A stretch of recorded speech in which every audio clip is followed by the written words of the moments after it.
Good morning, sir.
Good morning.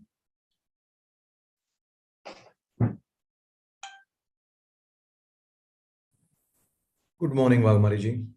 How are you, sir? Absolutely fine. Thank you. Respected all the participants. कैसे हो?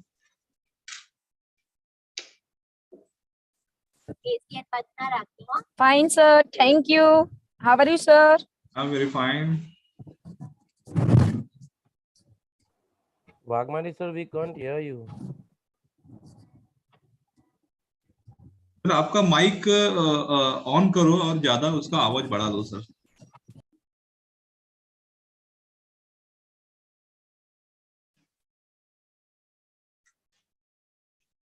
Principal Dr. Ritika, madam, may I start the conference? Yes, we can.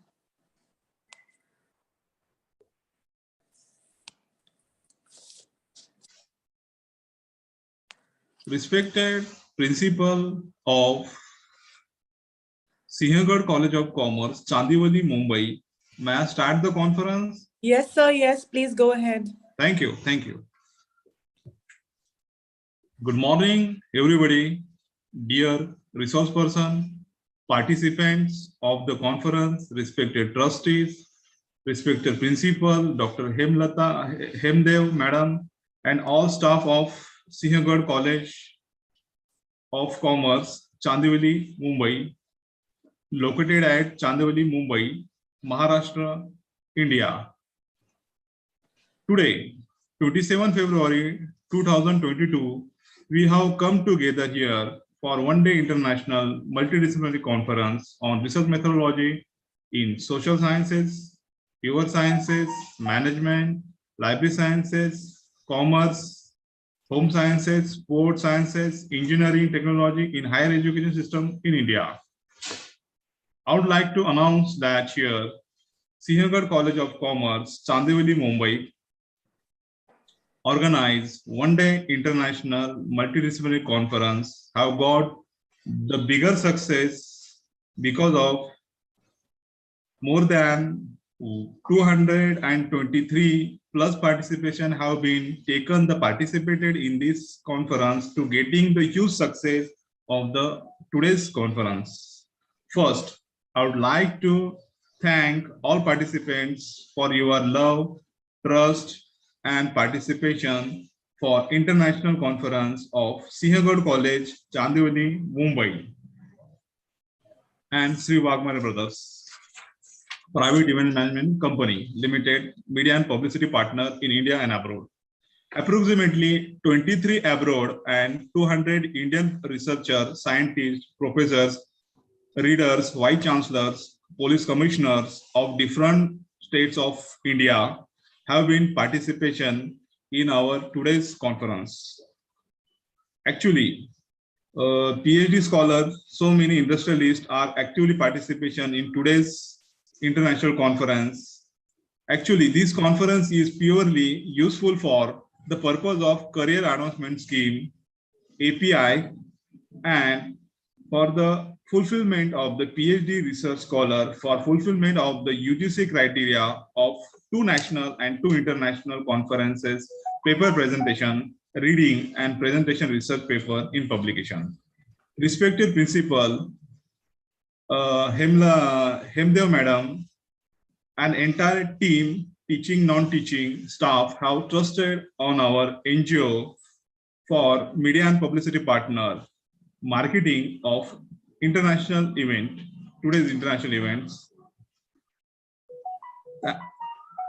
for marketing and entire team.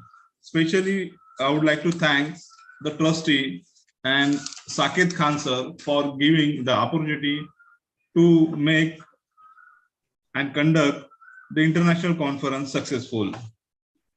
Saket sir and the team already have made some agreements with our NGO and our event management company for making the successful marketing of the said conference. The conference will start with our national anthem, Jana Gana Man. I would like to request all participants, college trustees, principals, teaching, non-teaching staff, please stand up for our national anthem, Jana Gana Man. Please stand up.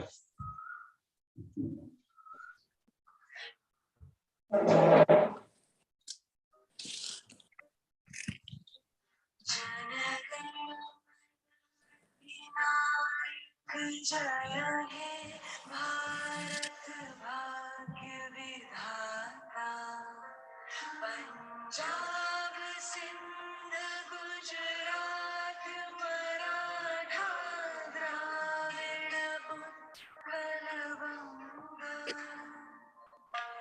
Vindhya Himachal Yamuna Ganga उच्छल जलधि तरंगा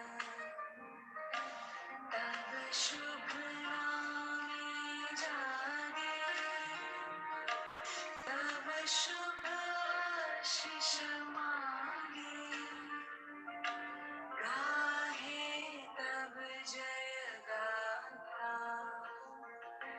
जन गण मंगल दायक जय हे भारत भाग्य विधाता जय हे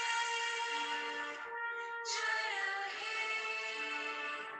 जय हे जय जय जय जय हे Thank you. Please sit down. Thank you. Please sit down. When we just listen the national anthem of India, we get the inspiration, as well as we are the professor in different type of the universities and colleges. It is our duty to make the higher education system very strong and betterment to the national all activities, educational activities. Therefore, the trying we will endeavor for making the strong educational facilities and provide the best platform for reading the PPT of the research papers. I would like to hand over this session, respected principal, Dr. Ritika Hemdev Madam, to continue, as well as Khan sir. I would like to hand over this session.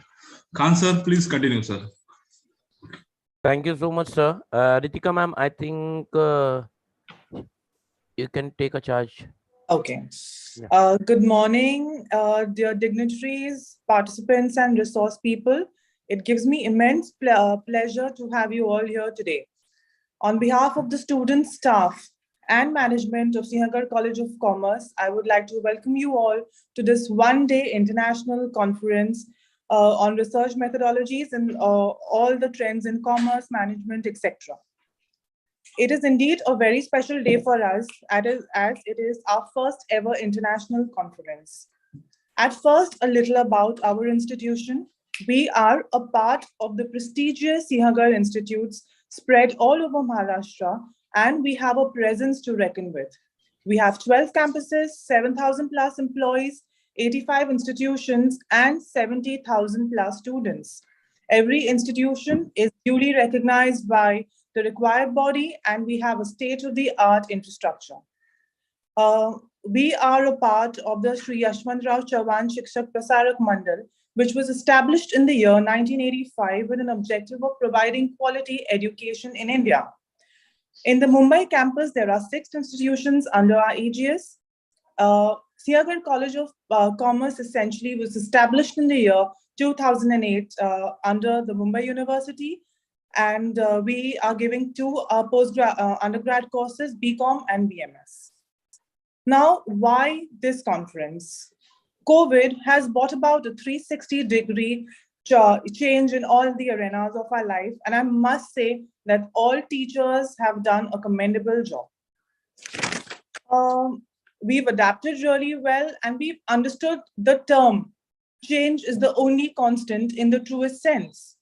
Our intention is purely to get insights from researchers from various fields who will help us with their contributions and give suggestions, and hopefully in this post-COVID world. Once again, it's a privilege for me to be here, and I'm not going to take much of your time as we have a huge We have about 225 odd participants, and I think it's fair to give everybody a chance to speak. I'm handing over to Shivani. Thank you very much. Thank you very much, ma'am. Happy sunny Sunday to everybody. And thank you, Wagmare, sir.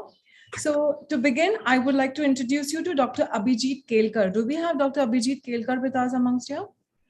Okay, yeah. So we have Dr. Abhijit Kelkar. He's the Associate Professor and In-Charge Coordinator and Administrator in University of Fujairah in United Arab Emirates. I would request Dr. Abhijit, sir, to please proceed as the keynote address. Yeah. Good morning, everybody. Thank you, madam. Respected Dr. Ritika, madam, principal, Wagmare ji, all the staff. At the outset only, I would like to thank everybody for this opportunity of talking to all of you. The thing is, today I'm going to just share some of my thoughts on not only research methodology, but overall research. What is the, I would say, the orbit of that? What is the thought process required? What should be our approach? Because many a times nowadays it is being filled because we are in a new normal now. So the thing is, whenever we are talking about any kind of research, now gone are the days when we used to think of with regard to typical research methodology, typical research process.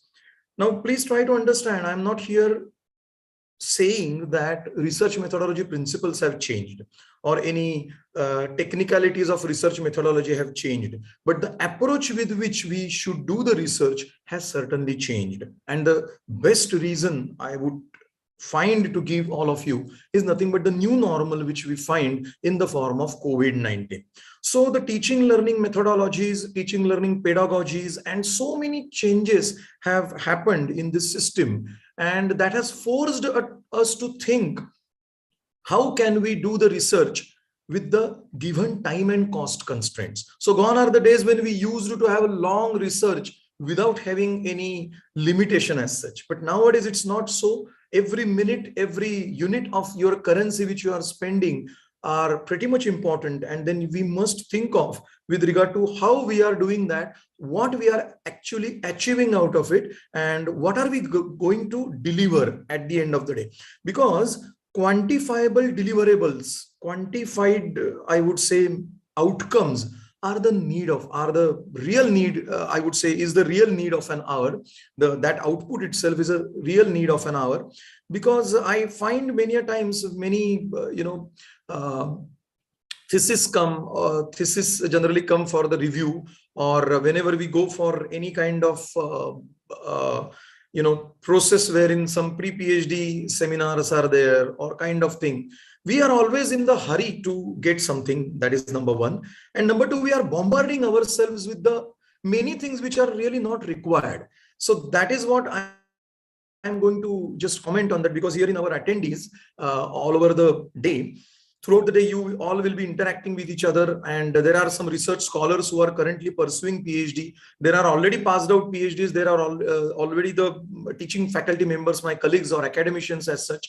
There are certain normal citizens also who are just attending this. There might be rather this, and there are students also who are going to pursue their professional courses or so on and so forth. So all of us, we must understand one aspect, that we are bombarded with a lot of data, and what to do with that data, how to get rid of that data, and what exactly to get out of that data to present it in form of something which is a concrete deliverable. That is the main problem. And here I find some gap on which I will be talking a little bit about it for next time, which is being allotted to me, say maybe half an hour. The problem is I'm not really going to touch upon typical research methodology things which you are going to go through your research methodology workshops, or I would say the various programs which you will attend. Obviously your guides are there, Today's conference is also there, who will talk on literature review, data collection, statistical tools, and research problem and objectives, hypothesis testing. So I'm not going to touch upon these technicalities in a detailed manner, but I'm going to talk about the overview of the same, keeping in mind the international scenario, keeping in mind the international business as such. Because ultimately, friends, try to understand, whenever we talk about the research, each and everything happening around us is worth a matter of researching. Now, whether we go in depth of that, we really want to do something about it or not, is a different question. Whether it is required for us is altogether a different question. Just take an example of Ukraine war. Recently, 3 days back, Russia has started Ukraine war. Now, what is so special about Ukraine?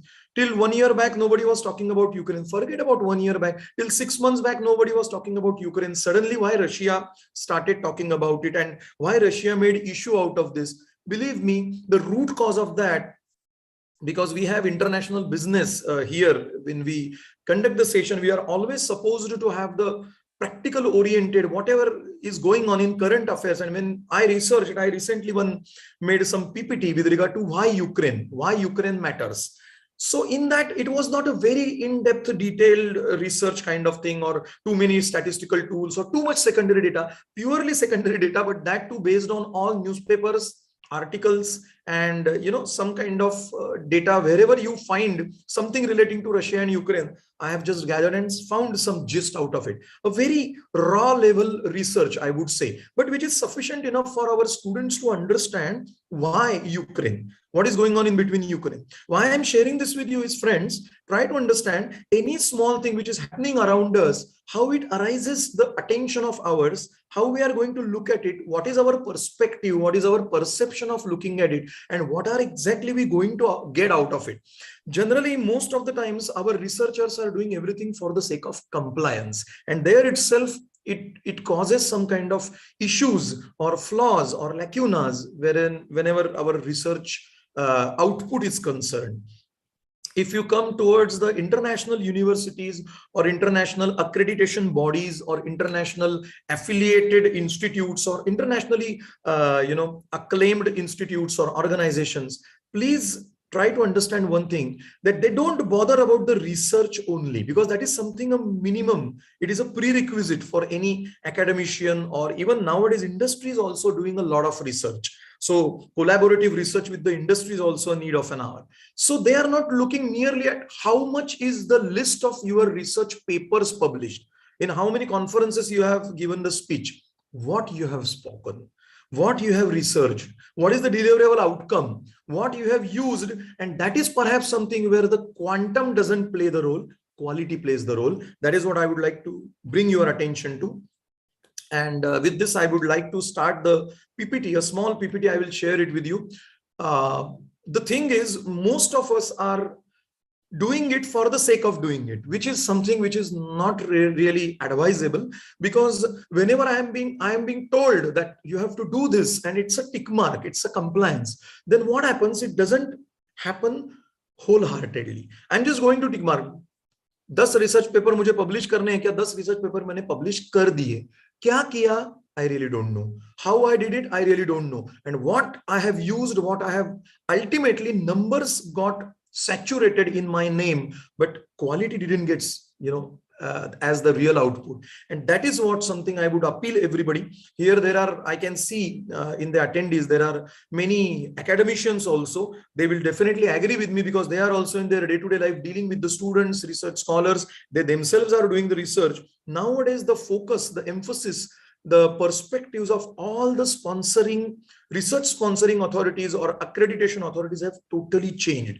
As Madam Ritika Madam rightly said, there has been, complete approach, the change of 360 degree, I would say, or more appropriately 180 degree, which is exactly on that other extreme. It has changed the perspective, and everything is costed, everything is measured, quantified in terms of cost and output. Cost benefit ratio is now pretty much studied all over the world, because nobody wants the quantum, everybody wants the quality. And how to bring that quality, how to look at it, little different, little unique. That's what we are going to see in the next few minutes, I would say. So I'll share my session.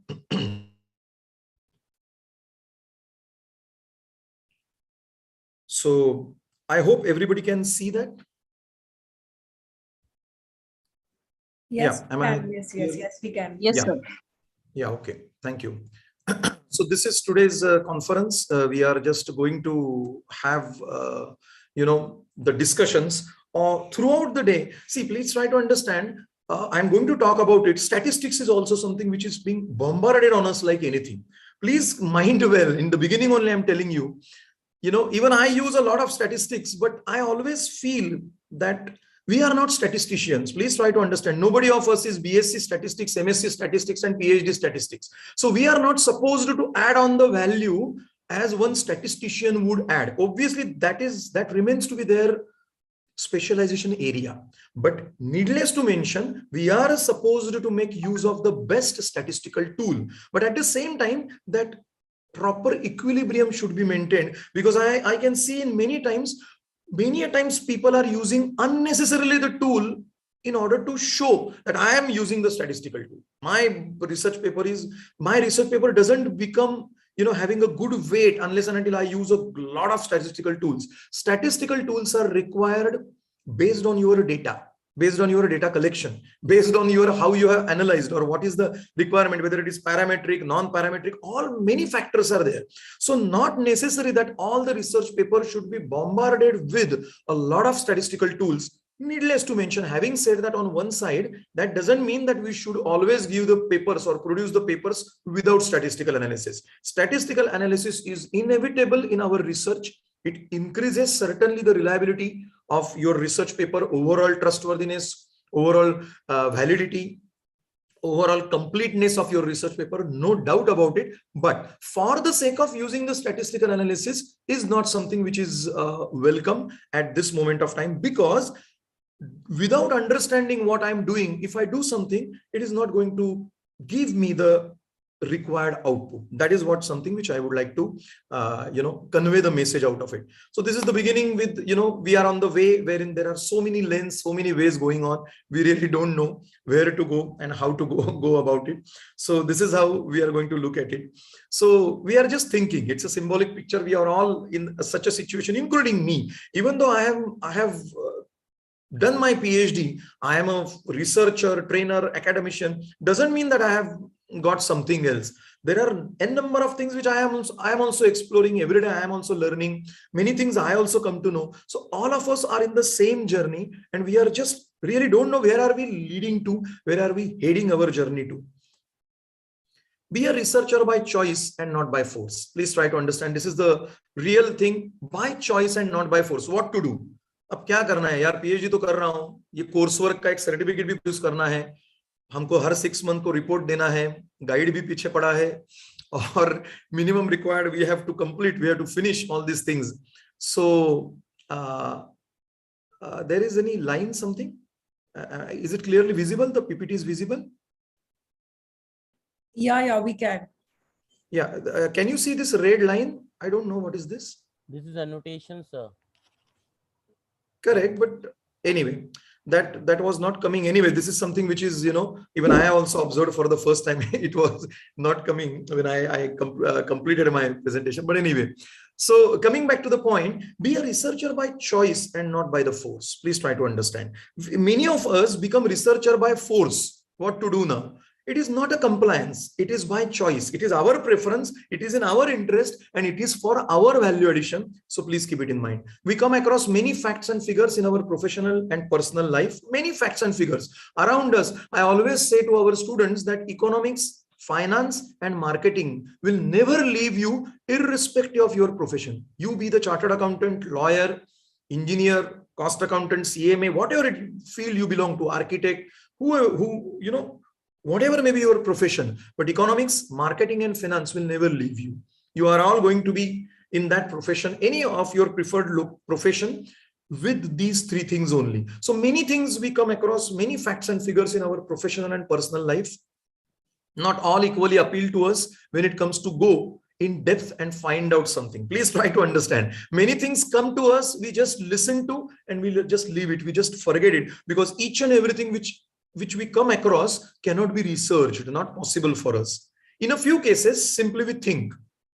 In a few cases, we think and we plan, oh, something can be done. In a few cases, we think, plan, and commence also. And in a few cases, we think, we plan, we commence, and we finish. And try to understand, last possibility is the only one to get categorized as something as contribution to the field of research and knowledge. Try to understand, because we plan many things. I myself, let me tell you my example, and I hope all my research academicians who have already completed a PhD, those who are research scholars, or those who are on the verge of, or those who are, regularly writing research papers, we plan many things, but many papers we keep on planning only. They never complete. They never get completed because of so many reasons. I don't say it's because of we are lethargic, or because of we are unprofessional or unorganized, but we don't find time. Many things keep on happening, but the last category is very important. We have to think, plan, commence, and finally finish it off. This is something which I would like to keep your attention to. So, before that, let me show you this slide. Research. So what is research? It's nothing but the research. Something which is already there, you are going to, it's not necessary that every time your research is research. It can be something only search also, but a famous, breakup of that word is research. So something which is already existing, you are going to explore it in a layman or in a talkative language I'm talking about. Even though C.R. Kothari or, Ranjit Desai or Ranjit Chitle must be talking about some other, good definition, typical bookish theoretical definition, which you all will come across. But for all of us to commonly understand, it's something which is already there, in which we are supposed to explore, find out something, wherein we find that it is our lacuna. There are some flaws, some problem, something which is supposed to be unearthed, something which is supposed to be uncovered. Then role in research, as I said, your role in research could be different. You could be approaching the research as a student. You could be approaching the research as a research scholar pursuing the PhD. You could be approaching the research as a faculty or practitioner, professional practitioner. You could be approaching the research as a normal citizen, educated citizen of this country. That not required any kind of compliance or by force requirement for you, but out of your interest you might be doing.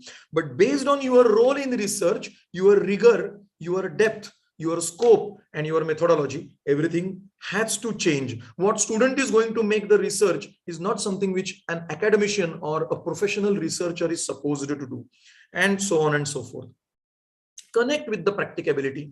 Please try to understand, friends, especially for those who are, in this field now, who have entered the field or pursuing the PhD, never ever think of any such out of box topic, which is something, obviously this remains to be my personal opinion. So all of you have got full right to disagree with that, but based on the research, research scholarships, research sponsoring authorities, thought processes, and based on the inputs which I keep on getting, I'm just sharing this with you, that please never come out of any out of box thought process when it comes to research topic. So connect with the practicability is pretty much important, even though it is interesting, even though it is little unique, it is little hatke topic. Aapka kitna bhi hoga, oh my God, nobody has done something like it.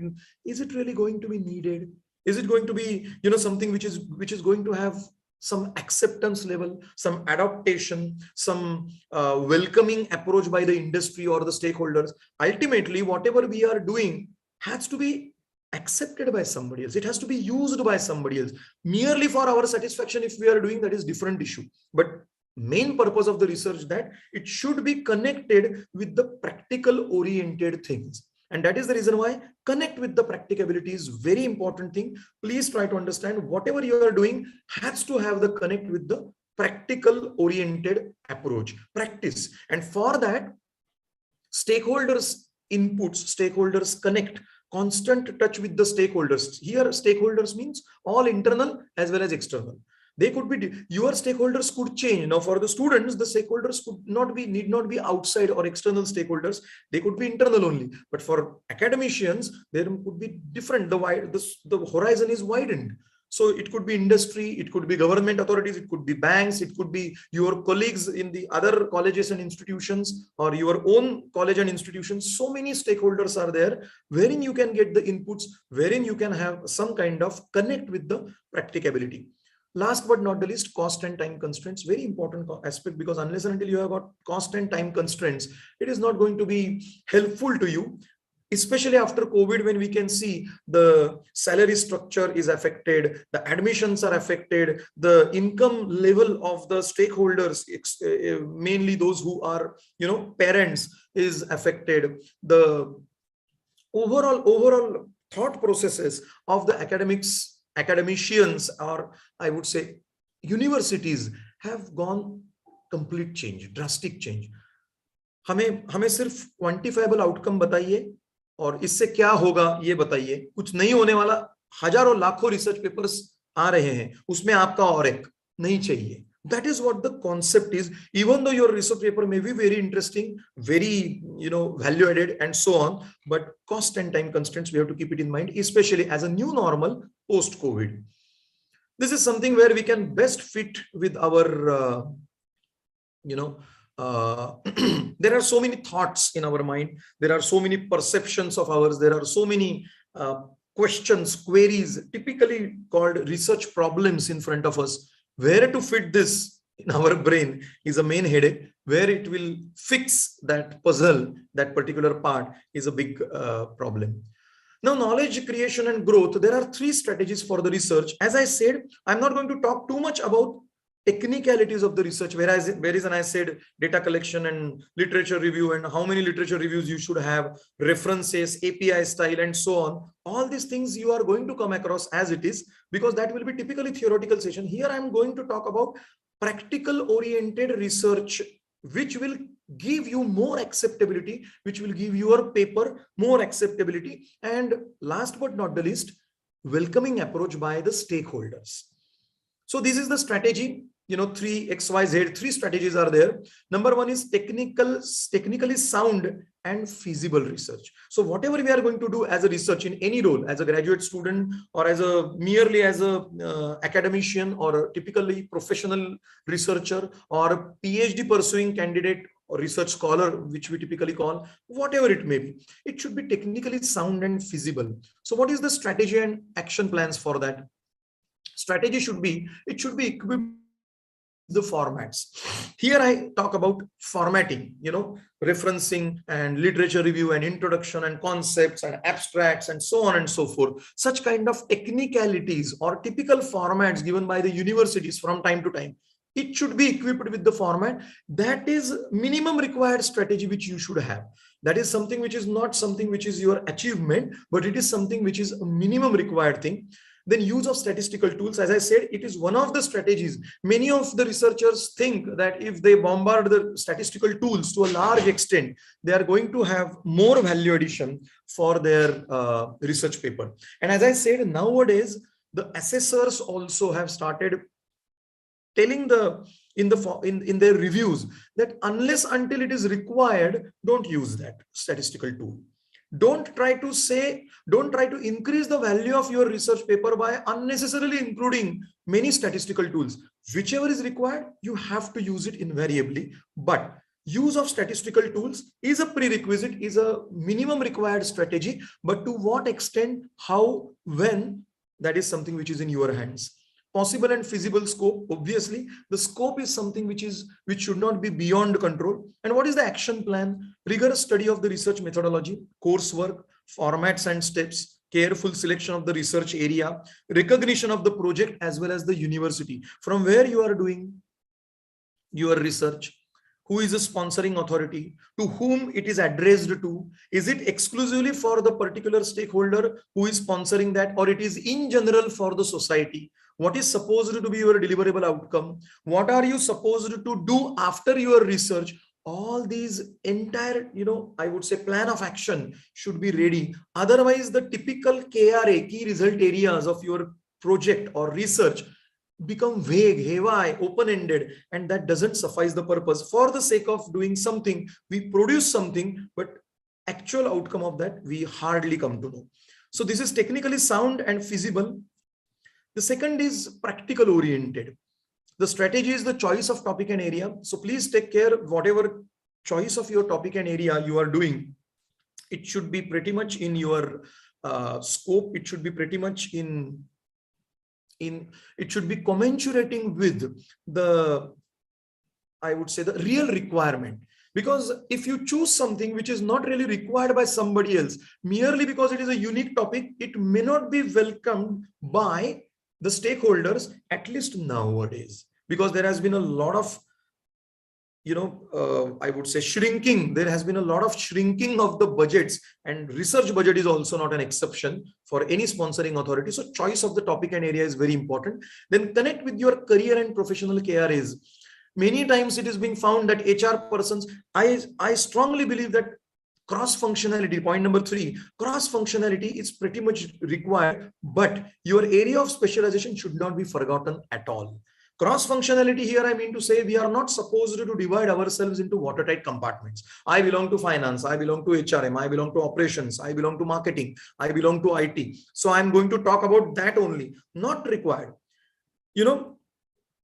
If somebody is writing finance, then marketing budget and impact of that on financial management, you can always have cross functionality, some marketing concepts along with some financial concepts mixed together. But at any moment of time, don't write something which is exclusively accepting your area of specialization, because that is considered to be, you are trying to explore something which is not your area of specialization. So always have that connect with your career or professional key result areas, and based on that, then you can little bit divert with other specialization, other domain, but exclusively for the other domain. Yani, just to give you an example, a person is HR, the finance based person, his specialization or her specialization is finance, and he is writing something about employee perception in manufacturing based companies with regard to layoffs. Now it has got something which is purely HRM based course or HRM based topic. Generally avoid such kind of concept, even though nobody says that expressly, it is not in our interest. Yeah. If your specialization is finance, then write something which has got connection with other functionalities like HRM, operations, or marketing, or IT, or anything for that sort of. But don't forget your own spice. Don't forget your own area. So has to have that invariable content of your own specialization. So connect with the career and professional KRAs is very much required. And then comes cross functionality and intradisciplinary adoption approach. Don't close yourselves in watertight compartments. I don't want to look at any other compartment. I belong to HRM, so HRM only. I belong to operations, so operations only. It's not like that, but main emphasis with your specialization connected with how the application or operation of your specialization in that specialization, that is always something which is you can look for. And well proved on time and cost factors. I need not tell, already I have explained that.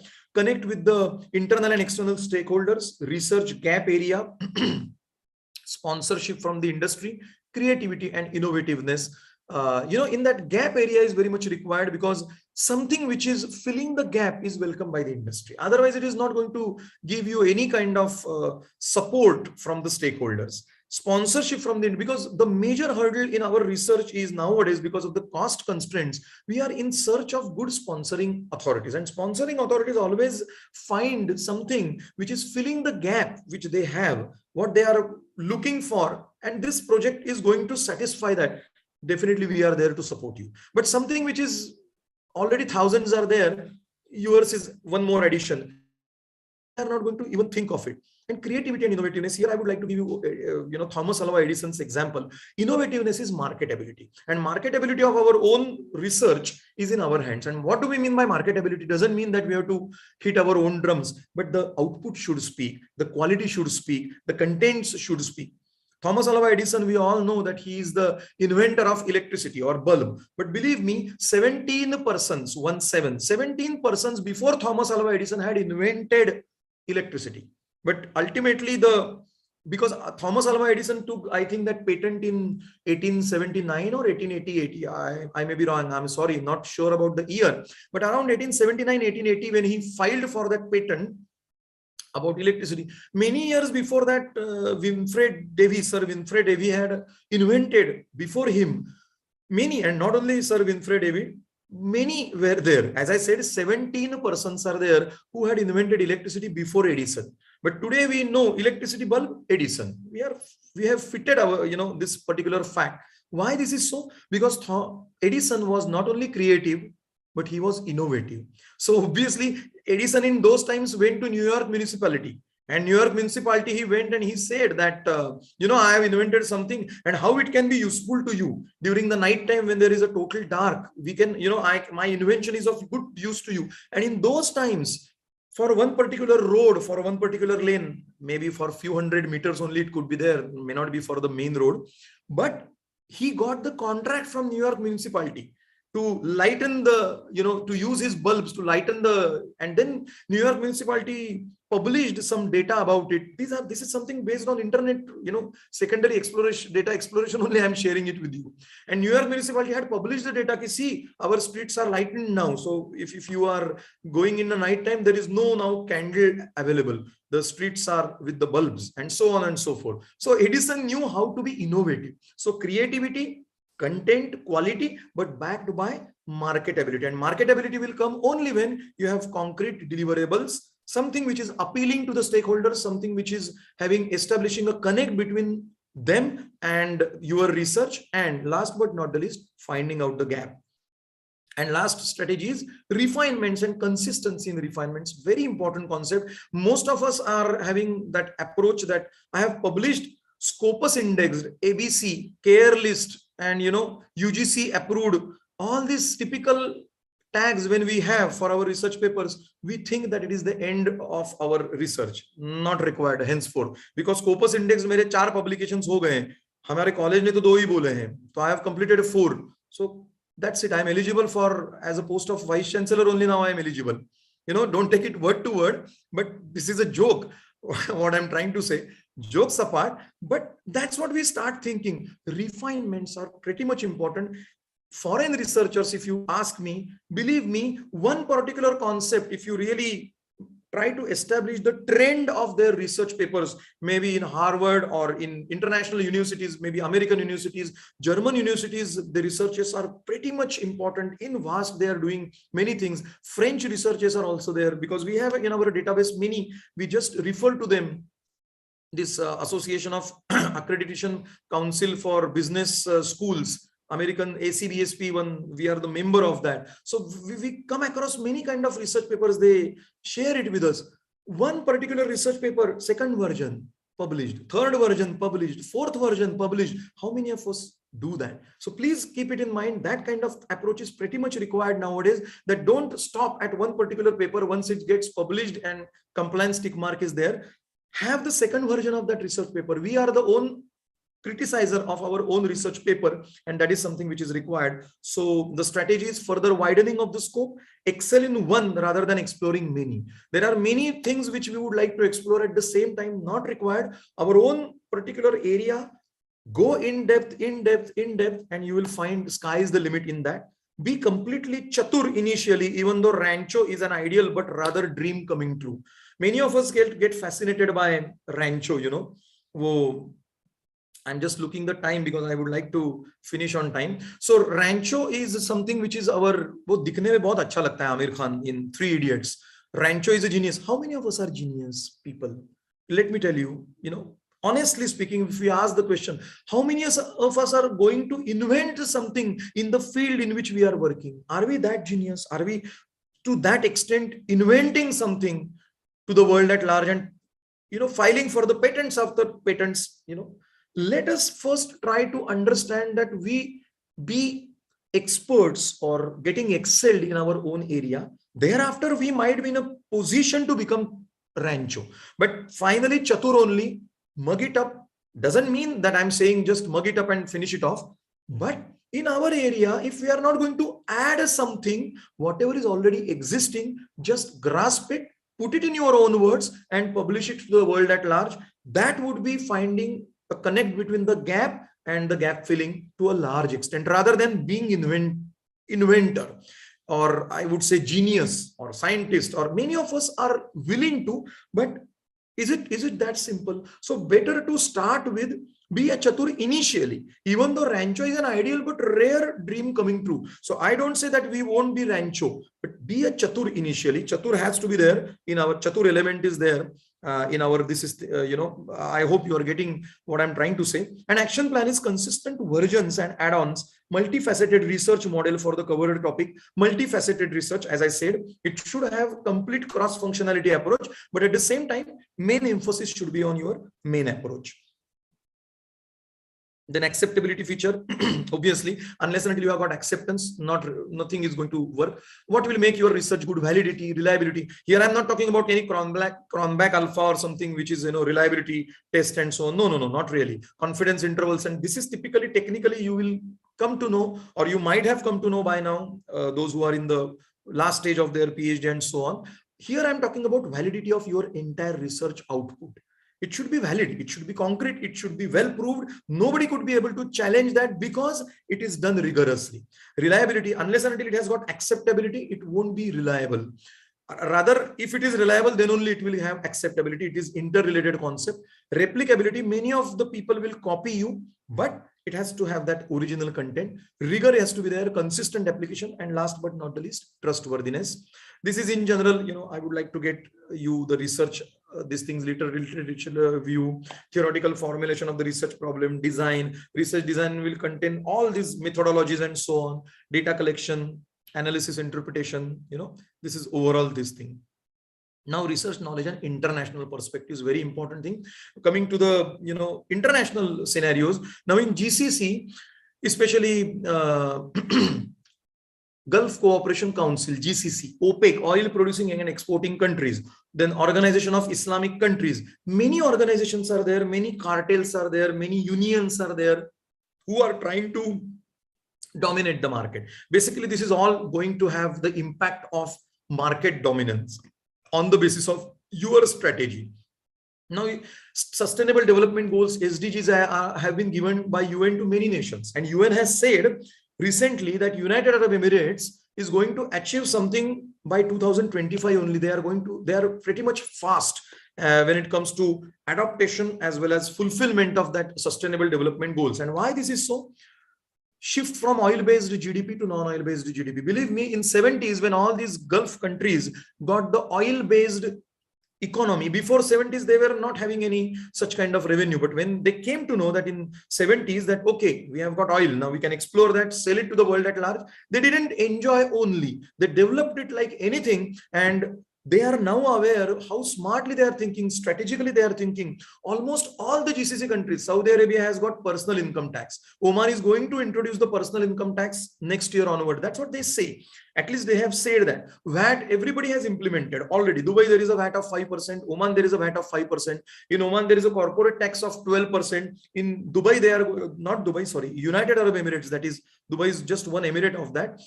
United Arab Emirates is going to plan rather that corporation tax, that is corporate tax is there. Currently corporate tax is there, but they are applying it only on those I would say oil-based companies. But next year onward they are planning to have it for all the companies. Why this is so? First time in the history of Gulf countries, Oman was the first country who went on public. Bonds to be issued by a government to the general public is a common thing when it comes to India.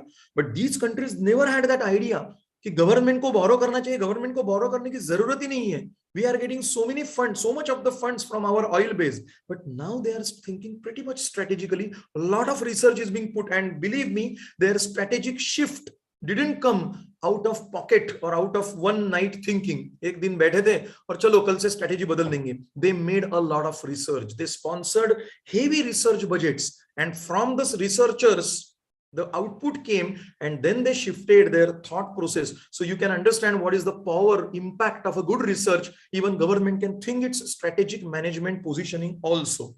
So shift from oil-based GDP. So Oman government went on public in 2016. You might be aware in 2015, oil crisis was there. And that was internally out of, OPEC countries only. Saudi Arabia had some dominating position they wanted to have. And based on that, they had some internal turbulence, some problems. Because of that, they increased the output in order to kill the market, in order to kill the price and so on and so forth. But within that artificially created extra supply, the pricing went down because demand was not ready to absorb that added supply. In that, non-OPEC countries like Iran, then Russia and Iraq newly started, they started playing good role. They also started selling the oil in the market, and the oil prices fell down like anything. At one point of time in 2013 to 14, when the per barrel price of was around 140 to 142 dollar per barrel,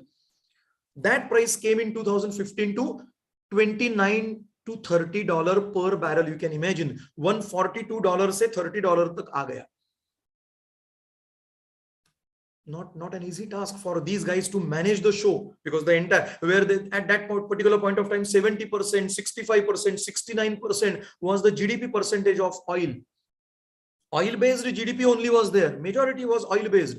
But these guys took a lesson out of it rather than only having havoc of this, what to do. Now Oman, last week only Oman celebrated that their oil got sold at $85 per barrel. From 30, they have reached 85 from 2015 to 2022. 7 years it took for them to come to 85. Still, they have not gone to their original price, which was 140 or 142 dollar per barrel. So what was this shift from oil based? So these guys are totally aware that one day the time will come when the oil will be no more. And what are we going to do? And this strategic shift in their thinking came because of the research. And that's why I said, I emphasized something which is connect with the gap is pretty much required. Otherwise, our research will be just one more additional research in already or millions of research. Direct and indirect taxation, sorry, direct and taxation is not wrong word. Direct and indirect taxation, as well as other sources of revenue. As I said, Oman government went public for the first time in the history of Oman. They went to public and they borrowed some funds from them. Long-term bonds were being issued. So these countries have started thinking for the mobilization of funds. Borrowings from public, I already have said. Intra and inter-regional conflicts, unwanted and unexpected entrance, already I have said to you. Uncertainties and risks taking a front seat, especially in the recent past. So because of the COVID, the entire budget of all the countries is going on. On the top of that, in our country, it's party politics, it's state versus central, many things are there. Believe me, for our researchers, this is the haven for our research. So many topics are just around us. Select one, go in depth of that, collect some data, apply some tools, and produce something which is useful to the society, government, and so on and so forth. Last but not the least, non-research based project sponsoring authorities very keen on deliverable and quantifiable outcomes. Remember, research not a compliance but a continuous process. So don't do the research as a compliance. VAT, personal income tax, disclosure and corporate governance, research oriented academics, administration, industry sponsorships, and international trade, business, and strategic management. These are all the factors which these countries have started giving keen attention only on the basis of the research output. Believe me, there has been around 50,000 research papers written in one particular year merely on the GCC countries. Merely on the GCC countries. Can you imagine that? 50,000 is not a small number. But those many, out of that, let us assume, that data I don't have, but let us assume, I mean to say 50,000 is the correct number, but out of that, how many were sponsored and how many were on their own proactively? That I'm not having any data, but let us assume 50% were not sponsored, but at least 30-40% were sponsored, and those government agencies got some input out of it. So distribution of articles according to countries investigated, this is just for your benefit. United Arab Emirates economy has been an emerging economy, so most of the papers were written. This is on the basis of one research paper of one Mr. Dr. Durugbo, some Philippine researcher is there. In 2021 only he has published that. So sectors: travel and tourism, retails, re-export, free trade, manufacturing, supply chain and logistics, entrepreneurship and innovation. Nowhere oil-based economy is there. You can imagine, you can visualize how these sectors they are willing to perform, or how these sectors they are planning to promote in such a way that this will boost their GDP and their over dependence oil. Now I can quote almost all, you can explore it on the net, but I'm talking about Oman and UAE, especially Saudi Arabia is the same condition. GDP based economies, I mean to say oil based GDP economy was around 65 to 70% in 70s. Now it is around 29 to 30% in 2022. And their target is to further reduce the dependence on oil, because they are aware one day oil will not be there and how to survive. So they have started putting it strategically, and this strategic management shifting has come only because of the research only.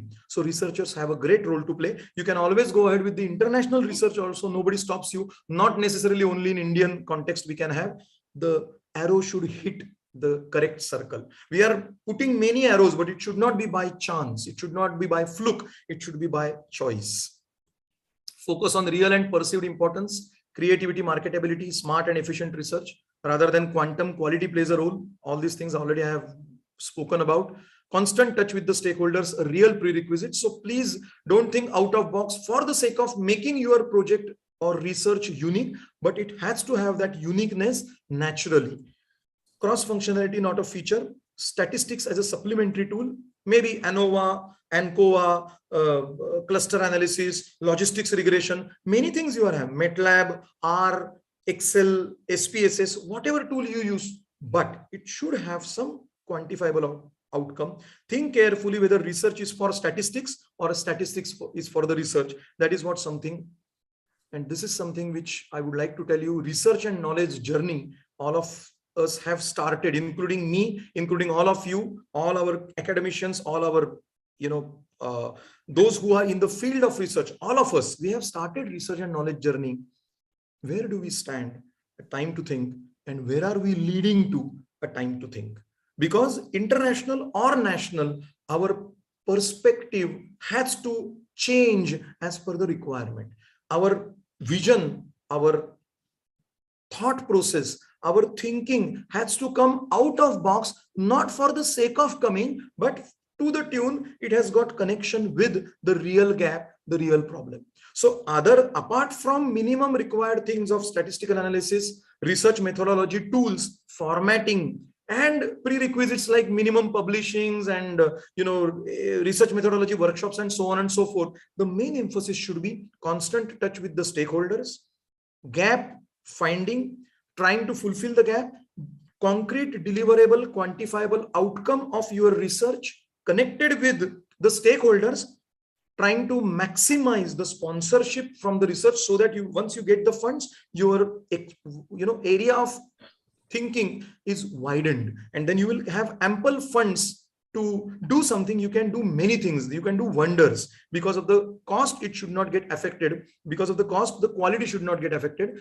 And last but not the least, emphasize on your specialization with connection established with cross functionality. That is, finance with market is a prerequisite, but don't forget your own specialization. And rather than exploring many things at a time, try to come up with the next version, many versions, minimum 3 to 4 versions of already existing or already published paper, which will establish a good value for you as a researcher, as well as which will establish a credibility for your own research paper. And that's it from my side, friends. Happy researching, and thank you for your participation, and all the best. Thank you, sir. Thank you, Dr. Abhijit Kelkar, sir, for your keynote address to our researchers. Your session was so well explained and so lucid. You began with a symbolic image of a confused researcher, but you did help us to lead our choices and understand the importance of research. You emphasized on quality that matters in research. I loved that don't be a rancho, but be a chatur part of it. Thank you very much, sir, for enlightening us. Thank you very much for your valuable time. I truly enjoyed the session. I'm sure all of us did. Thank you very much, sir. Thank you so much. Waghmare, sir, can we start with the technical session 1? The first resource person's name is available? Dr. Kinnari Thakkar, madam? Yes, sir. I can see her on screen. I would like to hand over this session to Shivani, madam, for reading the biodata of respected Dr. Kinnari Thakkar, madam, from University of Mumbai. Shivani madam, please continue. Sure, sir. Thank you. My daughter was not there throughout, but now she wanted to come and say a hello to. Okay. No problem. So I request Samita ma'am to please introduce Dr. Kinnari Thakkar, and we begin with the technical session 1. Thank you, Shivani. Good morning to one and all. With great pride, I, Professor Samita, is here to introduce to you the resource person of first technical session. I know this one is difficult task with all achievements and awards received by her, but I am feeling elated to introduce the dynamic lady, Dr. Kinnari Thakkar. She is a professor and HOD of Commerce at University of Mumbai with total teaching experience of more than 23 years. She is a PhD, MBA in Finance, CMA, and CS. She is also a gold medalist in MCOM from Mumbai University. She has granted 2 patents and 4 published patents in her name. She co-authored 6 books in subject of accountancy and finance. Her marvelous publications includes 55 research papers in various reputed national and international journals. She also presented 72 papers at seminars and conferences. She has been a chairperson for 38 conferences and a resource person for more than 193 workshops. She is also nominated on the editorial board of 10 reputed journals and reviewer task panel member of Intellect-based International Consortium USA. As they say, awards are the applause of discipline. For such a tremendous effort, ma'am has received many teaching and academic awards. To name a few are Academic Leader Award 2021 from Government of India, Dr. APJ Abdul Kalam Award for Teaching Excellence, Shiksha Ratna Puraskar, etc. I am really honored to present to you such a zestful, but at the same time, a very humble personality. Kinnari ma'am, I request you to enlighten us all with your knowledge and wisdom. Thank you. Over to you, ma'am.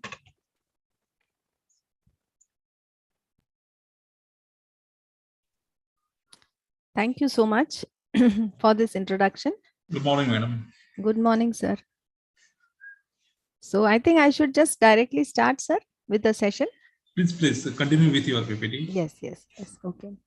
So a very good morning to all of you friends, and I'm sure that you are gathered here today to get some new insights on how to do a research. Not only research, how to do good research, which will increase, which will enhance your footprints. If you have already entered this area, you need to know and understand that your publications, your visibility, etc., plays a very important role. So your footprints are something which will give you recognition, which will help you to connect with good researchers, because when the researcher reads what you have done, what you have published, and published not only in these just the conference proceedings, but when you have published something in a good journal, people will read you and people will automatically connect to you. So this is what you should focus on, this is what you should target for, and in every, I think, 6 months you should try to see what is your citations, number of citations which others have read and others have cited. So this is the big, actually, if you say beginning is what you start your research work, but there is no end. You need to improve your citations month by month, quarter by quarter, and you have to ensure, you have to check your own publicity, your visibility, and you have to check whether you have been cited by others. And to come out to that level of research, I am just giving you the first step, that what are the basic fundamentals and what are the important points which you should keep in your mind when you start any research work.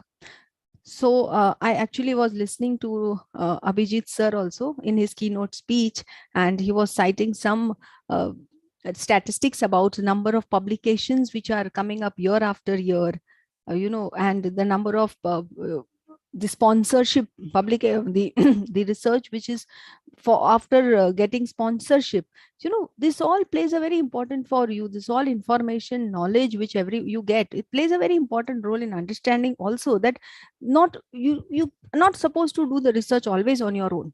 You have to hunt for some publication agency, some agencies which is going to fund you. So that funding agencies will enhance your visibility more, because once you're funded by an agency, they also take care of what kind of uh, how they are putting it up on their website, and the research outcome which you have come out derived, that is being used practically by these funding agencies. See, funding agencies will never fund a project unless they find some material, some substance, some contents in that, and only some kind of innovative outcome if they see, then only these agencies are interested in your in sanctioning the projects. So post completion of these projects also, you will really get some kind of visibility, and you will get some kind of your footprints will day by day increase if you go through and find out through, do research projects to this funding agency. So that also you should take care. Nowadays UGC earlier used to give a lot of funds, but UGC have of late stopped. But there are so many other private funding agencies also,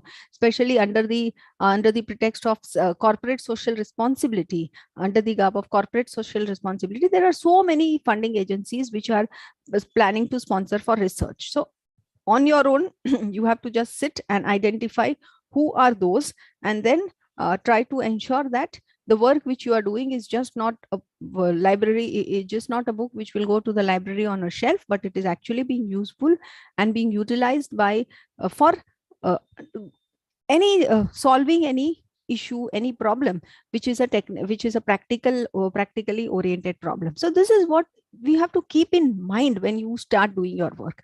So unless you keep this in mind, actually you will never try to achieve something which is actually required for in your career. So this is what I just want to give few words of experiences which I have gave. I wanted to share with you before I start with my research topic. So here I'm going to discuss about overall view on broad framework of conducting a research right from beginning of the topic, hunting for topic, till the time improve your citation. So entire flow will conduct of each and every phase which you come across when you are going to do when you start doing your research work. Also, when you've already done one or two kind research work, including your major, minor projects, etc., or your PhD. After that also it's an unlimited, endless achievement. Post that also, till citations, what all information you are required to know, that what do you mean by different H index, I index, etc., and what steps you should follow for achieving these, that also we'll try to understand in this session. So let's start with how to choose a topic.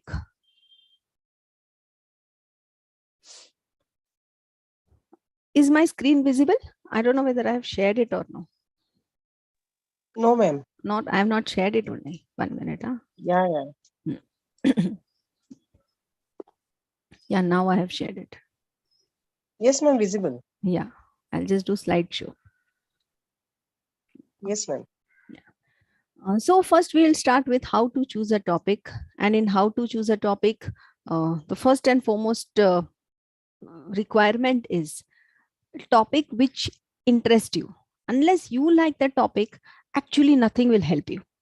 You may take a lot of advice from people. You may go out, reach out to your peer group. You may reach out to the experts in that particular area. But unless you feel that you are going to do something different in this topic, or this is a topic which will at least you will be interested in finding out new different developments and coming out with some new work, only then you will be able to do anything with satisfaction, and that will with a better outcome. 90% of the times when we take students as a PhD guide, students will say, ma'am, you suggest a topic, we will do on any topic. So I just give them an example. Okay, so this is a topic which I like. So because my subject is finance and commerce, I tell them, okay, I like to do something about technical analysis, that there are graphs, charts, and different bar charts methods to analyze which stock will is likely to move in which direction. What is the stop loss? How can you derive that a stop loss can help you in choosing a stock? Will you be interested in doing this topic? So some of them say, no, we will try. I said, no, don't like that. Do you think this topic is of the interest which you can develop and you will be able to do? 90% of the time they say no. So that's what a guide should ensure, that rather than giving a topic forcibly on a student, imposing something, it's like an imposition for them, imposing something which is not of their choice. They should try to find out choice of the student and try to ensure, and you adjust with them. This is what my feeling is. 90% of the time it cannot happen. It may not have been also practically possible for many of the research guides, but this is what I feel, that thing, because guide, I think, should have little bit of in their own core area, multiple information, kind of information they should try to gather. So when you come out with this kind of flexibility for a research student, it really works wonders. And I have also seen some of my students, they are doing extremely well because of the flexibility which, a free hand and the empowerment which you give to them. That in fact creates more enthusiasm in them. So I also feel that you have to convince your guide that what I'm trying to say is, you cannot say that if the person guide is of finance, you have to tell them to take marketing topic. No, not like that. In the core area, within the core area, you need to convince and ensure that this is the topic where I can really do very hard lot of good work. The flow of work, etc., will be guided by the research supervisor, but the technical collection of data, analysis of data, all that is a work of the student. So that is why your interest plays a very important role. So always choose a topic, convince your research supervisor, and initiate something which is close, which is close to your heart. Do not go by here and say, do not go by the peer group, and do not go by whatever other says that this topic ye to jaldi ho jayega. There are so many advices, free advices which you get. Are ye kar, ye to jaldi ho jayega, 2 saal mein tumhara kaam khatam. But okay, if that is your purpose, fine. Everybody has a different purpose and objective of the study. So if that is your objective, that within 2 years I just want to do something which will be lying on the shelf, and it may go unrecognized, unread, and unseen, that is your choice. That's up to you. But if you really want to enhance your footprint step by step, first step which you do should be a step which you take out of what your heart says, not out of what others feel about you, and out of what your even your peer group thinks about you.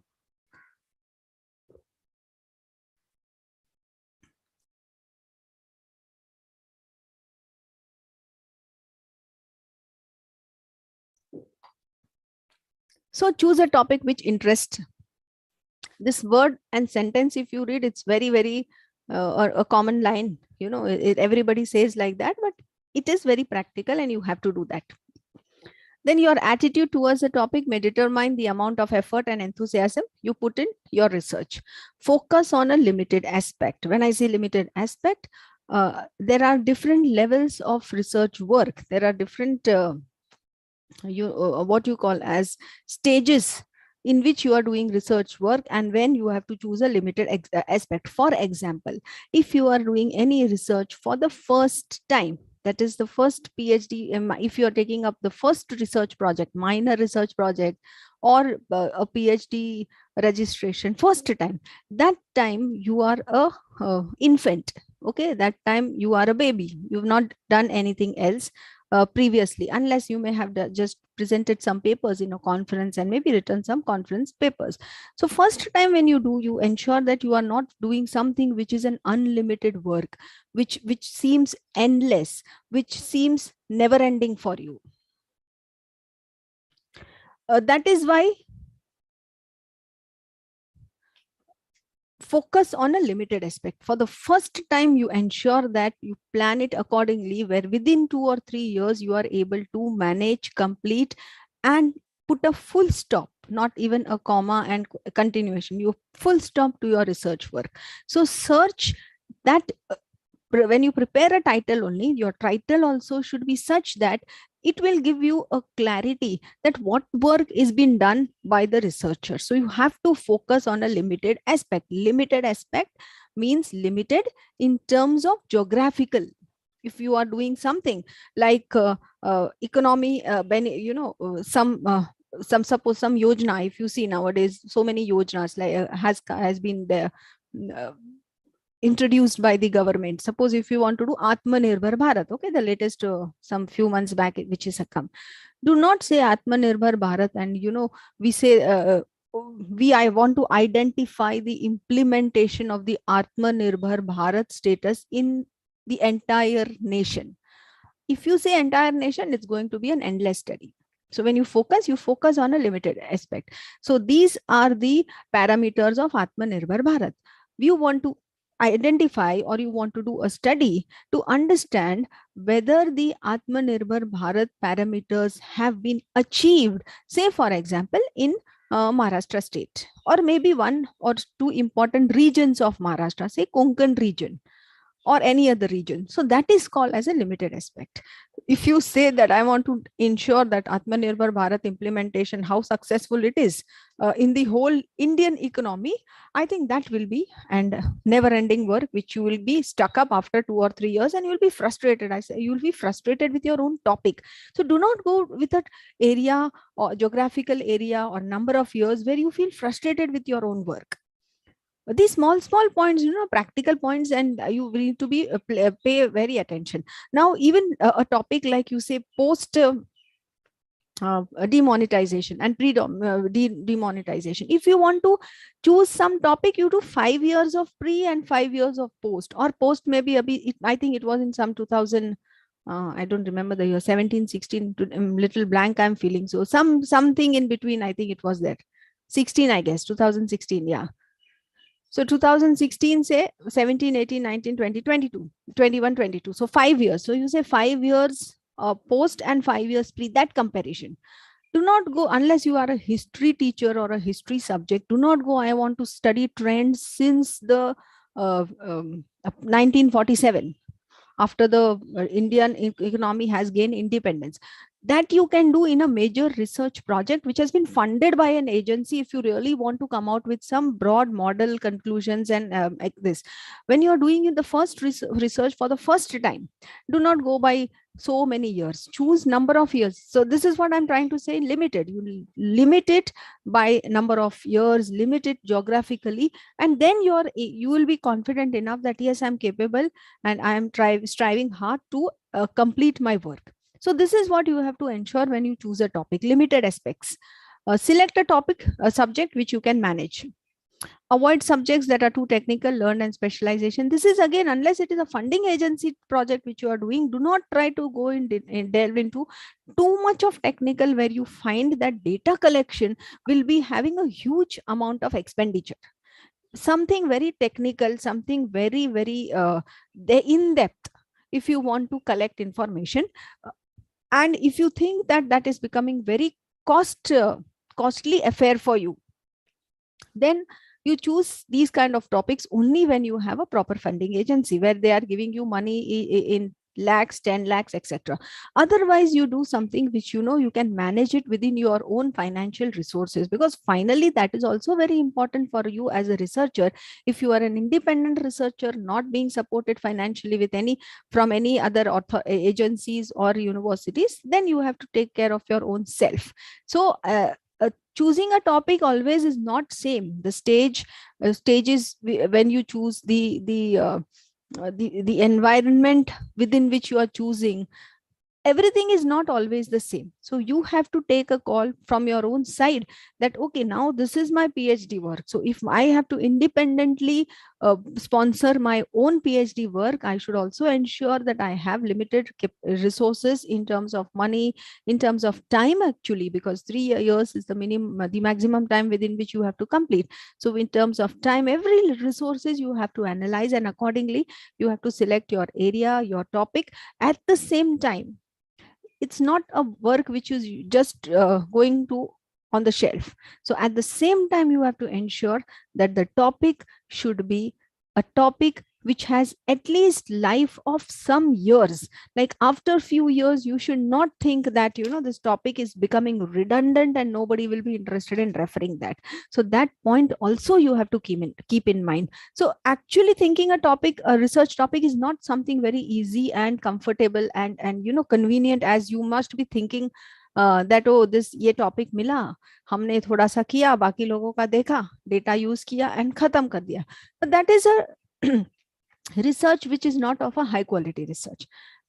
In publication, every word, every single meaning, analysis, collection, your target audience, everything matters. That's why there are so many publications which, if you see in our country, are a quantity, as sir was saying, that quantity is important, but at the same time, quality also matters a lot. So quality first you have to give. And if you see, go by quality, sometimes 7 to 8 months is required for for completing one paper, and a good quality journal publishes a paper after 1 year. So 7 to 8 months you are preparing a paper, and 1 year times of publication time. So if you see one good cited paper, if you want to come out with a good citation level of a paper which will have a very good citation, approximately you have to invest 15 to 12 to 15 months for such a level of research paper. So go for the thrust areas. Workability, feasibility, I already explained, and discuss with the experts. Discuss with them. Finally, listen to your heart and listen to what you think is good for you. What are the thrust areas? The thrust areas nowadays, if you see, is generally related to all, in fact, entire discipline is integrated with technology. So generally, when you decide a thrust area, you ensure that technology integration with that particular topic which you are choosing plays a, you need to identify a topic where, you know, technology integration is important, because in future, after 5 years, every area, you know, without technology will be redundant. Any area of research which you have done where technology integration is not there, that definitely will become redundant. Post COVID, you must have seen digital marketing, e-commerce, business, everything is exponentially, we have witnessed an increasing trend in every kind of I mean, even in insurance sector, in medical facilities, availability of medicines online, everything has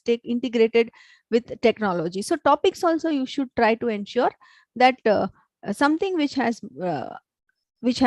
value of the work, which has value at least for a period of 5 to 6 years. So some example, you can just read down: financial inclusion or e-commerce industry, business intelligence, artificial intelligence, digital marketing, etc. Somewhere something where you really need to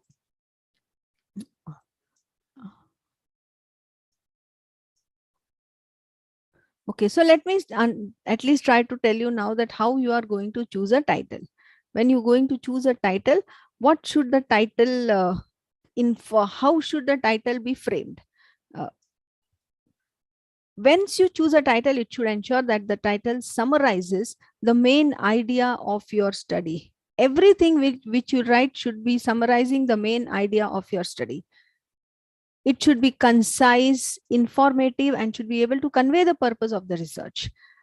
It should give a clear indication of purpose and scope of the research. So all this is very important. Now let's start with how you can frame this title. Suppose, for example, I start with a title like this. You just see the color of that words which I have used when I'm trying to explain you the title, the color. Once here I have used a study on extent of financial inclusion in Maharashtra state with reference to Konkan division. Now, everybody, when you read this title, everybody will understand that there is some study.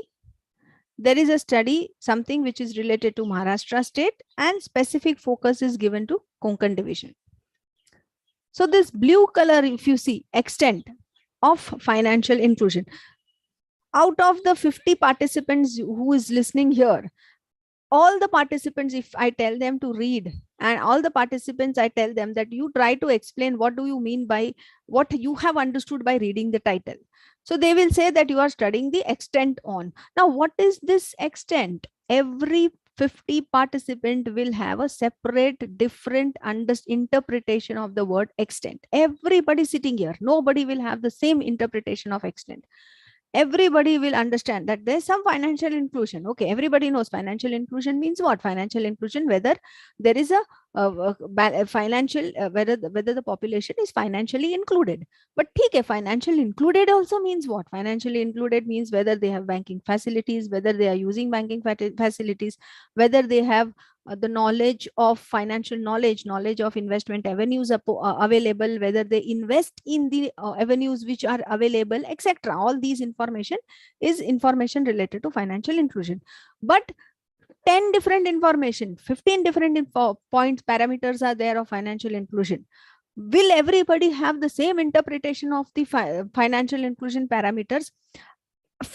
If you read the normal publication, 15 parameters are given. You may not know 15. Other person will not know other 15. So nobody will know all the 15 parameters. So what is the duty of the researcher? The duty of the researcher is to ensure that every person reading your thesis should understand the same thing in the same, interpret it in the same way, and the final flow which is being read by the target audience, every reader should have the same understanding. Therefore, as a researcher, whenever you are framing any title like this, you have to define the terms which are likely to have different interpretation in the mind of the reader. A study will not have different interpretation. Maharashtra state will not have different interpretation. Konkan division will not have different interpretation. What will have interpretation is extent. So you have to define what do you mean by extent. What will have a different interpretation? Area where everybody can come out with different opinion. Financial inclusion. That means you have to define what is a financial inclusion. So whenever you are framing a title, you read yourself. Then you see what is the area where different interpretation is possible, and those areas you encircle. Here I have put it in different color. Encircle those, and for those encircled terms, you have to explain the reader what is the interpretation of the terms which you have encircled, and that explanation which you give to the reader is called as operational definition. So actually, none of your thesis should be without operational definition. You go and check in library, in our university library in Shodh Ganga, you go and see how many of the thesis researchers have give operational definition. There will be many. You can just search now, only later on online Shodh Ganga pe whatever theses are being uploaded. But it is not the complete thesis which which gives information about your research work, and at the same time which gives information of the same understanding, same level and same interpretation to every reader who reads your thesis. That means every time a reader will read, they will understand it in a different way, because you have not given that clarity. The researcher, the writer is not given, is clear, so a reader will interpret in a different way. So the giving that clarity is called as operational definition.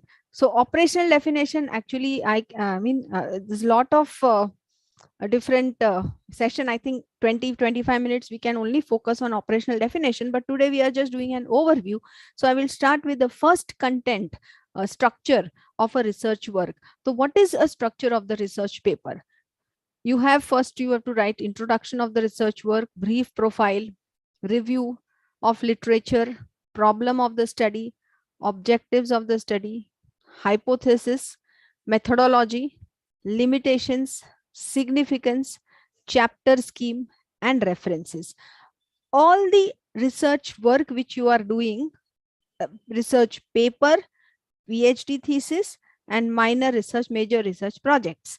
Every research work will have this same contents, this same structure. The difference will be the percentage of weightage of each content. If you have a research paper publication for a research journal, in that case, your review of literature will not be having more than 5% of your content. Your majority of the content will be research methodology and data analysis interpretation. So majority, it means 50%, more than 60% should be research methodology, more than 60% in a research paper. Introduction may be just paragraph, profile may not be there, maybe there depending on your topic. ROL will be just 1 or 2 paragraphs. Problem of the study, small 5 to 10 lines. Objectives may be just 2 or 3 lines. Hypothesis may be 2 or 3 lines, but majority will be research methodology. Limitations also maybe just a paragraph. Significance may be a paragraph. Chapter scheme not required.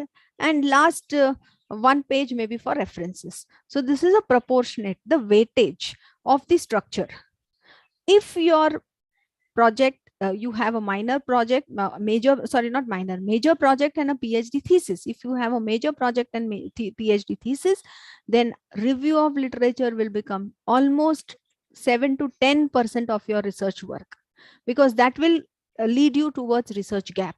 So ROL in that case should be 7 to 10%. Otherwise, it's just 1 paragraph or one or 2 paragraphs, and you just quote. You can merge it with introduction and quote if it is a research paper, but otherwise it will be full. Introduction will be 1 full chapter. Profile will be almost some running into some few pages. ROL will be at least 10% of your work. So this is the weightage which you have to give when you start your research work. Of course, majority everything is research methodology. More than 50 to 60%, again, you have to focus on research methodology. Limitations, significance, and chapter schemes and references. All these almost you can say 4 to 5% of your research work can be given to each one of them. So 5% is 5% significance, chapter scheme, and references 10%. So this will be the weightage of your research work. Again, for different weightage also we can have, you know, a good level of interaction, maybe post session, if you will be interested in knowing. But that anyways you can find out as you go on reading the different work. Now what do you have to write? Let's discuss each structure, each point in detail. What you want to give when you write? What should you write when you're writing introduction? When you are writing introduction, you have to write about the subject background. Say if you are doing it on digital marketing, then you have to say marketing, what are the different different strategies which are used for marketing a product. And now because of so many reasons, maybe because of COVID, and maybe because digital net availability of internet and use of smartphones, etc., the popularity of digital marketing is gaining a lot of popularity, because there are so many factors which are favoring the digital marketing, the digital marketing concept. So you have to write the subject background. Then you have to write the topic background. Topic means now you have to write digital marketing. Otherwise, you are writing the subject background, that why this marketing and how it differs, normal marketing and brick and mortar sale and all differs and separates itself out from digital marketing. That's a subject background. Then you have to write core focus on topic background, that what do you mean by digital marketing. Earlier we were writing the different relevant information, that why we have come down to digital marketing, why digital marketing is supported very well by others because of the favorite, because of the circumstances which has favored. Then we have to write the broad framework, need for research, why you are doing this research work, the conceptual framework, then the statement of the problem. After that, you need to go about identifying the work done by others in that particular area, assessing the literature. So you have to write what is the source of the literature, who are the authors, what other work they have published, is that piece of literature referenced elsewhere in the articles. Okay, when was the article published? Is it a recent article? Sometimes, the articles, etc., is superseded by other articles. Like when in the year 2017, when the GST was replaced, when the act was replaced by GST, all the other indirect taxes, which we had, the excise duty and sales tax and etc., it was all replaced. So if you are having that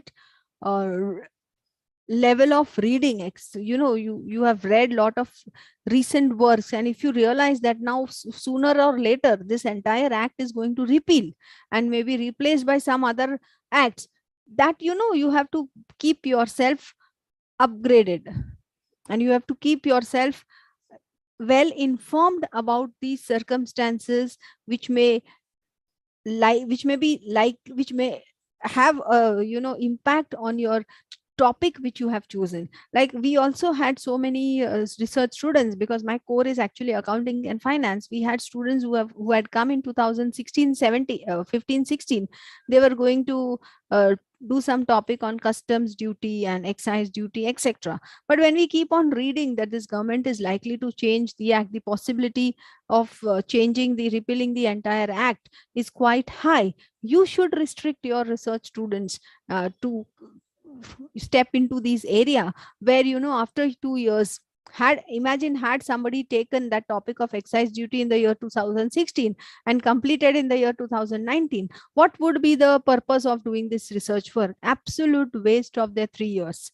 In fact, even if you go and answer in interviews that my topic was this, which I did in the area in the year 2016 and completed in 2019, people will not be even interested in listening to the what you have done in the topic, because it's absolutely redundant, absolutely of no use. So that's why the level of the foresight and the recent contemporary topics, that identification also is very, very important. So when you try to identify that topic, how to try to identify that topic? By doing lot of review of literature, and there is a systematic step for doing review of literature and upgrading yourself by reading newspapers and magazines, and reading to nowadays, so everything is in blogs, YouTube videos, so many social media information you can gather, because so many of them, they upload their own videos, YouTube videos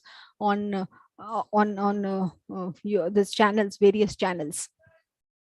Okay, so let me also tell you, when you are doing review of literature, what is more important, because the first step which a guide gives, a research supervisor gives to a PhD student, a research student, is okay, go, you start doing the review of literature. And sometimes the student says that maybe the guide wants to just brag, or maybe right now time is not available, etc. That's what people I've been interacting with so many research students. So they will feel, oh, my research supervisor has just given me, go and read some work.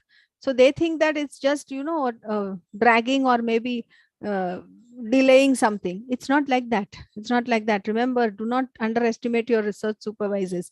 And when they say that you go and review the literature, they actually mean that unless you review the literature, you will not get an idea of proceeding your research work. So now I will also try to tell you in brief, in just few minutes, that when you do review of literature, what kind of literature review you should do. You should read broader aspects. You read studies which has broader aspects. You should read studies which are related aspects to the work which you have chosen. And you should read studies which involve similar aspects. If you do all the three, that means your review of literature has been done perfectly and systematically. Now, what do you mean by broad? What do you mean by related? And how do you identify similar aspects of research? So for that, I'll give you an example. Suppose if you are doing a study in which you are comparing Amazon and Flipkart, if you want to see consumers' preferences of consumers to choose or to buy product from Amazon and Flipkart, if you want to do this type of study, then what will be the review of literature? For that, first you should go for broader aspects. Broader aspects means what is Amazon and what is Flipkart? Both are e-commerce companies. Okay. So when you do e-commerce companies a study, you should know everything related to e-commerce companies. So that time you have to gather information about legal aspects in e-commerce, ethical issues in e-commerce, logistics in e-commerce, security issues in e-commerce, growth of e-commerce in India. These are the broad aspects. Is it covering anywhere Amazon and Flipkart? Do you see anywhere in these studies I've written Amazon and Flipkart? I've written everything about Amazon and Flipkart e-commerce companies. As an e-commerce companies, what are they? We are going. So we should know about all information related to the area which you are identifying. So this is called as a broader aspects. Then related aspects, then you see e-commerce companies may, now there are so many different types of sales. Yeah, you have a business to business, business to consumer, business to business to consumer. You have, these all B2B, B2C kind of things. So in e-commerce, these are the related things which you are expected to know. Then what are the emerging trends of e-commerce in India? You may also identify trend in certain populous countries. See, India is a populous country. So you may identify whether there are the same type of trends are observed in the other populous countries, or whether the same type, what are the trends which you are observing in country which are more technologically savvy compared to the other compared to our country. So these are the related aspects which you want to compare. Then what are similar aspects? So I said, if you want to do something about consumers' perception, you need to study whether any other person has done something else about identifying the perception of some other two different platforms. If that is done, is a study related to that being done by other researchers? So every study, every researcher, if they have done something on, say, Snapdeal and Jabong, if there are studies related to MobiKwik and Paytm, see, these are also a similar platform, two similar platforms. Ola and Uber, these are also two similar places. So has there been any study done earlier by other researchers for identifying the consumer's perception between two similar platforms? That you have to identify. Then if you see, it means you have done everything. E-commerce related small similar aspects, you have done broader terms, you have done related aspect studies. There is nothing left which you feel you should have covered in review of literature. So that is called as comprehensive study of work which you need to do. Then the third step for identifying for continuing or smoothly carrying on doing your research work is sampling. Now this is a very technical topic, but I will just tell you that when you do sampling, even if you appear for an interview, you have to know that what kind of sample size you are going to use for your research work. So that you need to discuss with the concerned statistician whose help you are going to take when you're doing your research work, or you can take the exam, the help of your research supervisor to guide you in this. Then obviously after review of literature collection and identifying the sample, you need to collect the data. So data collection, different methods are there. Primary source of information, you have interview, survey method, etc. for data collection. And then data analysis, you have to do hypothesis testing by doing data analysis. The next step which you have is report writing. After analysis, you have to start writing report. Report writing can be again further divided into five different steps here. First, you have to do logical analysis of the subject matter. Now here also, it depends on the topic, whether you want to go for logical analysis or you want to go for chronological analysis. Logical analysis means step by step, come from the first point to how it has been derived, the last step. Chronologically means date wise, time series by events. You are mentioning that, oh, this like for COVID, you may have a chronological way of doing that. It started with this, then we had so many cases of COVID, then we had that black fungus, then we had Omicron. So all these different chronological events you can mention, and then you can go do this kind of research work. Then after logical or chronological analysis, you need to frame a broad outline, a rough draft, final draft, and always before appendix and after final draft, you have to write bibliography. So as I told you, chronological and logical, this is from simple concepts to complex. And here you have to see time of occurrence. Ethics plays a very important role nowadays. The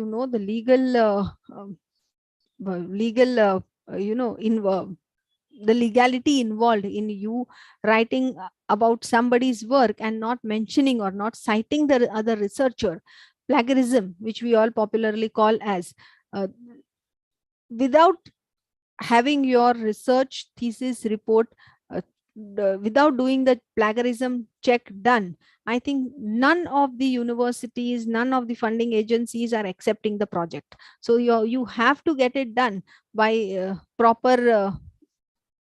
using proper software. Do not go for the online softwares which are available. Though they are free, they are not able to identify, they are not able to find out whether the from where and how much of percentage of content has been plagiarized. So you should follow everything, especially in literature review.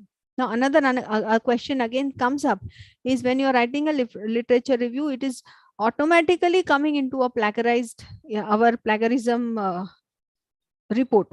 It's not like that. You have to change the words and you have to write. You cannot write the same words used by others in review of literature. You can cite quotations that you try to do it in introduction, but do not write exactly the same words when you're writing review of literature. So you should avoid fabrication, falsification, and other types of misconduct for a research work. And the last stage here, after doing all these work, achieving all these milestones one by one, what you seek for is, you seek for citation and the impact factor of your work. Citation will come only when there is a breakthrough. You will not get, if your work is a normal routine research work, no, people will not cite you. You should not cite yourself all the time. Let others cite you. You should not praise your own self. So self-citation is advisable, but not for one or two, because when you write your name on Google Scholar, it is automatically reflected that you have cited your own work. So that will also not be allowed. So you have to cite, you have to ensure that your citation index increases. At the same time, when you are identifying publication, you have to identify publication of your research work. It should be in the high impact factor journals. Now, how do they identify, and what do you mean by impact factor? How the impact factor is identified, is calculated? It is citation in year 1 plus citation in year 2 if it is for 2 previous years. See, if the impact factor for an year is average citation of 2 previous years. So how many papers have been cited by others of that journal in year 1? How many papers have been cited by others of that journal, say journal X, for year 2? And out of total papers published by the journal in year 1 and year 2. Say, for example, journal X has published 50 papers in year 1 and 50 papers in year 2. Okay, out of the 50 papers in year 1, 25 papers are cited. 25 papers are cited in year 1. and 20 papers are cited in year 2. So 25 plus 20, 45 papers are totally cited. And how many published? 50 plus 50, 100. So 45 by 100. This is how the impact factor is calculated. Number of times the paper have been cited in year 1 plus cited in year 2, and the total by the total papers published in year 1 and year 2. This is how the impact factor has been calculated. Therefore, if you see, when you go for choosing the research journal, if you see the volume 47, volume 50, that means they have long trend of publication as well as citation. If you see volume 1, issue 1, that means earlier past they don't have any publications. If you see volume 2, volume 1, etc., even volume 7, 8, that also means that in past not so many papers have been published. Okay, few papers have been published. So try to identify the research journals which has been frequently published and volumes of that has been published, so that you also the scope of citation of your paper also enhances, improves, because people are aware that there's some journal like this. Then you have H index. Now what do you mean by H index? Suppose if I'll just let me give you an example to explain what is an H index. It is an author level metric that measures both productivity and citation impact factor of publication of research author. Now, how do you define that? Suppose if you have 2H index. 2H index means 2 research papers are cited at least 2 times. If you have 4H index, it means 4 research papers are cited 4 times. So 4 papers and 4 times. Let us calculate this with this example. Suppose if you are an author, if the author is Dr. Sharma. Dr. Sharma has published paper A, paper B, and paper C. Paper A is cited 3 times. Paper B is cited 4 times. And paper C is cited 2 times. How do you calculate the H index of Dr. Sharma? Start with the highest. Okay, highest is what? 4. How many times you see the word 4? 4 you have seen for only 4. Paper B is published 4 times. Paper B is cited 4 times. Any other is cited 4 times? No. That means the citation H index cannot be 4, because 4 papers should be cited at least 4 times. So here 4 times you are not seeing anything. Then go to the next 3. 1 paper is cited 3 times. Another paper is cited 4. That means more than 3 is cited 4. Okay, B is cited 4. That means it is more than 3. That means 2 papers are cited more than 3 times. 2 papers. But what is the parameter? Number of papers cited, same number of time. Matlab 4 paper 4 times, 2 paper 2 times. So here 3 papers are cited, but they are not cited 3 times. They are cited only 2 times. That means citation in H index 3 also ruled out. Then go to the next 2. 2 is cited 1 time, 2 time, because higher than 2, 3, and here also. So 2 papers are cited at least 2 times. Here they are cited 3 times, right? If you see, this is 2 plus 1, 2 plus 2, and 2 plus 0. So here they are cited 3 times, but it has to be at least 2 times. Here if you see here 3 plus 0, 3 plus 1, but third there is no 3. 3 has to be there. So 3 index cannot be possible. Here 2 plus 1, 2 plus 2, and 2 plus 0. So 2 is coming at least 2 times.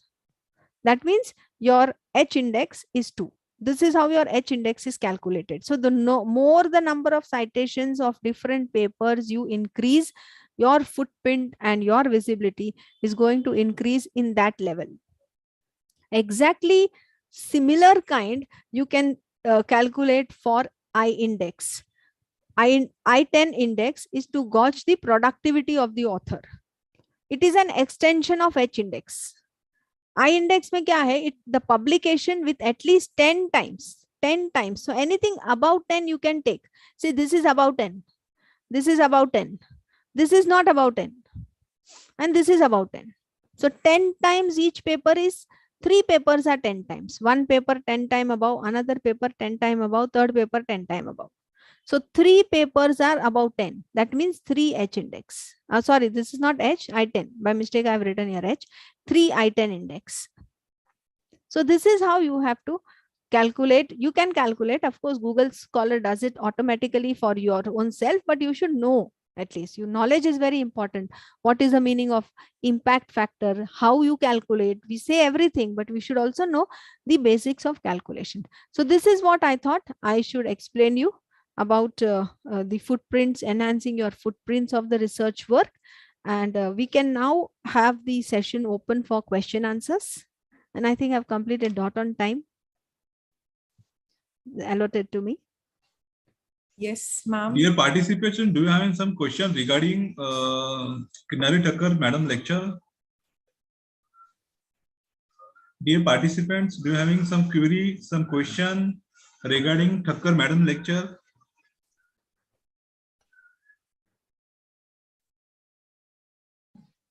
Okay, ma'am, I think everybody is asking you to send their PPT. That's what they want to see. That's what I can see in the chat box. Okay. I think, yeah. The PPT of Thakkar Madam, I will share you at evening time. I think so there is no any question. I would like to hand over this session to Samita Madam for vote of thanks. Madam, please continue. Okay. Okay, sir. I will request Saqib sir to please propose the vote of thank.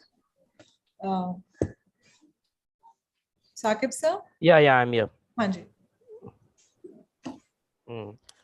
It's an honor to have been asked to offer a vote of thanks to Dr. Kinnari ma'am.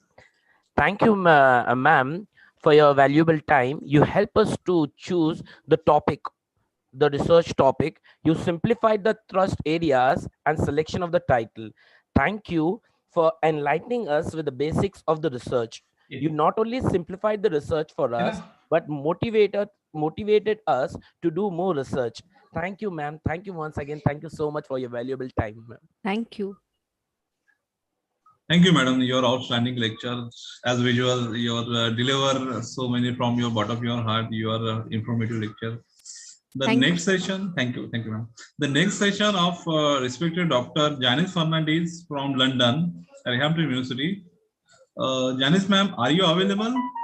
Yes, I am. Good morning, everyone. Good morning, madam. Please continue, ma'am.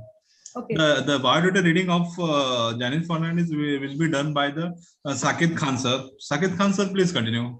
Okay. Good morning, Janice ma'am. Nice to Thank- meet you always. Thank you. Pleasure. Good afternoon. Good morning, ma'am. I will request Khushbu Joshi from Sinhgad College of Commerce to introduce Janice Fernandez, ma'am.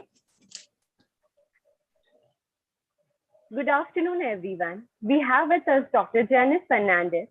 She is permanently working as an academic support librarian in University of West London, UK. She has completed her PhD from Tilak Maharashtra, Vidyapeeth, Pune. Ma'am has more than 30 years of experience. I would like to highlight few skills of ma'am. She is dynamic and proactive in consumer service and interpersonal skills. Ma'am has the ability to work in team as well as to organize and supervise the work of others.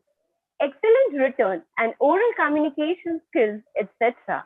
Ma'am has received many awards. Few of them are awarded by National Acquisition Group UK in 2021, awarded by Gill Award in UK in October 18. She received Best Paper Award in 2014 by GNIMS Award, 5th National Research Conference, and many more. More than 10 papers are published nationally and internationally. I welcome you, ma'am. Over to you, ma'am. Thank you so much. A very good morning to all of you. First and foremost, thank you to Kishore and Vagmari brothers for the opportunity. Thank you to Dr. Kinnari ma'am and Dr. Abhijit for setting the trend of today's talks and the focus on research, but the focus on knowledge shared is knowledge gain. So I'm sure as you all gain some knowledge from us, we gain a lot from your interactions as well. So please keep the questions coming and please keep the discussions lively so that we all tend to benefit in the long run. Let me just begin by sharing my screen.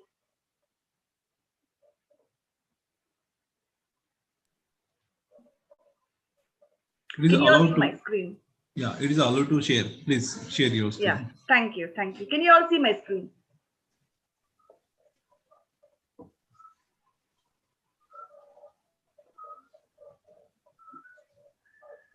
Okay, so let me begin. The topic that I would like to speak about today is about writing the literature review. Let me give you a little background of how I came about this. Since I am now currently based in the academic library of the University of West London, we do a lot of lectures for research students, not only at the doctorate level, but also at the postgraduate and the undergraduate level. There is a lot of stress on getting your research done right. There is a lot of stress on starting correctly so that as you go along in your research journey, you know that you have got it right, you have understood the concepts, and you are what we call an ethical researcher. This is my small contribution towards that journey of each one of you. And I hope that it benefits you all in the long run. So what I aim today to do is to explain what a literature review is really like and why it is written. Knowing the steps of a literature review, searching and finding relevant literature, identifying and evaluating literature, and then using that literature correctly. The 5 steps actually of information literacy by Cornell. So let's start at the very beginning. What is a literature review? If you have looked at doctoral dissertations, it is a whole chapter in that research process, in that research journey. If you have looked at smaller research articles, it would probably be a couple of paragraphs, or sometimes maybe just one large paragraph. However, anything connected with the research is always does actually have to have a literature review in a way, because you are actually standing on the shoulders of giants, and I am borrowing that from Google Scholar. You are beginning, not really beginning, you are sort of setting forth from the point where others have already done some research, and you are sort of continuing their research. So that's basically what you do in a literature review. So it is some words that I have actually put into bold to sort of say that's what it should be like. So it's a piece of academic writing. It should critically evaluate. It should demonstrate your subject knowledge. It explains your position in relation to the research that others have done, and it provides suggestions to research that others could do in the future. So you are somewhere in between on that research part, basically. It is an examination of various scholarly journals and articles, and it is a summarization and synthesis. Now, the next slide will tell you what, in my opinion, a literature review should not be. So a literature review is not a copy and paste of various abstracts. That we think is very easy to do because you would then open up multiple tabs, probably. Sorry, Janice ma'am, I think your slide is not visible. Is it not? I have shared the screen. No, ma'am, your slide isn't visible. None of the slides are visible? Could you, I think. Yeah, now we can see. Now we can see. Yeah. Okay, I think that, okay. Yeah, perfect. Do you want me to go back from the first one? Can you see that one then? Oh, ma'am, I think you can continue where you were. Is that okay? Yeah, that's perfect, I think. Fine. Okay, fine. I'll do this. Thank you. Okay, so what a literature review is not, it is not a copy and paste of various abstracts. And I would like to stress, because a copy and paste of abstracts of other people's articles is plagiarism. It is not a descriptive list or a summary of books or articles. It is not a bibliography, because you decide, you create your own bibliography when you decide what you are going to include in your literature review. It is also not just a big essay. There are words that really stress what a literature review is. One of it is critical and one is evaluation. So I would like you all to hold on to these two words when you think of literature review. Think of critical and think of evaluation. There are just two words, but these two words will encompass actually what it is all about. So why do we write a literature review? I gave some thought to this, and I sort of figured out that I could do research without a literature review. I could do research from point zero. I did not have to look at other people's research. Ma'am, I'm sorry, but your slide is static. There's nothing. I'm sorry to interrupt. It's really. Sorry, I can't see the share. Is that the reason? Wagmare sir, do you have the access to share? It is being shared though. Oh. Oh, I can see it says I'm viewing Kishore's screen. Is that the reason? Yeah. Madam, can you share from this? I'm sharing here, stopping here for share. Yeah, can you share? Kishore, don't share my screen. I'll share it. So that should work, I think. Yeah.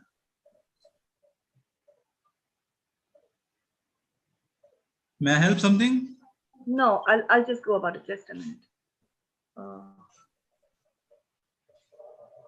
Can you see my screen now? Yes, it is appearing. Yeah, I think both of us. It's perfect. Yeah. Is that okay? It was Yeah. static. Thank you. Please continue. Yeah. Okay. Yeah.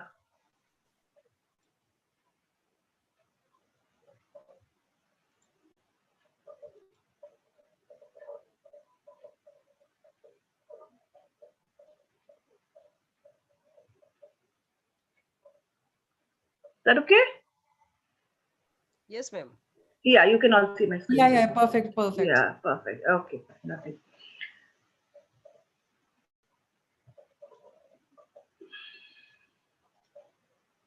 So, what am I supposed to do in the literature review? So, you are expected to show that you recognize the relevant and important research in your field, that you understand what research has been done by organizing and evaluating it, and most importantly, that you can see that in this research that has been done on your research topic, there is a gap, and so you sort of step in to fill the gap. I would like to visualize this probably as a staircase. So there is a staircase, and each step on that staircase is research that has been done by different people. You're climbing the staircase, but you now see that there is a step which is incomplete, or a step which can be then modified. So you are going to climb on that step, or you're going to stand on that step, and you're going to fill up that step. That's my visualization of what your research is all about. And that's what you're doing, what your literature review actually does. You are standing and you're sort of filling up the steps on this staircase of research. So we now come to these steps of a literature review. Okay, some of you probably know about this.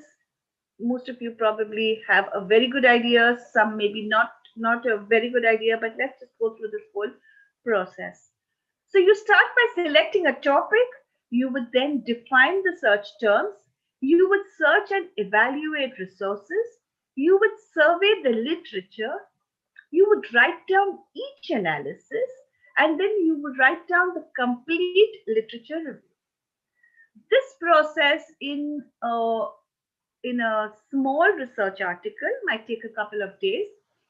This process in a doctoral dissertation takes a long time. You actually begin your literature research even before you have done your research proposal, and you would finish your literature review almost when you've done the bibliography. It is a process that goes side by side with your doctoral research. So you don't stop the literature review, it just continues on and on. It's a very solid learning curve. Let's look at the first step. Okay. So how do you select a topic? Okay. You look at your broad discipline. Okay. My discipline is library science. Inside library science, you look at a smaller discipline, maybe human resource management in library science, maybe infrastructure in libraries, maybe quality assessment in libraries. You sort of broaden from a very broad topic to a slightly narrow topic. You read background information, you brainstorm for ideas. Just a tip here, it is nice if you have some, you would have a mentor, that's your guide. Would be nice to have like a buddy, somebody on your research journey. So when you research and read more about your topic of interest, you then define your topic from broad to narrow.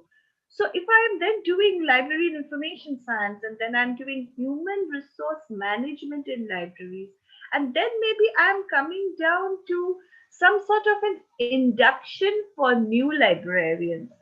So I have now narrowed it down. When you narrow it down, ensure that your topic is manageable and that material is available. If you were doing, for example, historical research about the history of libraries in the UK, and it is a period, say maybe the 16th century, and you don't have enough information available, it is not in a format that can be accessible. If it is in a geographical area that you don't have connectivity to, if the methodology was such, maybe it was oral interviews at that time, and there is no record kept of those oral interviews, then you need to rethink your topic. Keep a written journal of your progress right from the first day that you even think that you would like to do some research. It's good to have a journal and write down everything that you see, hear, read, think about. And one of the most important things, and I would like to say this to everyone on the research journey, enjoy your research. If you are not passionate about the topic that you select, if you are not passionate about your area of research, it is just going to be another assignment for you and you would not enjoy it.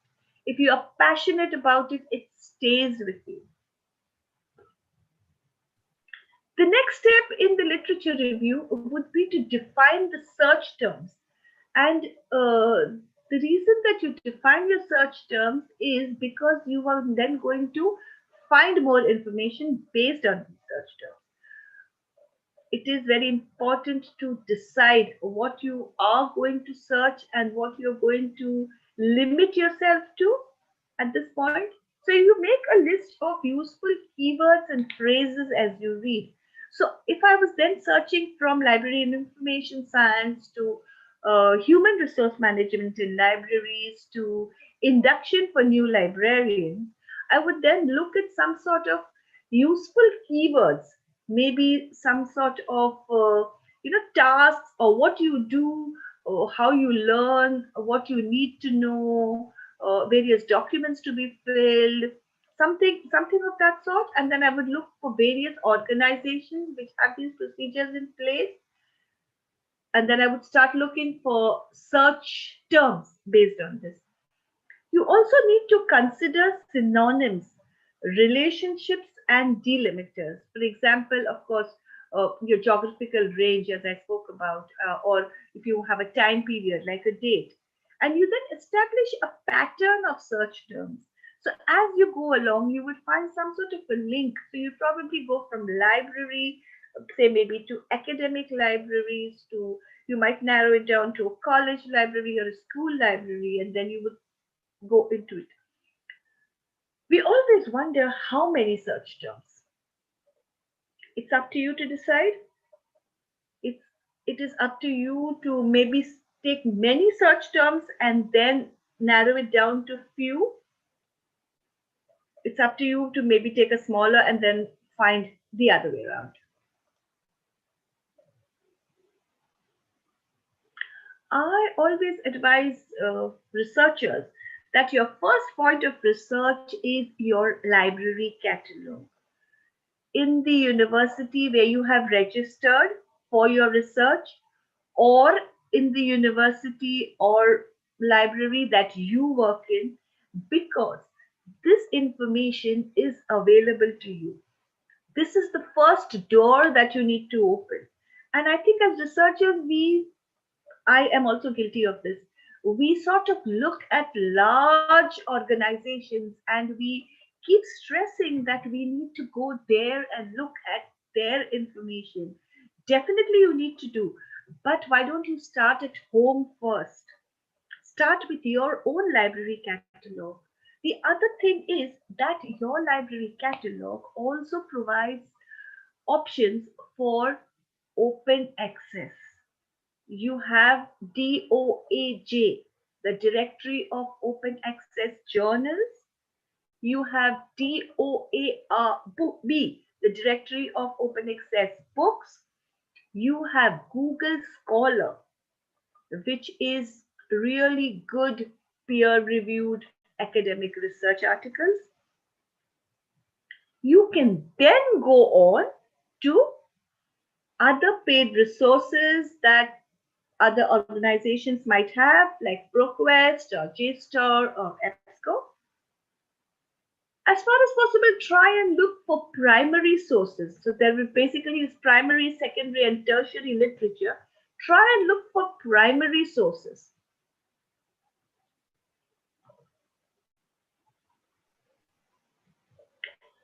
Try broader terms first. I have put in, I don't know how visible it is, but that's a view from the library catalog of the University of West London. And if you type in a search term, just like how Google does, it would give you over a lack of resources. But there are delimiters on the left side, and then you can narrow down your search. For example, if you were doing research on a journal article, but you're only looking at something relevant for the past, say, 5 years or so, or maybe even closer, you can then narrow down your search. Or if you're looking for any of the other delimiters, probably in a different format, probably full text, peer reviewed, only journal articles, only book reviews, for example, and any of those might work. You also think of synonyms, and I have used words basically because I am a music librarian. So, but then in your own field, you would find that synonyms sometimes will also give you the same search results, and you have online dictionaries full of synonyms. You think of abbreviations, and I was looking at DSP, and I looked at DSP and I said DSP has multiple meanings. So when you put in an abbreviation, you need to figure out that you're using the abbreviation, but you might also get results not related to your search. Then you have Boolean operators and not or. I think all research students should be familiar with Boolean operators so that you can widen or narrow down your search. So technology and music technology, music industry. Truncation, use truncation. Often it happens that when we are doing search, we just put in the word and then we get like that lakh and a half of results, and then we look at the first few and then we move on. But we don't realize that all of these options will help us to better your search results, to get more precise results out of your search.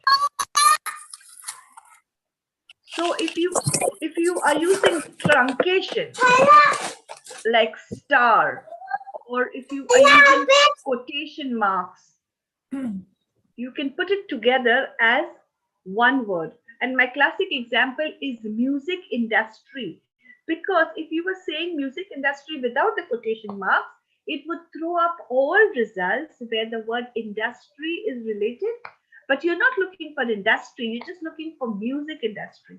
So it's good to put that into quotation marks. And of course, wildcard that pulls out all other options that might be there. So now you have found from this 1.5 lakh of resources. Oh, before I say that, I should also stress on the fact that preferably try not using Google, use Google Scholar or Google Books, because you are looking at academic writing. And of course, I'm sure all of us are aware of fake websites, unauthentic information, accuracy, reliability, and stuff that your websites might just go away. I think there has been enough that has been said about that. But I do want to stress that Google is maybe your last option or your first option to sort of gauge your understanding if you want that. But you would not like to use Google as a point of reference in your reference. Okay. That being said, let's now come to evaluating your resources. So you've now found from this 1.5 lakh, you found some resources, maybe 20, 30, 40. 40 is too many. And so what do? You sort of try and narrow them down to what are most relevant to your research. So you pick up an article. Who is the author? Is the source authentic? Is it from an academic journal? Do you think the information is accurate? Do you think the methodology that was used is sound? Is there a proper testing method? Is there were there surveys handed out and filled in and brought back, and was that data collected and collated and analyzed? Was there a good methodology used, or was it just random? Is the information biased? And you sometimes see that there is, how should I say it? I have seen research articles where there has been bias, probably bending towards a certain area, and you do not want that. You're starting your research. You want unbiased research to start from. And of course, how relevant is it to your topic of research? What you found, you found 40 articles from say 20 from Google Scholar and 20 from DOAJ. How many of these are really relevant to what you're trying to research? Is it too old? If you're looking at articles where you speak about the status of libraries in the international scenario today, and are you looking for an article from 1982? Is that relevant? Is it too old? Does it provide enough coverage? Especially if your research topics are very current. If you're talking about technology, it has to be now, as of now. If you are talking about historical research, it has to be of that era. So depending on your research topic, you decide the time period. You then survey the literature. And when I mean survey, it's two different things. You just go through it and then you actually read it. Try doing it this way, because sometimes, because of lack of time, we tend to rush through this part, but this part is what forms the basis of your whole research. If you see, the literature review in your research cycle is a very important bit. So when you survey your literature, try and critically evaluate, try and find out whether it agrees. So you've taken an article and you're reading it. What do you want to look for? You want to look for, is this something new? Is this something that you have read? What is the evidence? Are there gaps in it? uh, think as you read, how is the text relevant to your research? Do you think that this could be one of those articles which will sort of get you thinking? Because that's the idea of literature research review. This article should sort of get you thinking, get your brain cells working more. So from those 40 articles, you have now figured out that 27 of them are good for your research. So you put them at the side, whether electronically or in print form, preferably electronically, let's say paper. Put them down in folders, maybe folders based on your search terms, so it becomes easier for you. Try and be systematic right from the beginning so that towards the end you're not rushed, you're not stressed, and then you're not all over the place trying to find out where is that paragraph from that article that I read 4 weeks ago. So when you write down your analysis, first I would suggest that you go through the abstract. Just read the abstract first. The abstract itself will give you an idea, an indication of what the research is all about. You then determine the main ideas and the methodology. You then see if the author has looked at it from a different perspective. You then look for gaps in the research. You now will read the complete article. And when I mean read, it's read and understand and assimilate and reread if you need to. That's why I stress you read a second time, because the first time you read and enjoy the article. The second time you start critically evaluating the article. So you will then summarize and evaluate the source. You will paraphrase, and I think Dr. Kinri Thakkar has explained paraphrasing, but I will stress on that as well. You will definitely take notes. So what paraphrasing is all about is paraphrasing makes sure that you are not into plagiarism. That's the base of it. So when you put your research article through Turnitin or through any other plagiarism software, what the software does is the software looks for similarities. If you change words, if you do a copy and paste and change words, Turnitin is clever enough to know what you're doing. If you use synonyms, Turnitin is still clever enough to know what you're doing. What you need to do is you need to read a paragraph, not only write it in your own words, but you need to write your ideas into it. So then Turnitin knows that this is definitely not plagiarism.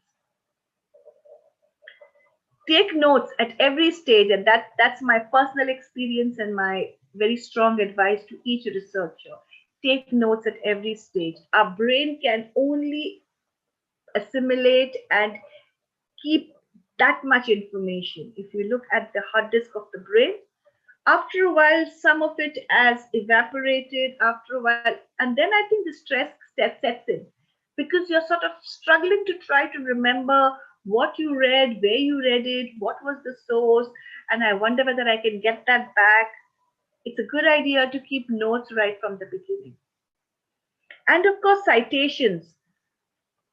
So there's two bits to citations, and I hope that in the next lecture that I will do with Wagmare brothers, I would like to talk about this a little bit more. So I hope you would all be there on that one as well. But citations has two bits. So it's in-text citations and referencing, or the bibliography at the end. And both of those have to match. Both of those have to be correct. So make sure that you have all those in the right place. The other part of the rest of your literature review. So you are now organizing the literature according to common themes. So you move from general to specific. As I said, you're talking about libraries, and then you're coming down to maybe a school library, and then you're coming to maybe human resource development, and then human resource development in a school library. So you're sort of going from broad to specific. You are showing your relationship between the chosen topic and the wider subject area. You're using language to show confidence. So this is one of the things. So you say that, say, Smith 2014 suggests that, okay, or Smith 2014. I'm talking about in-text citation.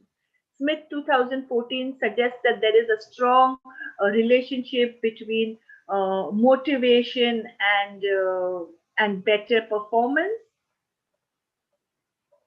If you're not sure, then use cautious language. Aim for precision, get straight to the point, because there is often a word count, especially if you are doing smaller research articles. There will always be a word count. So make sure that all the words that you use really count.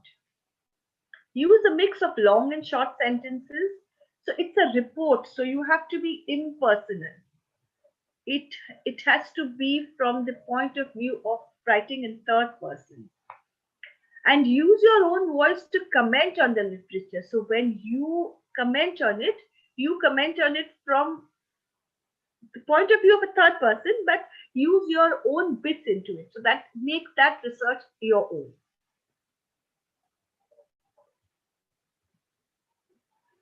So there are three bits to writing a research review, a literature review. You write an introduction, you write a main body, and you write a conclusion. So when you write an introduction, it is just a brief bit, and you speak about your topic, your subtopics, and why you're sort of looking at that research. In your main body, you will have in-text citations, logically arranged, giving arguments of what your authors are actually talking about, why they're talking about that, and what you think is the gap in that whole thing. And then you have a sort of conclusion at the end, which explains the gaps and then supports that no research has previously been done on this topic, and hence this researcher would probably like to contribute. At the end of your literature review, you have references, and references in the expect style. So there is probably a Harvard reference, there is an AAPA style. You have to look at what reference style is expected of you. That will be in the rules and regulations. For example, if it is doctoral dissertation, it will be in the university website. Cite them right is a very good site that explains how you do citations correctly, and I would suggest that you go to that one. So now we come to some of the challenges in this whole maze of the literature review. No time, very difficult, information not available. We could do so many of those.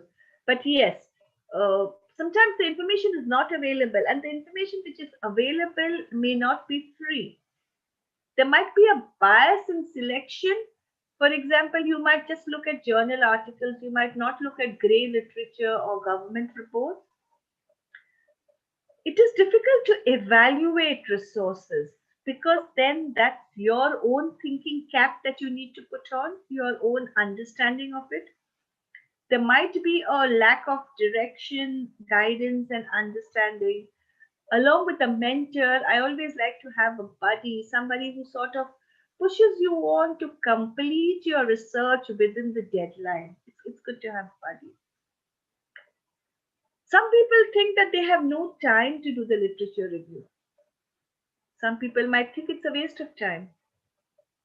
It's neither of these. You need to allocate time for the literature review in your whole research process. And of course, copyright and IPR, and we will definitely speak about those as well at some point in another forum, in another session. But it is very important to realize that you are not into plagiarism, that you are giving due to whoever has written that article. You are acknowledging the research of another researcher. I always think that literature review provides you with amazing opportunities, and I would like researchers to hold on to these because this is your base. This is what you need to think. If you want to think positively and proactively, this is what you need. Some research work has already been done. You are not reinventing the wheel. You are not starting from scratch. You are just standing on the shoulders of giants. You love the research topic that you have selected. You're passionate about it. It is exciting. It is enlightening. You are building information bridges and networks. You are filling up the gaps in that stairway. Think of yourself there. You personally benefit from this whole process because you sharpen your own analysis, your own critical analysis. You learn how to review a journal article.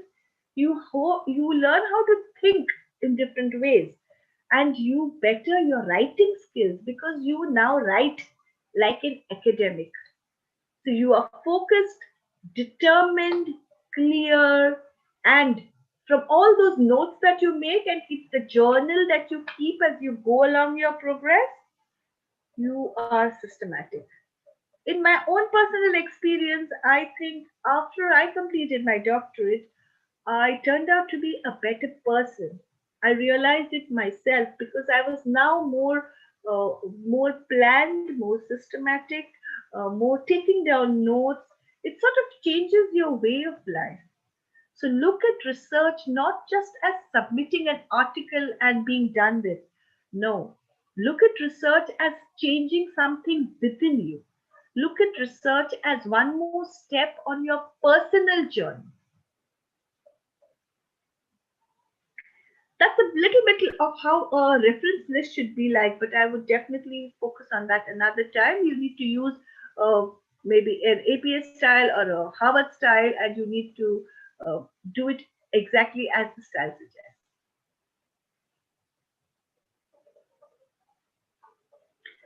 Thank you for giving me the opportunity to share my thoughts on this amazing topic and to add value to the profession of librarianship. And I'm happy to take on any questions.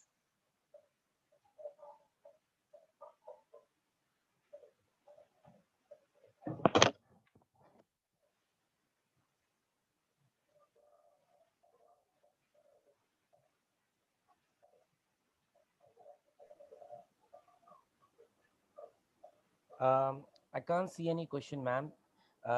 Thank you, Janet Fernandez, ma'am. Thank you for your valuable time. You simplified the literature review for all of us. You showed us how to manage the research topics. You definitely ignited the passion for research in us. Thank you, ma'am. Thank you for such informative session, and thank you for your valuable time. Thank you so much, ma'am. Thank you. It's been a pleasure. Thank you. Shivani, ma'am. Yes, sir. Yeah, please take a charge. So, thank you, Saqib sir. Thank you, Janice ma'am. Wagmare sir, are we ready with the third technical sessions person? I would like to thank you first, the Janice Fernandez madam. As usual, the lecture is outstanding and very informative lecture have been delivered. Again, thanks for behalf of the Sinhgad College as well as from behalf of the Sri Wagmare Brothers NGO and private event management company. The third session of Dr. Mangala Hirwade madam. I would like to give the biodata reading to the Shivani madam. Shivani madam, please continue. Thank you, sir. Thank you, sir. Thank you, sir. So now we start with our third technical session. To introduce all of you, Dr. Mangala Hirwade, we have Professor Faria Siddiqui from Sinhgad College of Commerce. She will introduce you to the third technical session resource person. Thank you, Shivani ma'am. A very good afternoon to one and all present over here. I, Professor Faria Siddiqui, feels a great pleasure in introducing you to our third technical resource person, Dr. Mangala Hirwade.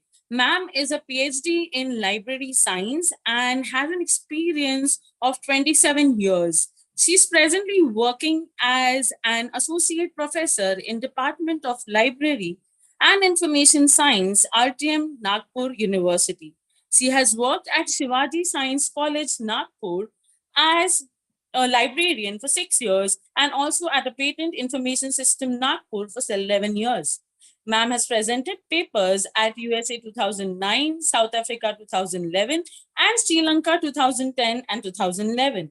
She's also chaired a session on IPR and copyright at the 7th International Conference, Sri Lanka. She's also delivered more than 400 lectures as a resource person in refresher, orientation courses, and in sponsored by UGC, AICTE, and CBSE, and many other institutes promoting awareness about intellectual property rights and open access. She's also recognized as a PhD supervisor at RTM Nagpur University and SGB Amravati University. She has guided 33 students for AMPhil research work and 62 students for M Library project work.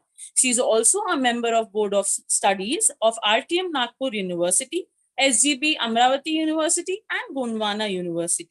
She has 5 books, 12 edited books, 55 papers in national and international journals, and 92 papers in conference proceeding published to her credit. She has been associated with UNESCO SALIS Information Literacy Interactive Portal for South Africa 2007-2008, UNESCO Handbook on Open Access published in English, German, and Chinese, and Encyclopedia of Cyber Behavior as content writer. She has completed 1 minor research project of UGC, 1 minor research project, and 1 ICSSR research project.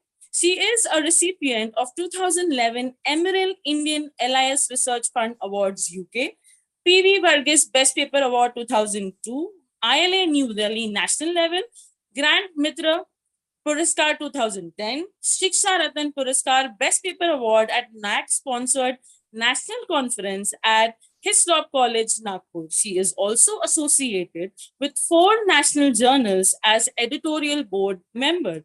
She is also a life member of professional associations like ILA, VLA, LISA, SALIS, and many more. So we welcome you on board, ma'am. Over to you.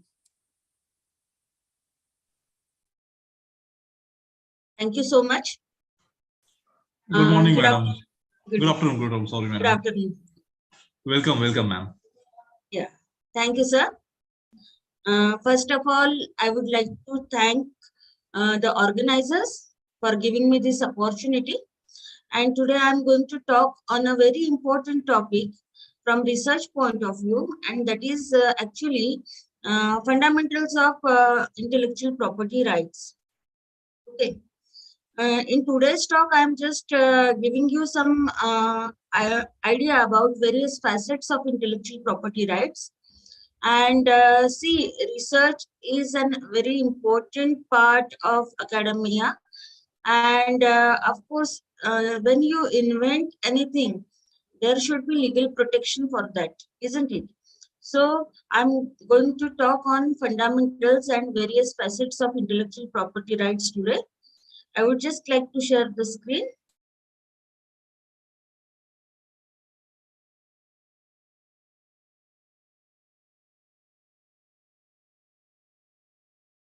Is it visible to you? Yes, Yes, ma'am. madam. Please continue. Yes, yes. Yes, ma'am. Okay. So today, the topic is actually intellectual property rights. Okay. And I would like to start with this slide. See, friends, God has given brain, imagination, and creativity to human being. And Mother Nature has blessed us with abundant of physical and biological resources. So by using these 2 gifts, humans started creating new invention and his own world. But in the earlier era, the creations fell in public domain. Okay. But now, as on today, we have a legal mechanism to protect our research, and that is intellectual property rights. Now, what intellectual property is? Intellectual property is actually the activities of the human intellect, and it is the creation of human mind, human brain, that is called as intellectual property. See, we have various types of properties like movable property, immovable property. Likewise, today we have intellectual property, and that has to be protected legally. That is intellectual property rights. Now, see, sometimes there is confusion in the mind of the researchers or the common people. They don't know actually what are the facets, various facets of IP are there. What is patent? What do you mean by trademark? What do you mean by industrial design? Okay. So when there is no clarity of ideas, then such thing happen. See what he is saying. All I asked was, can I patent my copyrighted trademark? So there should not be any confusion in the researcher's mind about various facets of intellectual property rights and which facet is used for which benefit. Okay, that is the very important aspect. And today I am going to talk on all these things. The intellectual property is broadly divided into two basic categories. The first one is industrial property and the other one is copyright and related rights. Under industrial property, you have four branches, that is patent for inventions, trademark for goods and services. There is one more, that is industrial design, and the fourth one is geographical indications. And the other domain is copyright and related rights. See, the creative expressions of your work can be copyrighted, isn't it? And it is a monopoly right to the copyright holder. See, what is covered under copyright? See, writings, musical works, dramatic works, audiovisual works, paintings and drawings, sculptures, then photographic works, architectural works, sound recordings, even the performances of the artists, musicians, singers can be copyrighted. And of course, there are some broadcasting rights also. These also come under copyright and related rights. See, how to use copyrighted works for your research work. That is the question over here. You can use the copyrighted works under fair use category, isn't it? There is a provision in Copyright Act regarding fair deals, that is fair use of copyrighted works. See, if you are using the copyrighted works for your research purpose, for your teaching learning purpose, that is the non-commercial purpose with some conditions by the copyright holder. That means brevity condition is there. Means only small portions of the copyrighted works should be used for research and that should be duly acknowledged. See, suppose take an example of Google Images. If you are using Google Images and if you are not reading the copyright statement, that means it may land you in a trouble. Right? So whenever you use the things, you should read that copyright statement, right? So you can use the copyrighted works with brevity and with proper acknowledgement, and that will not create any loss to the copyright holder. Then that is the fair use purpose. Now I am coming to industrial property. That is, what are inventions, then what is trademark, what is industrial design, and what are geographical indications.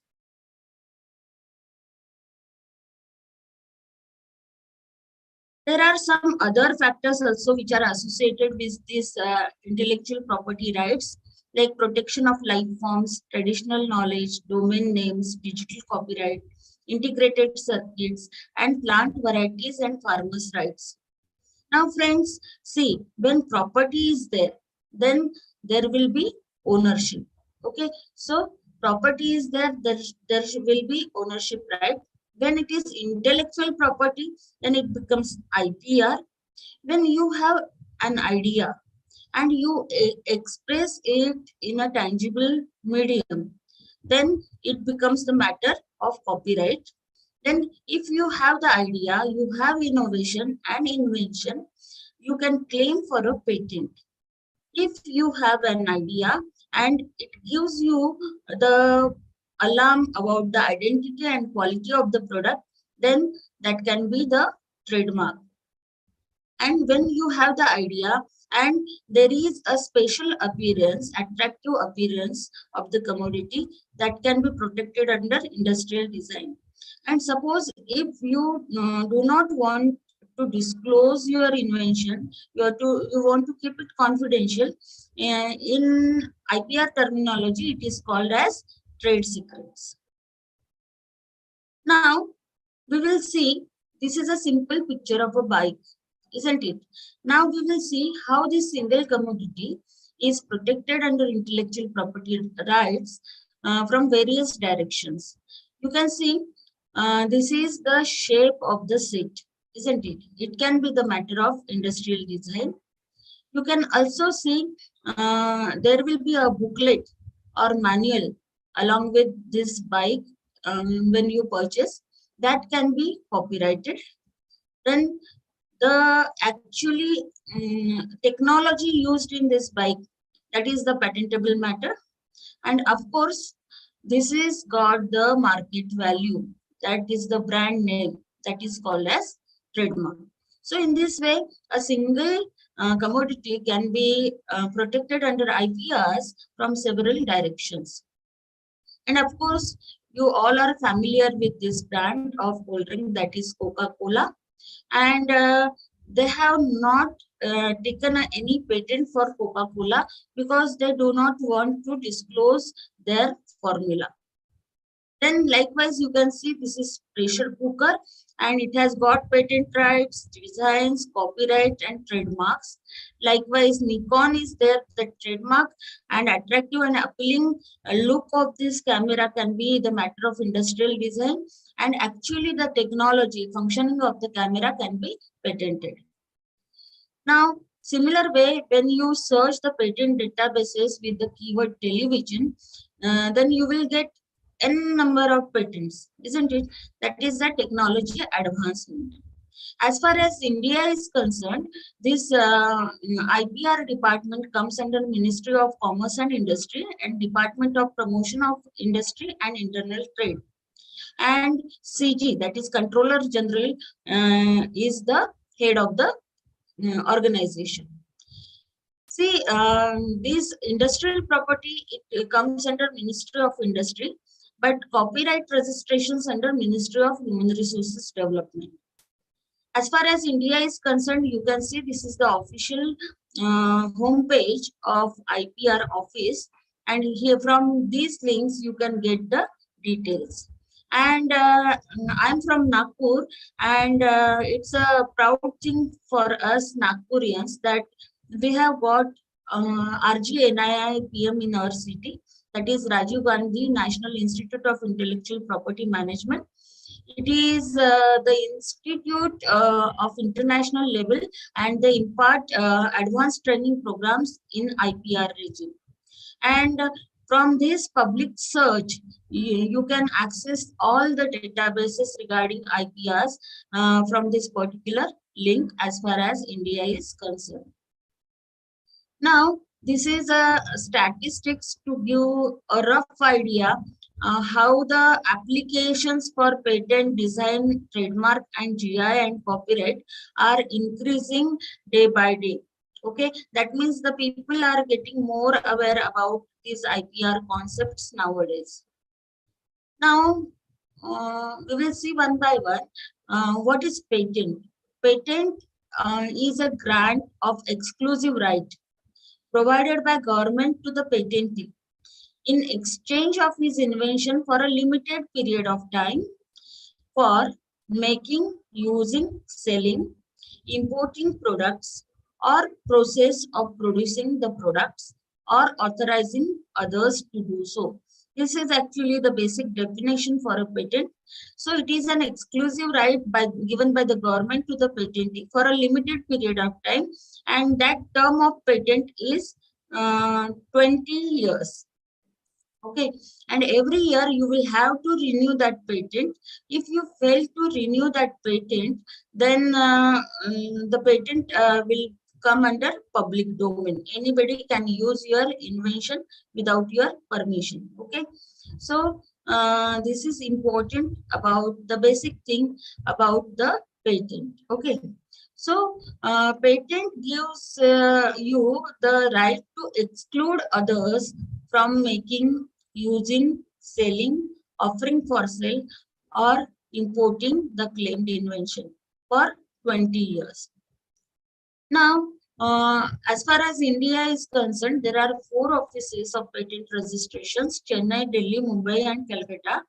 Okay, and their jurisdictions are decided, like the people from AP, Andhra Pradesh, Karnataka, Kerala, Tamil Nadu, and Pondicherry, they will go to Chennai office for their applications. Okay, then there are various acts we have, like we have the Patent Act of 1970 and amended time to time. Then Designs Act 2000, Trademark Act 1999, then Geographical Indications Act, Copyright Act, then Layout Designs of Integrated Circuits Act, Biodiversity Acts, and all. And this is a study that is, these 10 are the top 10 academic institutions and university in India as far as patent applications are concerned. Then the very first one is IIT, then Chandigarh University, then Sholini University, Amity University, and all. Now, what is patentable?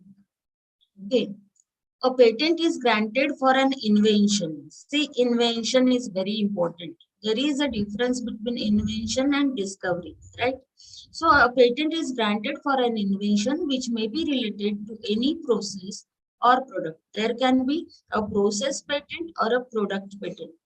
And the word invention has been defined under the Patents Act 1970 as amended from time to time. An invention means a new product or process involving an inventive step and capable of industrial application. See, these two things are important: inventive step, and it should be capable of industrial application. And inventive step is the feature of an invention that involves technical advance as compared to existing knowledge, or having economic significance, or both, making the invention non-obvious to a person skilled in art. See, as far as technology advancement is concerned, I think this slide is self-sufficient. You can see this telephone, and now we have in 4th generation mobiles and 5th generation. Okay, so at every step there is technology enhancement, technology development, technology advancement. So for every step there will be the patent process. Then we have faced pandemic since last 2 years. Okay, so there are some initiatives or inventions like this. See, this is the elevators, and you can see the buttons are given that will be operated by the foot. Okay, you can see this is an invention. Then this is also a new application during Corona period, and this is hand sanitizer stand will be there. Okay, and it is operated by your leg. Then you can see this is also to avoid your fingers touch. This is contactless screening module. Okay. Then some IIT students, they made face masks from plastic bottles to fight COVID-19. Okay. So such inventions are there. See, for getting patent, there should be innovation and invention. Okay, there are three basic criteria where you can claim the patent. The first one is there should be novelty. Novelty means new thing is there in your invention. The second one is innovation. That is, you have discovered some innovative use of the same technology. And see, you can see this is the butter stick, and like glue stick you can use to spread the butter. Innovation. And the third criteria is, see, novelty, innovation, and the third criteria for getting the patent is problem solving criteria. That is, if there is any problem in the society and you invent some device or some solution for that, that can be patentable. See, now take the example of safety pin. This is a very small invention which has got the patent in 1849. The patent number is US 6281. And Walter Hunt, the patentee, sold his patent rights to the safety pin for $400. Okay, so this is a very small invention, and when you search safety pin keywords in SpaceNet database. See, this is the screen showing the SpaceNet database, that is European patent database. It is one of the largest patent database in the world. Okay, so for safety and pin, I received 1126 results. So you may think how it is possible for such a small invention. 1126 patents are there. Yes, there is a provision of design patents also. You can see the pictures over here. And under design patents, it is valid for 14 years. And one more thing is there, here you need not renew the patent every year. So these are some design patents. Likewise, Moore Pushpin company, they have applied for the push pins, okay, the patent, and they got the patent in 1899. And you can see Mr. Edwin Moore founded a new company with only $112, and his first sale was 1 gross of push pins for $2. The next order was for $75, and his first big deal was $1,000 for Eastman Kodak Company. Okay, and similarly, if you give the keywords push and pin in SpaceNet database, then 187 patents were retrieved, and these are also the design patents, and you can see these patents. Then Velcro. See, this is also a very important invention, and it is used in various industries. Okay, so George T. Mistral, a Swiss engineer, he invented that thing.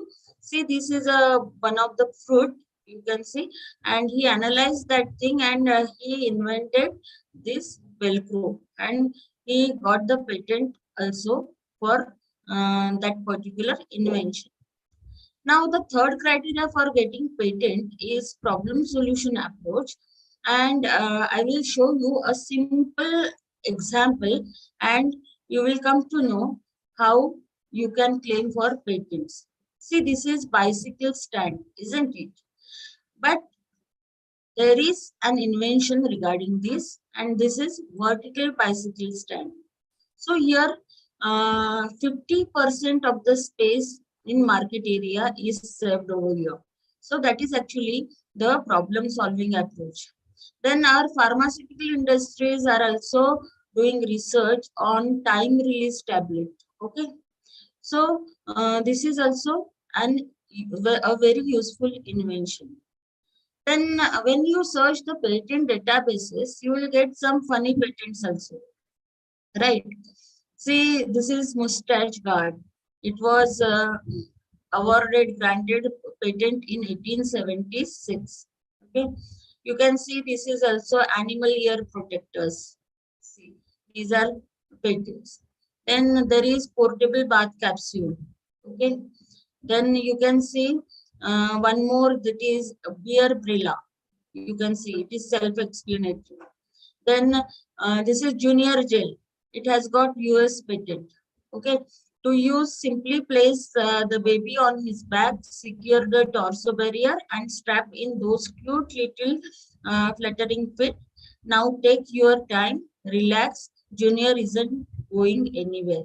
So this is also one of the patent, and this is actually blessing. Embrace innovation. Okay, this is the thermal bag actually for premature children. Now you can see this is actually, this was the case. Aisha is a baby girl who weighted only 1.1 kg at birth. Her father and mother lost their first two babies due to lack of proper medical care.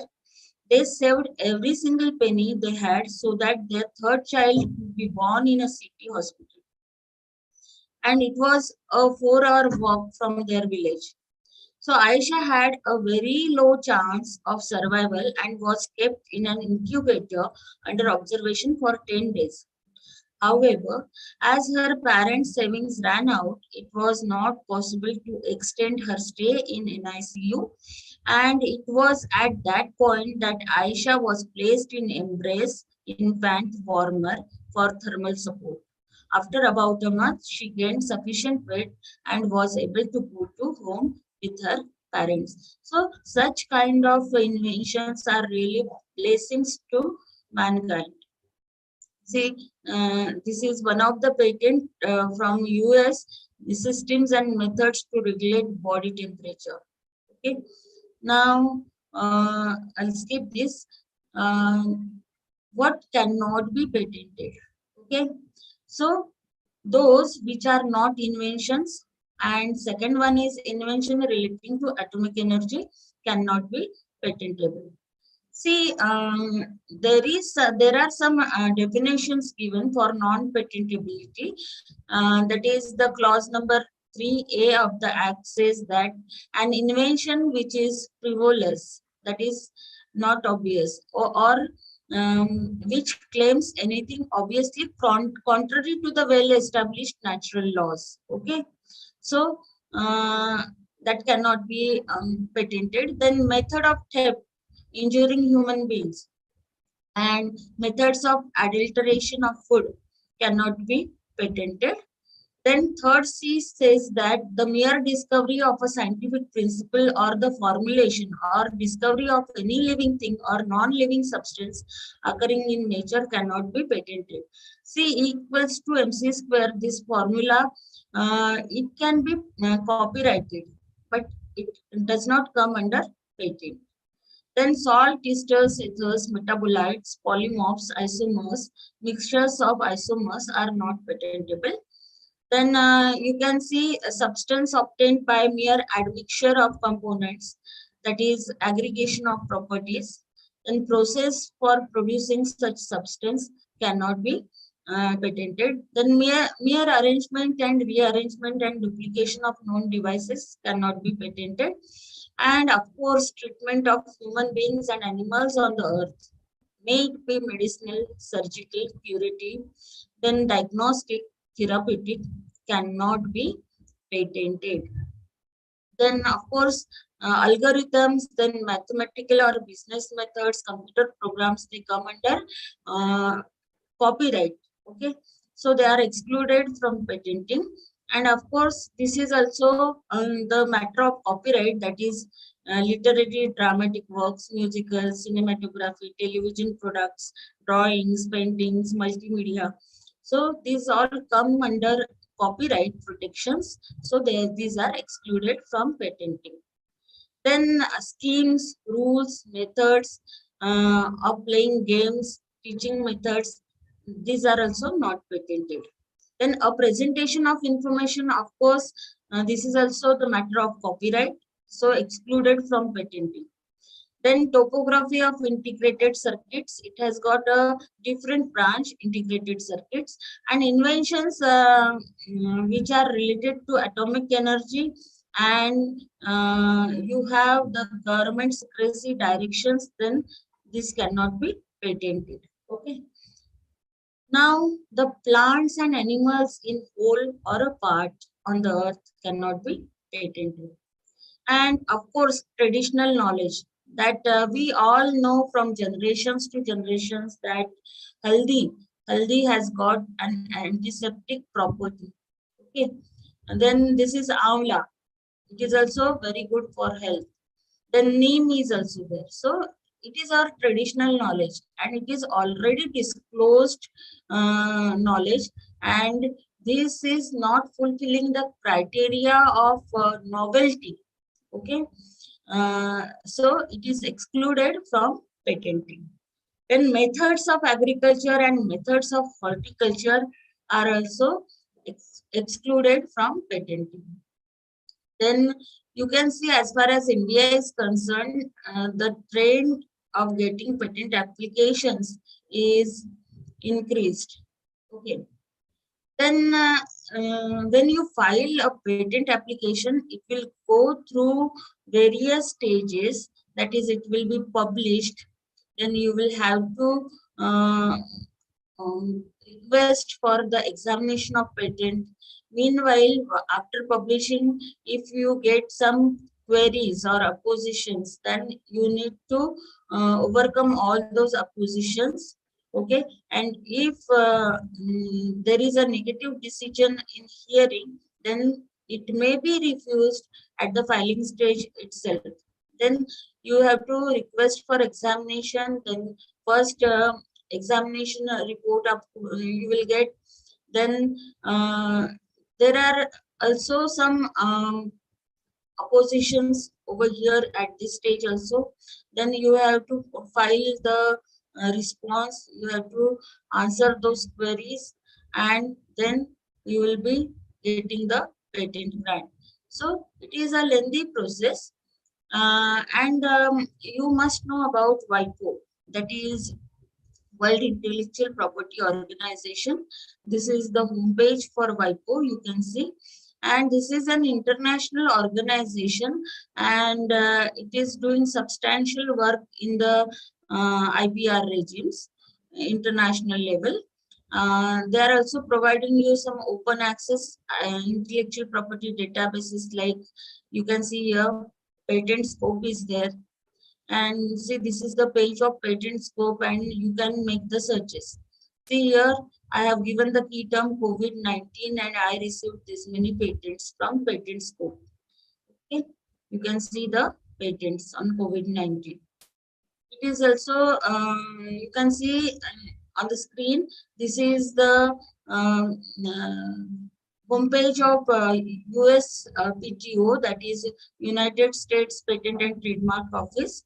You can see their IP policy, and you can also, from this link, you can also search the patent database from your patent public search.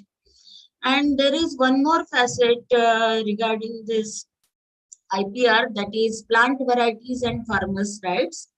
And in order to provide for the establishment of an effective system for the protection of plant varieties, okay, and to protect the farmers' rights, there is one office in India. It is situated at New Delhi, and we also have PPV and FR Act for regulating this particular concept. And you can see this is the office, and this is the home page. Okay, here the new breeds of the plant varieties are protected or registered. Suppose if you have an invention in your mind, then what care you should take? The very first one is you should go through the existing literature. You have to make the thorough study of literature review, and you should prove that invention is new. So it is patentable.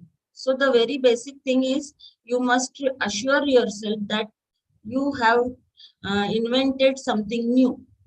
The second important precaution is the invention should be kept secret until the date of filing. and better not to publish the invention or even that disclose to any third party before applying for a patent. Okay, so don't share your invention with anybody, don't publish it, and first go and file it. See, there is a provision of there is a facility of provisional patent. So after filing, you will get the application number, and you will get time of 12 months to develop that particular patent. Okay, so that is called as provisional patent. Then you should make yourself aware that your invention should not be more complex than the problem merits. See, it is stone crusher, and if it is done with this small instrument, what is the need of such complex instrument? Okay, so there is one more thing: the inventor should not should understand the problem fully. Here, in patent documents, you have to write the claims. Okay, and for writing the claims, there should not be any confusion in your mind. So that is the basic thing. And of course, why we are doing all these things? Because there should be demand for invention. See, there was a famous movie of Amir Khan, that is Three Idiots. In the last scene of that Three Idiots, his friend says, अरे तू वही वांगुड़ी है जिसके नाम पे 400 patents है and पूरा Japan जिसे ढूंढ रहा है. So there should be a demand for your invention. That is a very important thing. See, this man has invented a novel trouser having 3 legs. Okay, but novelty is there, but is there any utility of it? Whether there will be a demand for such invention? No. So you should avoid. Then the inventor should have realistic idea of the value of the invention. And I would like to mention this man.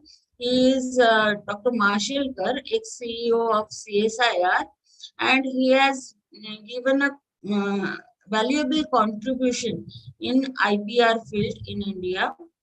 He had given Panchashil for India, that is child-centered education, woman-centered family, human-centered development, knowledge-centered society, and innovation-centered India. And of course, when creativity is there, invention will be there. Invention is innovative, then you can claim for patent. But if the patent is not exploited in the industry, then the cycle of development will not be completed. So that is actually the thing. And of course, anybody can apply for patent, and there is no age bar for getting the patent. See, this is a newspaper clipping, and this is a 10-year boy. He got the patent for inventing a fantasy game. Then these are the popular inventors having multiple number of patents in their name. And you can see this is the famous person, Thomas Edison, and he is having 1093 patents in his name.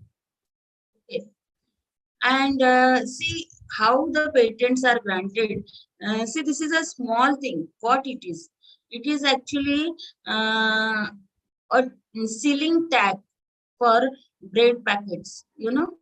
And for such small thing, there are number of patents granted in various countries. You can see these things.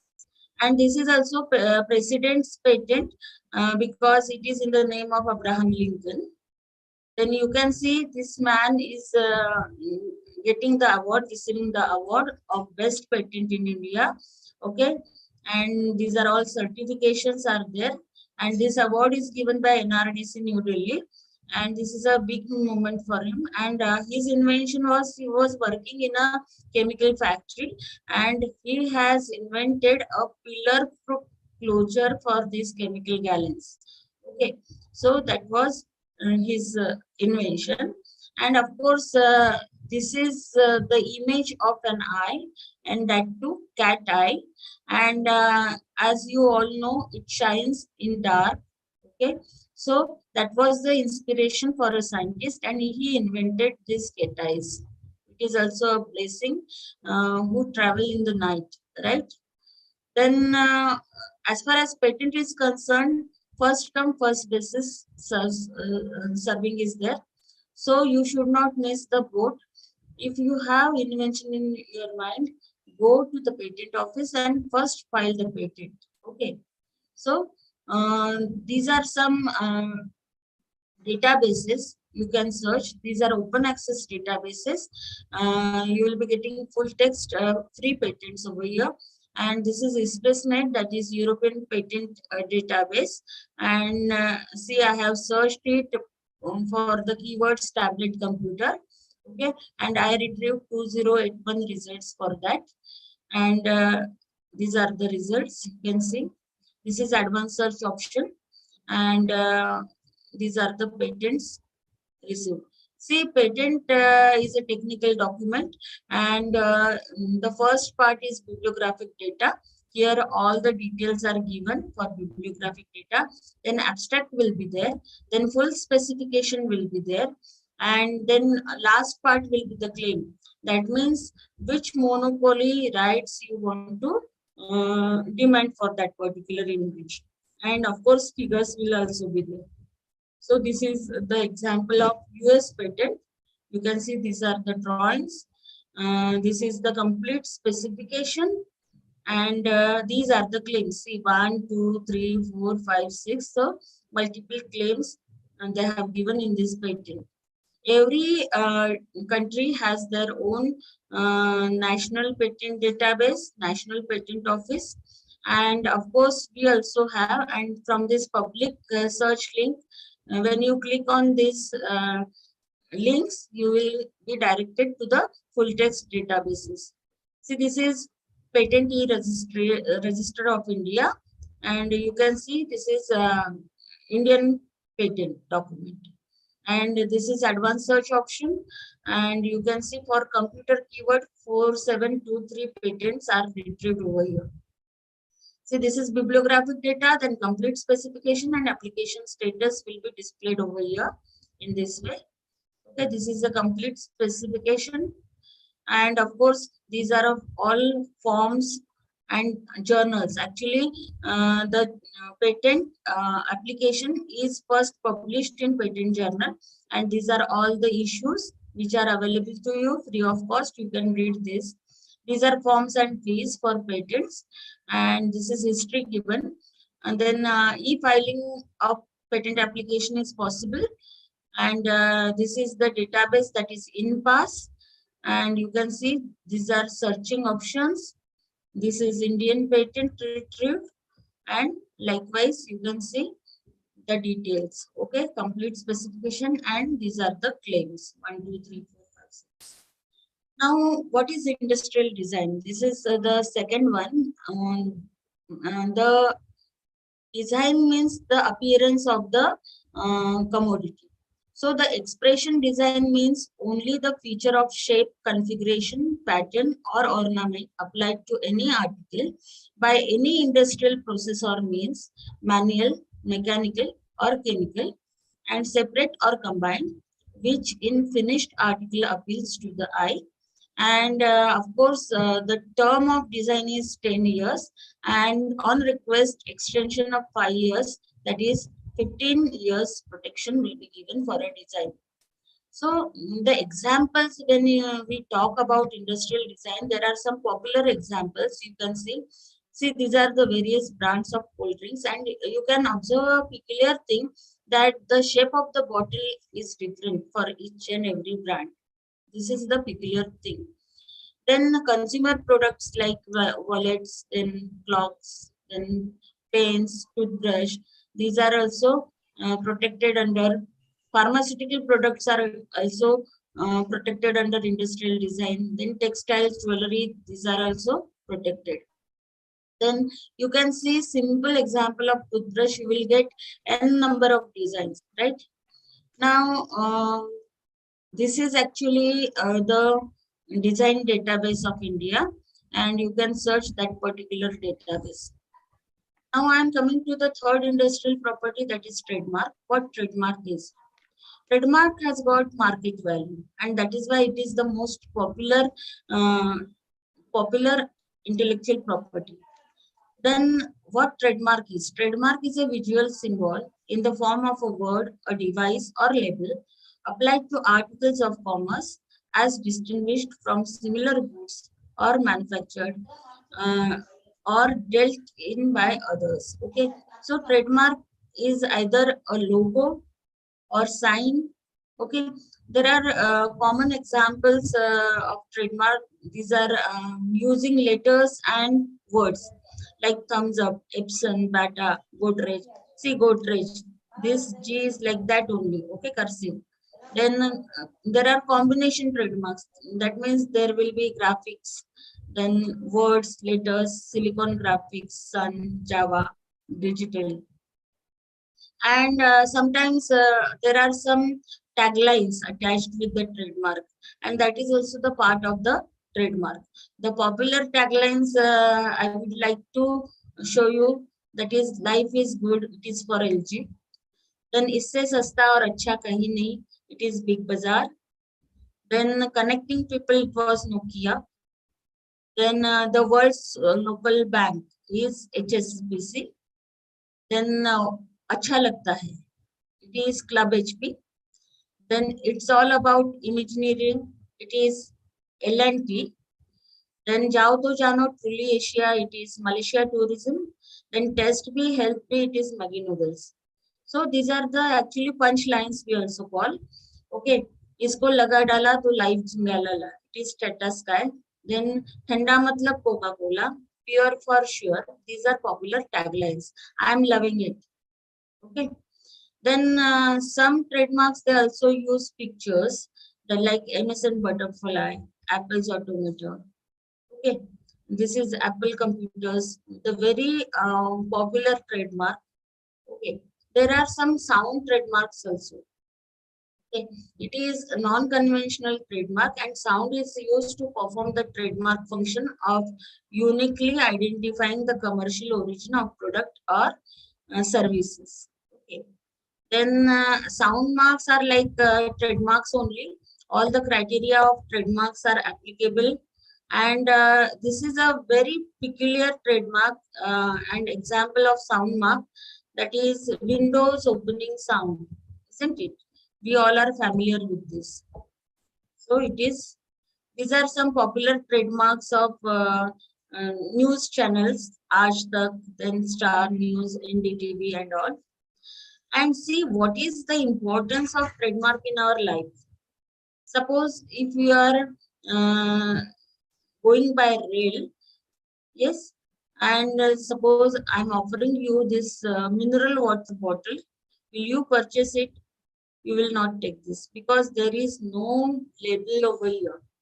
Okay, but if I'm giving you this particular bottle in 20 rupees, you will pay me happily, because it is a brand, it is Bisleri, it is the company of repute. Okay, so when we talk about the value of trademark, so there was a survey of auction of popular trademarks. Okay, so the most popular trademark was Coca-Cola, and it was auctioned for $68.9 billion. In the second place, it was Microsoft. Third place, it was IBM. And fourth place, it was Nokia. So this is actually the value of trademark. Why Bisleri? Because Bisleri has value, reputation. It is owned by Bisleri International. And of course, I have a confidence of purity in my mind regarding Bisleri. So that is very important. So what are actually the benefits of registering trademark? It is use and enjoyment, protecting against misuse. You can exploit it commercially and be recognized as owner. And you can avoid the misuse of your trademark if you register it. See, this is a famous trademark, Adidas, but somebody are infringing, violating it as Abibas. This is the fake product. Then this is Outlook. It is written in the same color combination, but in Devanagari script. Okay. So the people or the readers may confuse that it is the Hindi version of Outlook magazine. So such things happen. So how this trademark is very important in our life. I will just read it and you enjoy the things. 6 a.m. Ajanta Citizen, 6:30 a.m. Colgate Close Up, 7:30 a.m. Nescafe Taj Mahal Red Label Taza, 8 a.m. Dettol Lifebuoy Lux Synthol, 8:30 a.m. Kisan Fruit Jam Maggi Tomato Ketchup Kellogg's, 9 a.m. Maruti Suzuki Hero Honda TVS Toyota, 9:30 a.m. IBM Lenovo SCL HP, 10:30 a.m. Yahoo Reddit Gmail Hotmail and all. Then 11:30 Canon Fax Intercom. You can see 1:30 McDonald's, Domino's, Pizza Hut, Sagar Ratna. 6 p.m. PVR Big Cinema, VMart, Easy Day. 8 p.m. Sony, Star Plus, Discovery, CNN, and 10 p.m. Good Night, All Out Jet. So throughout the day, we use the branded product, that is the trademark products. So this is how trademark is very important in our life. See, there are some petrochemical industry marks also there, like Indian Oil, Bharat Petroleum, Bharat Gas, Indian HP.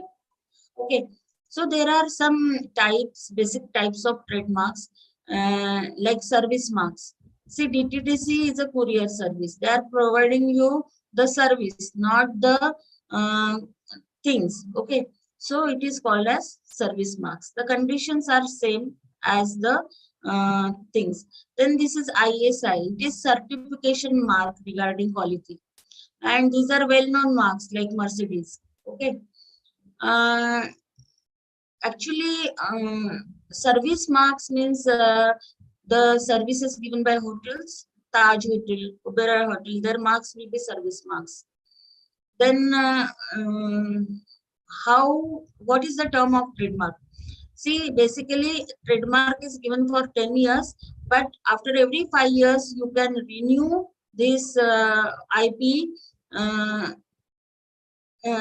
from generations to generations. So it is a very popular property. If you continue renewing it, it will be renewed from generations to generations. See how fake products will be there. They will use the same color combination for their bottles, and you can see the spellings will be different. See, this is the correct spelling, that is Vaseline. But the fake products, they will misguide you by giving this spelling: new Vaseline, blue line Vaseline, Vaseline, blue star Vaseline, with same color combination. So you should be very careful. Now there is a classification system for trademarks, and there are some famous cases of infringements also. See, you all know Lakme, okay? So these are selling the cosmetic products. So the defendant was using the trademark Lakme. Lakme is the original, and the other one used Lakme symbol, okay, for the same class of products. It was held that there was a striking resemblance between the two words. The two words are also phonetically similar.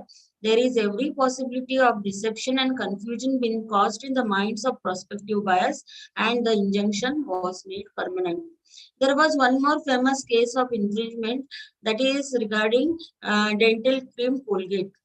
Defendant used the mark Collegiate, which is phonetically similar with deceptively similar letters in white and red background, so as to create confusion in the minds of the customers and to pass off this product as Colgate.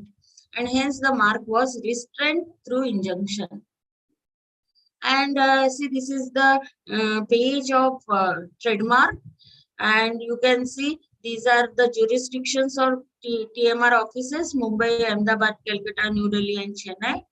And you can also see this is e-register of trademark, and it is searchable. See, I want to search for Godrej. So I have given these three alphabets over here, and I received these trademarks. Okay, suppose I want to see for Godavari, click on this, and this is the actually certificate of trademark, and this is actually the trademark, sign logo.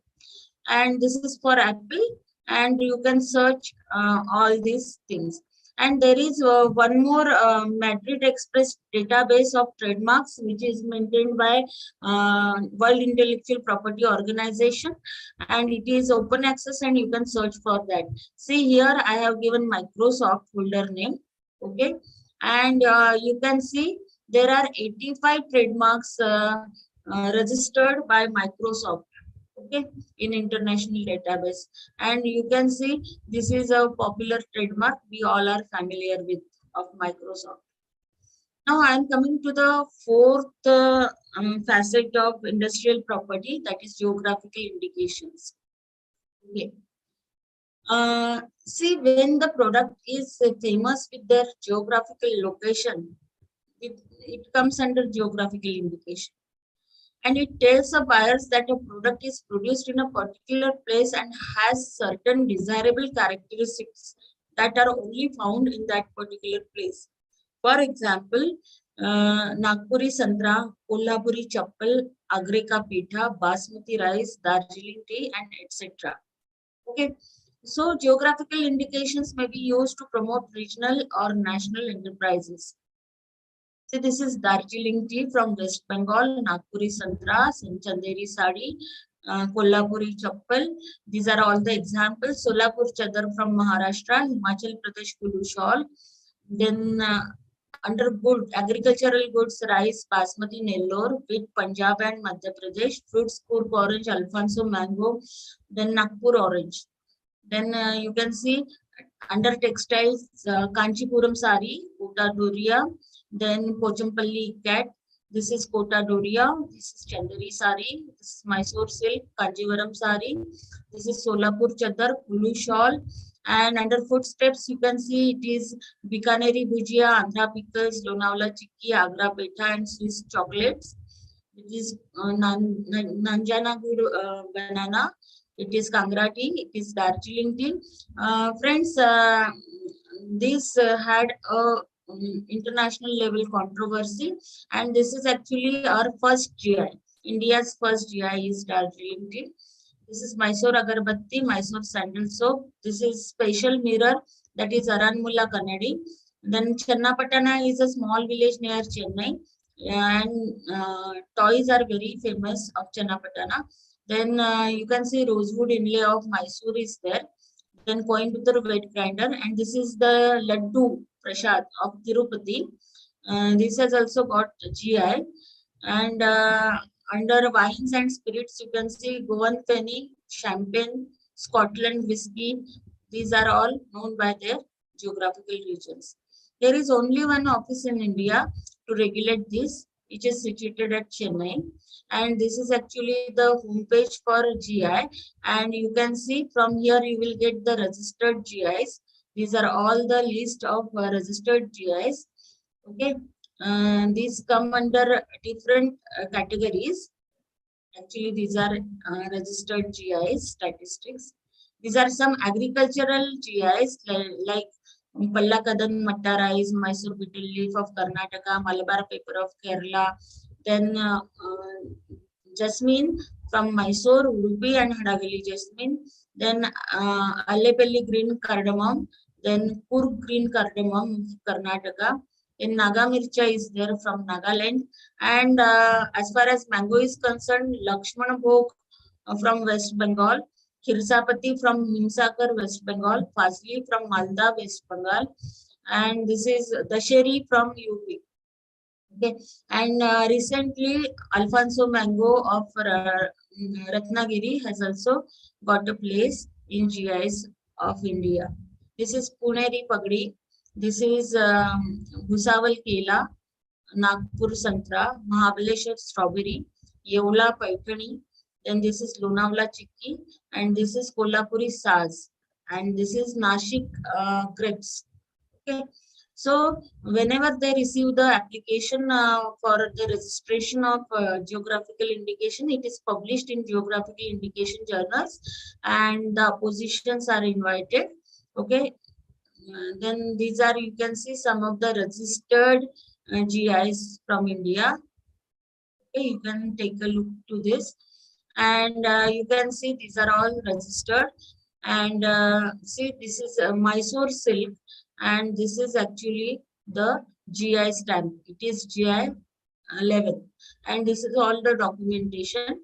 And this is penny application number 120. And there are some pending applications, that is basmati rice. Alfonso Mango has received that GI. Okay. Then this is Hyderabadi biryani, and you can see it is under examination process.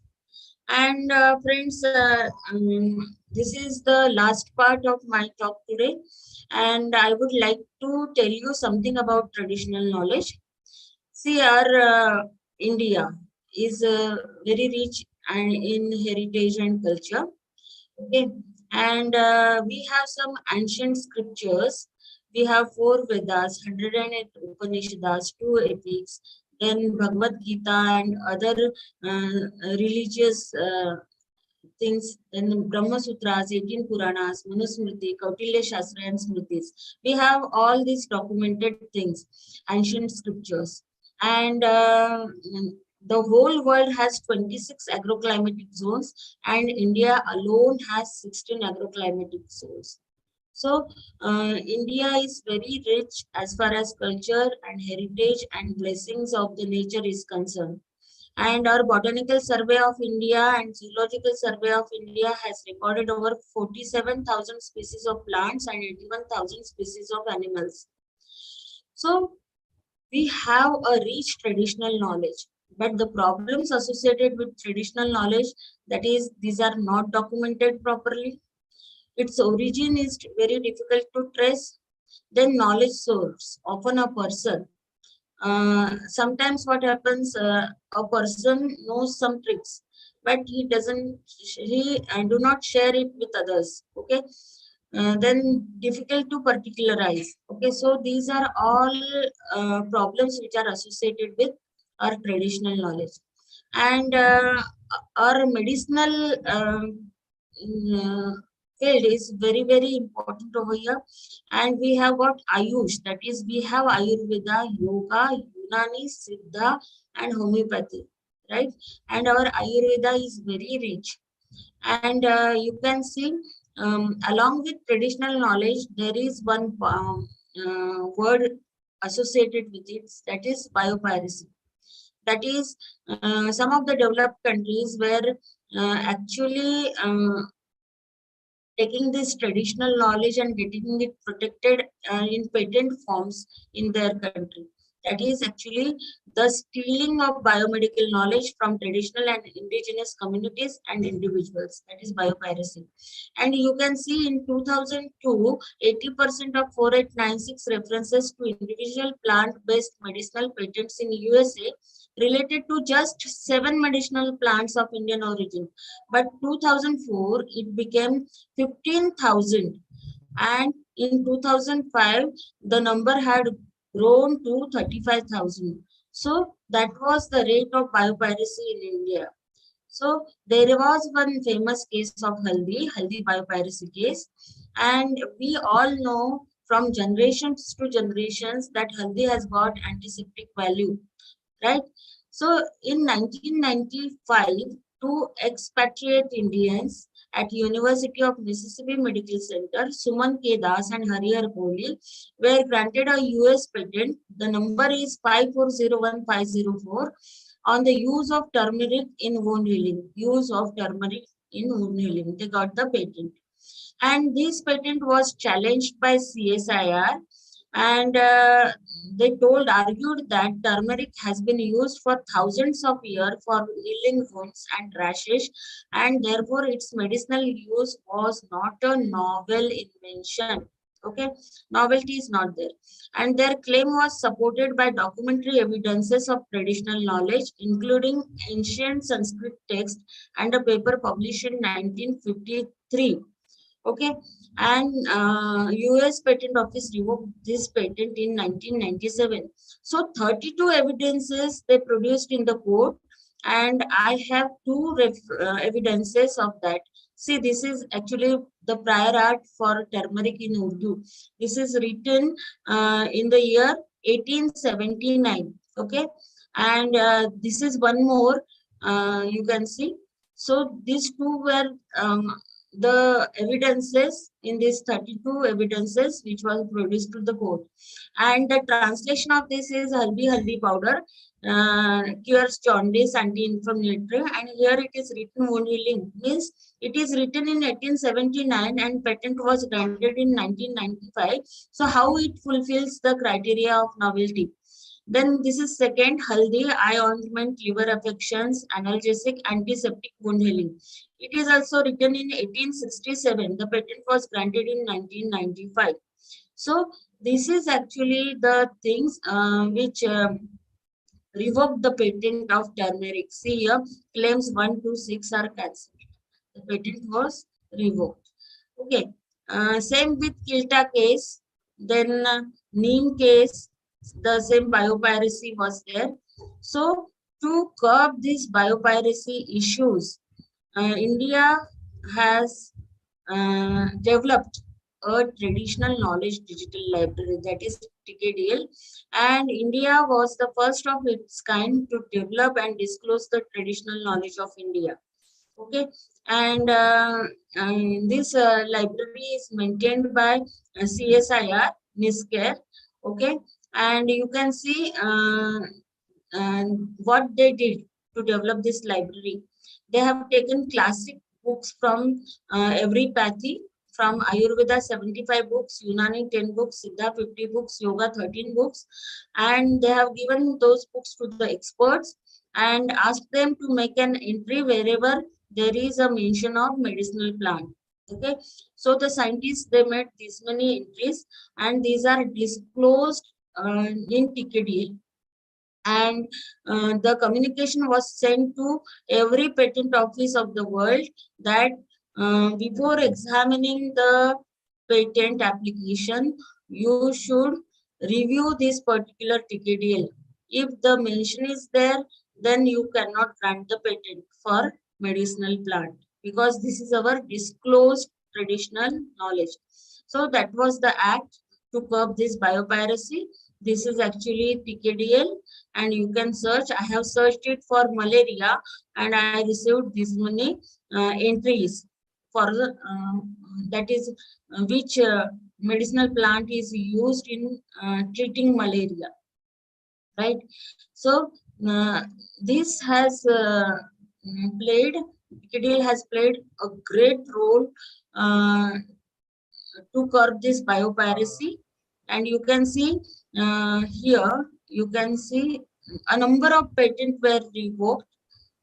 Sorry, ma'am. And they sorry have to used disturb this. you. And this traditional knowledge, you know, we get in tribal community.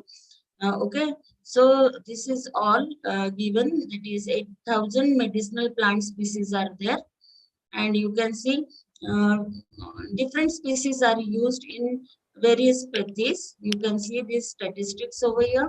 And Hello, Mangala ma'am. Sorry to disturb you. Yeah. Ma'am, last 5 minutes to conclude. Oh, okay, sir. Yeah. So this traditional knowledge and protection of this traditional knowledge has played a great role for the tribal people. And you can see this plant, that is you can see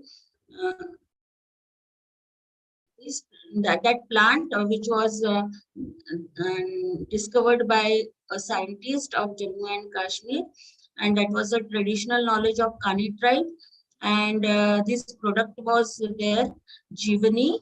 Okay, and you can see the rights were transferred and their lives were changed like this. Okay, so this traditional knowledge plays a very great role in improving the life of tribal people. So with this overview, I would like to stop over here. Okay, and thank you so much. Thank you so much, ma'am. Thank you so much. Thank you, respected Dr. Mangala Hirwade madam, for supporting and deliver the outstanding lecture, informative lecture for a one-day international conference, which is organized by Sinhgad College, Chandivali, Mumbai. I would like to give this hand over this session for a vote of thanks to Dr. Saket Khan sir. Please continue. Thank you, Mangala Trivedi ma'am. Thank you for emphasizing how intellectual property right is important for a research. You sowed the seed in our mind so perfectly that we will always remember your lecture. Thank you, ma'am, for your valuable time and knowledge that you shared with us. Thank you so much, ma'am. Thank you so much, sir. The technical section of this conference will be started onward 2 o'clock. We will take here a 5-minute break. Please keep with us. After the 5 minutes, we will join again. Just a minute, Vagmare sir. Yes, continue. Vagmare sir, I think we should start with 2:15 because my faculty they did unko lunch karna hai. They did not have their lunch. So instead of starting at 2, we'll start at 2:15, please. Okay, I think there are people who want to present. They're already waiting. Let Vagmare sir take the call now. Okay, Vagmare sir, you take the charge. Okay. Okay. I would like to start here. Exemption of the any tea break or break, nothing. We would like to start here as per the technical session. I would like to read as per the schedule the list of the participants who will present the PPT. The first name of presenter, Dr. Baiju Thomas, research scholar, Ramakrishna Mission, Vivekanand Educational Research and Institutes, Faculty of Disability Management, Coimbatore. Is this available? Baiju Thomas? Yes, I am ready. Baiju Thomas, do you having prepare your PPT? Yes.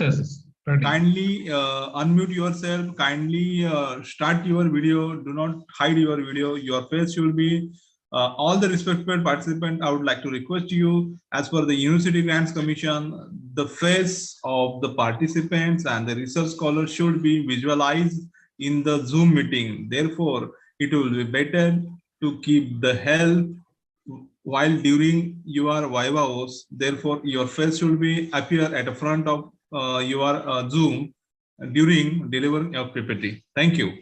By Dr. Baiju Thomas, please continue.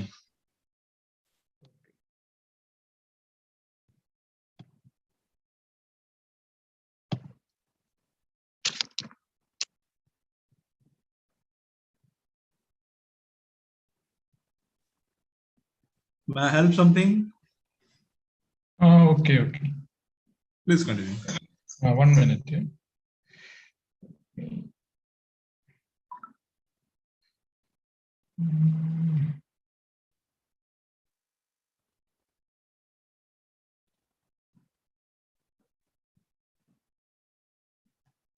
Okay.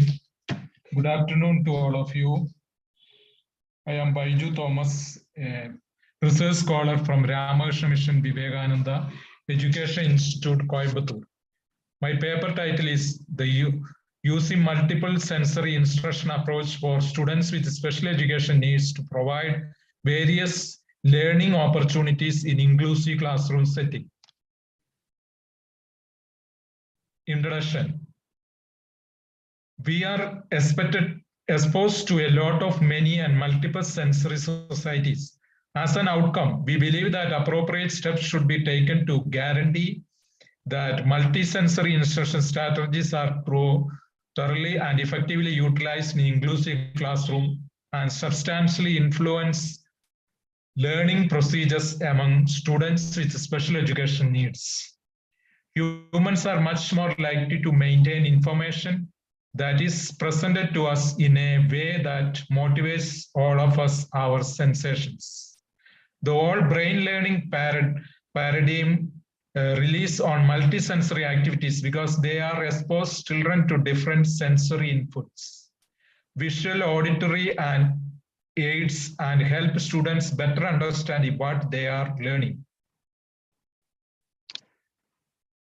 Teaching techniques for students with special education needs. Every students with special education needs learn uniquely, regardless of their personality type.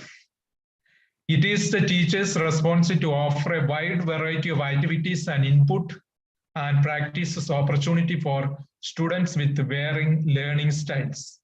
Learners, teachers work collaboratively to make the curriculum more accessible for all students, including students with special education needs in same classroom. Students with special education needs should have equal access to educational opportunity. How much evidence should be included in an assessment process for students with students with special education needs? All the students with special education needs, their caregivers, specialists, and politicians would be included in this strategy. Multisensory instructional approach. Students of all skills and impairment may benefit from hands-on learning. Everybody has the right to an education, but for students with special education needs, that right is severely harmed by the lack of access to an inclusive education classroom environment. Multisensory instructional approaches were created on a consequence that term multisensory instructional approach was coined. Multisensory teaching approach interactions and movement and one's own capacity to regulate one's own surrounding and self are examples of this instruction. Students with special education needs suffers as a result of their limitations placed. Multisensory sensory task-oriented and motor learning strategies have been studied extensively among students with special education needs and inclusive classroom setting. Effective use of visual instructional techniques. Using visual aids in the classroom has several advantages for students and teachers. To put in another way, the fact that bird has slow of acquaintance in is well known. As the term implies, visual assistance refers to anything that uses the senses to help the initiation, stimulation, and enhancement of learning. As a result, using visual activities in the classroom extend for further that is simply enhancing students' learning capacities. Visual aids are needed for understanding to learn. Students with special education needs must visualize knowledge to retain it and understand it, often supported by rich pictures. Complex notions may be genuinely grasped. The impact of auditory aids in the classroom. Auditory technology is unrevealed when it comes to educating and dismantling knowledge. At this point, technology has more significant influence and provide a more dynamic information system than at any other time in the history. Audio helps in the classroom will test in the research to see whether students benefit. Anything that provides a person with a oral and stimulus in enhancing their cognitive skill falls under this category. Various types of audio aids may be used to improve the quality and retention of material, including hardware and software. Use of tactile instructional technologies in classroom. Students who are entirely blind may use tactile modeling to look at the model's body in the specific direction. Tactile modeling is critical for students, thus teachers to spend more effort and time on it. Students with special education needs who practice with the letters by hand feel proud when showing their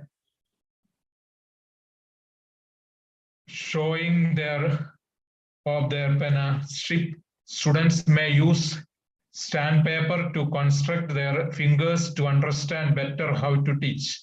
In this exercise, Thomas sir, directly jump on the conclusion. Your 5 minutes is over. Okay, then I conclusion. Conclusion. The multisensory method helps with all areas of learning, include reading, writing, spelling, and arithmetic, listening, and speaking.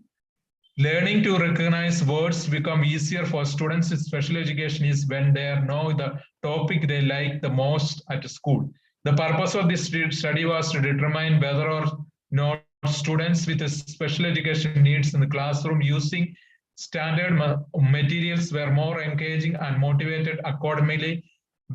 while studying via multisensory approach. Multisensory learning uses all 5 senses of a person to sustain their interest and engage over education. In the light of this study, teachers now have a fresh perspective on the classroom. A multisensory approach to teaching will be beneficial for all students in an inclusive classroom setting. Thank you. Thank you for giving me a chance to present my paper. Thank you, sir. Thank you, Thomas sir. Thank you. The serial number second, Dr. Rajesh Vishnu Yevule, CKT College, Panvel. Is this available? Yes, sir. Sir is available, and I will be Please presenting. continue with your PPT. Okay, sir. Wagmare sir, good afternoon. Am I audible? Yes, sir. Please continue. Yevule sir, please continue. No, my student is presenting. Okay, please continue. So I hope the screen is visible. Yes, please continue. And I am audible. Please continue. Okay, thank you, sir. I would like to start with a quote. Words mean more than what is set down on paper. It takes the human voice to infuse them with the shades of deeper meaning. Hence, we should be very careful while speaking. On that note, good afternoon, everyone. I am Ipsada Ghegre. I am an MA student from Sinhgad College, New Panvel. I will be presenting the paper titled Exploration of Existential Crisis, Racial and Gender Discrimination Depicted in Maya Angelou's I Know Why the Caged Bird Sings, under the guidance of Dr. R.V. Yevule. First of all, I would like to express my gratitude to Sinhgad College of Commerce and for giving me the opportunity to present this paper. I would also like to thank my professor for his guidance and encouraging words. And I would like to give special thanks to Sir Kishore Wagmare for his initiative in the process of effective organization. To begin with, I would like to present the autobiography of Margaret Ann Johnson.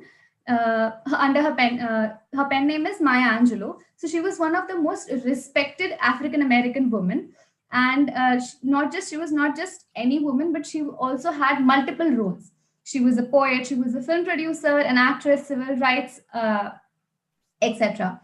So she was initially a Southern Black girl who was constantly rejected for love and acceptance in the society. Throughout the autobiography, we would gradually look through her adolescence age of her rediscovering her identity and how she started to accept herself for being a Black woman and a mother. Her being an autobiographical novelist had successfully described many thematic concerns like existential crisis, racial and gender discrimination, alienation, and displacement. Coming to the objectives, our first objective is to, So coming to the objectives, our first objective is to identify the salient themes reflected in the autobiography and to understand the nuances of sufferings faced by Maya Angelou. Our hypothesis states that there is presence of adversity transformed into opportunity in Maya Angelou's autobiographical masterpiece, I Know Why the Caged Bird Sings. Now, talking about the author, I would like to quote a small part from her poem. The caged bird sings with a fearful trill of things unknown, but longed for still. And his shrew is heard on the distant hill, for the caged bird sings of freedom. Here we can clearly see that she's talking about a bird who is strapped in a cage and is longing for freedom, just like how she had been throughout her life, or most prominently throughout her adolescent age. She was born in St. Louis, Missouri on 4th of April, 1928. Even though she was born in Missouri, but she was raised by her mama or her grandmother, paternal grandmother, in rural Stamps, Arkansas. Now, this area was very excluded, and she didn't even know how a white person looked like. For longest period, she thought that white people were imaginary. They were made up people. So Maya Angelou had went through abuse at the very early age of 8-year-old, which followed by a lot of traumatic experiences, which were vividly put down in this autobiography of hers. Lauded as a multifaceted icon, she had bagged many successful titles, apart even though she had went through such extensive trauma. I would like to offer a small timeline which tells about some major parts of her life, and the parts which are starred are the autobiographical titles that she had written as she started her literary career. Before that, she had also excelled in as a dancer, as an actor, as a film director. And during that phase, she also gave birth to a baby. And in spite of all this, and she, yes, of course, as I had mentioned earlier, she was also abused when she was a child. But despite of all of this, she shone brightly and came up with all these autobiography and a successful career. These are some glimpses of her prominent books. Letter to My Daughter, I Know Why the Caged Bird Sings, Mom and Me and Mom, The Heart of a Woman, I Wouldn't Take Nothing for My Journey Now. I would like to put down a small character chart starting from Maya, the main protagonist of the autobiography. She is a curious, intelligent African American girl, and her brother Bailey, who is also a very African American, loving male. Then her mother Vivian and her father Daddy Bailey. Her mother and father were divorced when these children were very young, and hence they had in the initial part of the autobiography they had no connection with them. They were raised by Mama, that is their grandmother. Mrs. Flowers was a very kind mentor who had helped Maya guide through her times when she was in trauma. Now, we would like to explore some significant themes like racial discrimination, dislocation, gender discrimination, and alienation throughout the paper. The first theme that I would like to discuss is racial discrimination. Now, when she was in her early stages, she had confronted many insidious effects of racism and segregation. She thought that she was initially a blonde, beautiful girl with blue eyes, and now she has been trapped in this black, fat girl's body. And thoroughly, there were many incidences like a white dentist had refused to treat her, or her boss, for instance, decided to call her Mary instead of Maya. And a white speaker was consentingly addressing her while her 8th grade graduation. So, because of this, she saw that how the pressure of living had created or shaped the character of her and her family. I would like to quote Horatio Alger was the greatest writer in the world. His heroes were always good, always one, and were always boys. Now, here, this little Maya, when she was reading, she saw that in every novel that she was reading, there were always these male heroes with swashbuckling personality and very flamboyant. And while the princesses were always standing in the corner looking very pretty and beautiful.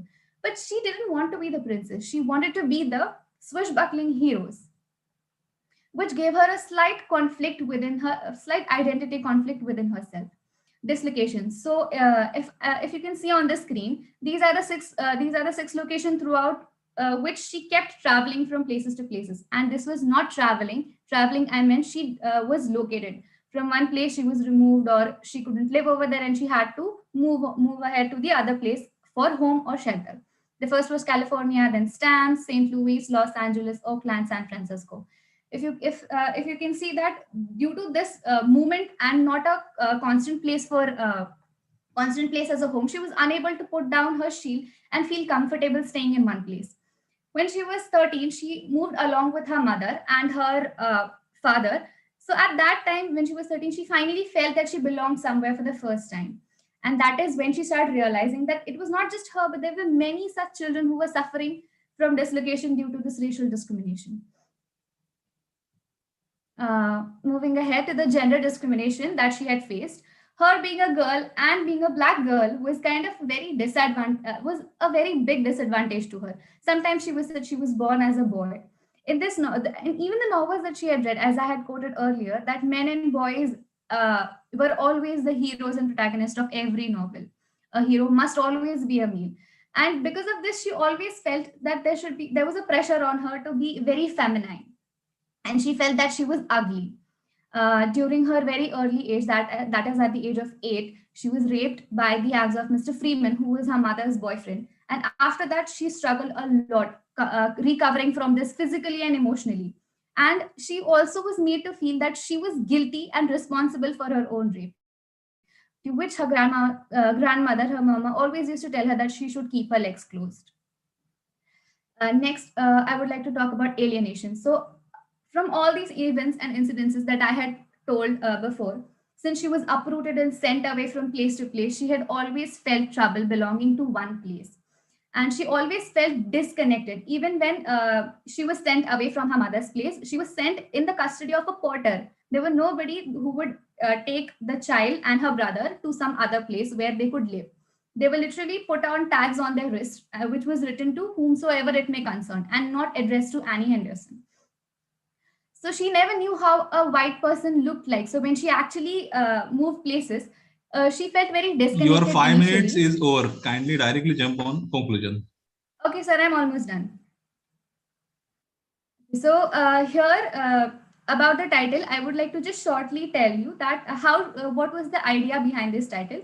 So as you can see that there is a caged bird, a bird inside a cage. So this was derived from her favorite author, Paul Laurence Dunbar, which in his poem Sympathy, he had talked about how a bird was throwing himself constantly on the walls of a cage, but he was still singing a very beautiful chirp because he wanted freedom and he was not depressed. He was constantly trying, but he was happy. This was a metaphor to her own life. So, in conclusion, I would like to say that in spite of all these circumstances, all these harsh treatments and conflicts, displacement, she still came out as a very unique person and emerged as a very stronger individual, defining her limits and standards. So, on this note, I would like to thank everyone for patiently listening. Thank you, sir. Thank you. Thank you.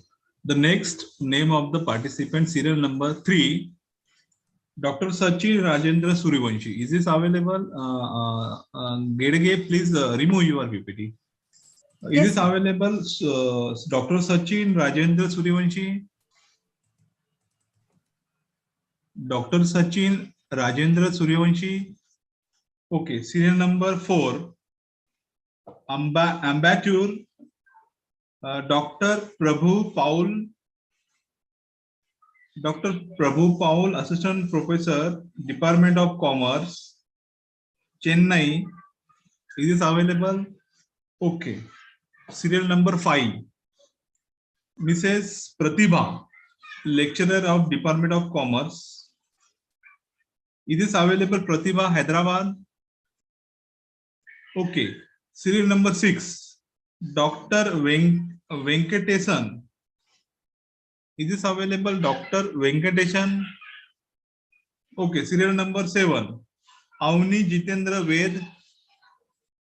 Dr. Avni Jitendra Ved. Okay. Serial number 9, Dr. Sawant Vittal Kundalika. Sawant Vittal Kundalika.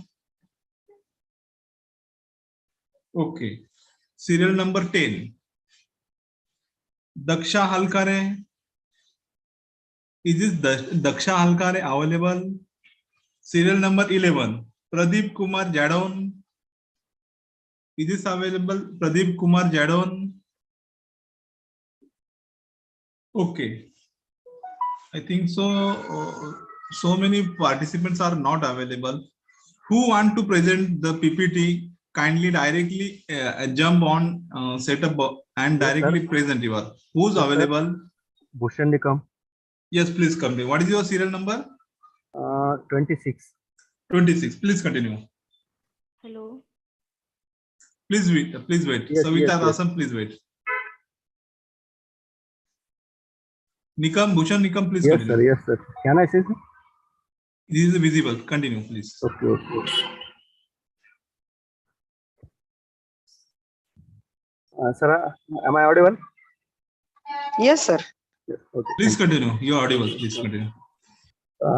My subject physics, and I came from JGT University, Rajasthan. My title name is Synthesized Growth and Exploration Methods for Characterization of Copper Tartrate Crystals. Your face should be visible.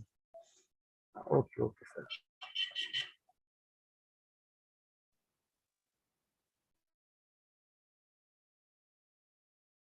One minute, sir.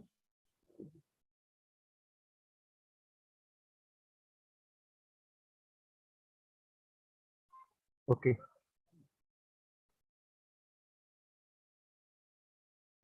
Okay, sir. Yes, please continue. My title name is Synthesized Growth and Explored Methods for Characterization of Copper Tartrate Crystals with Experimental Demonstration.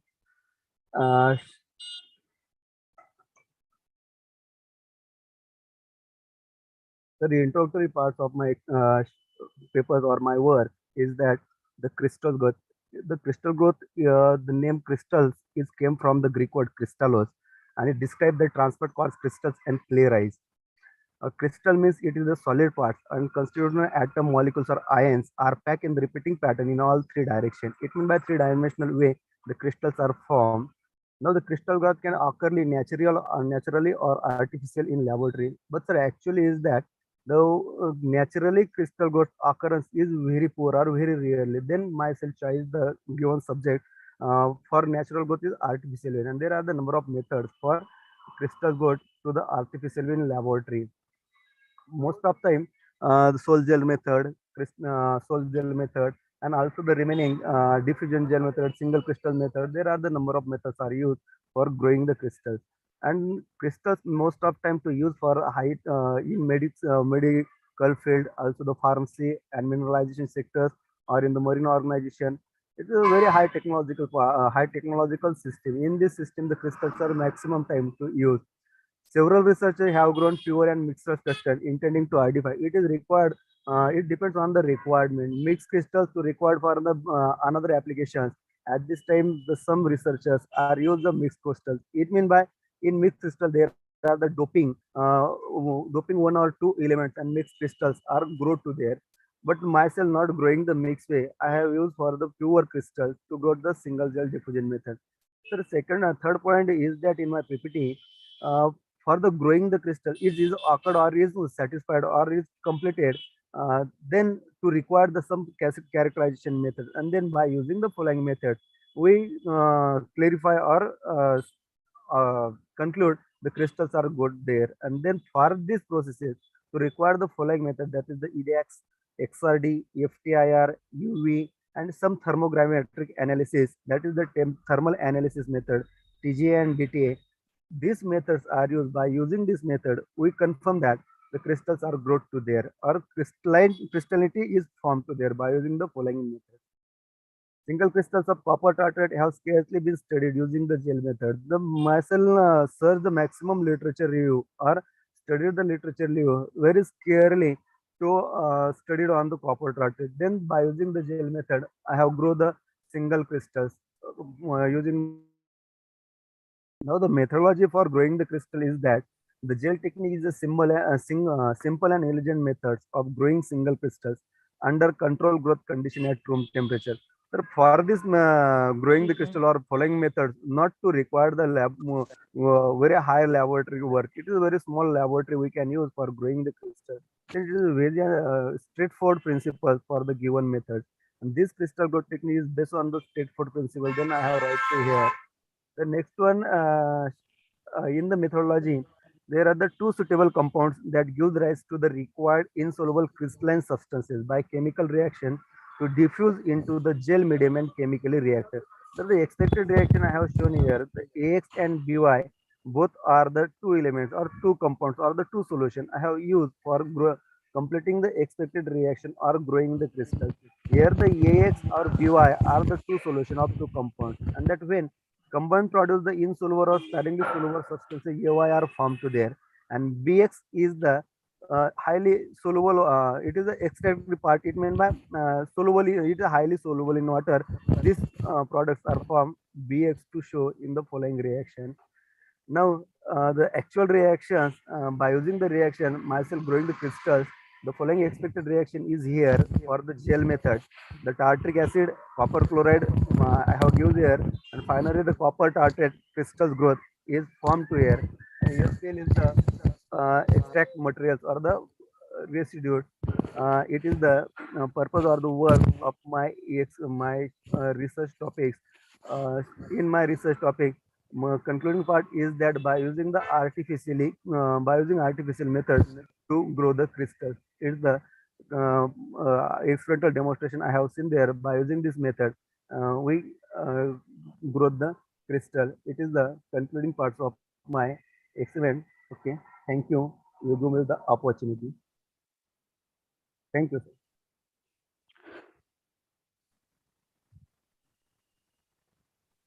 Thank you, sir. Thank you, sir. Okay. Who want to do the PPT presentation next? Sir Rasam. Dr. Savita Rasam, please continue. 21. Thank you. Dr. Nikam sir, kindly remove your PPT. Yes, sir. Yes, sir.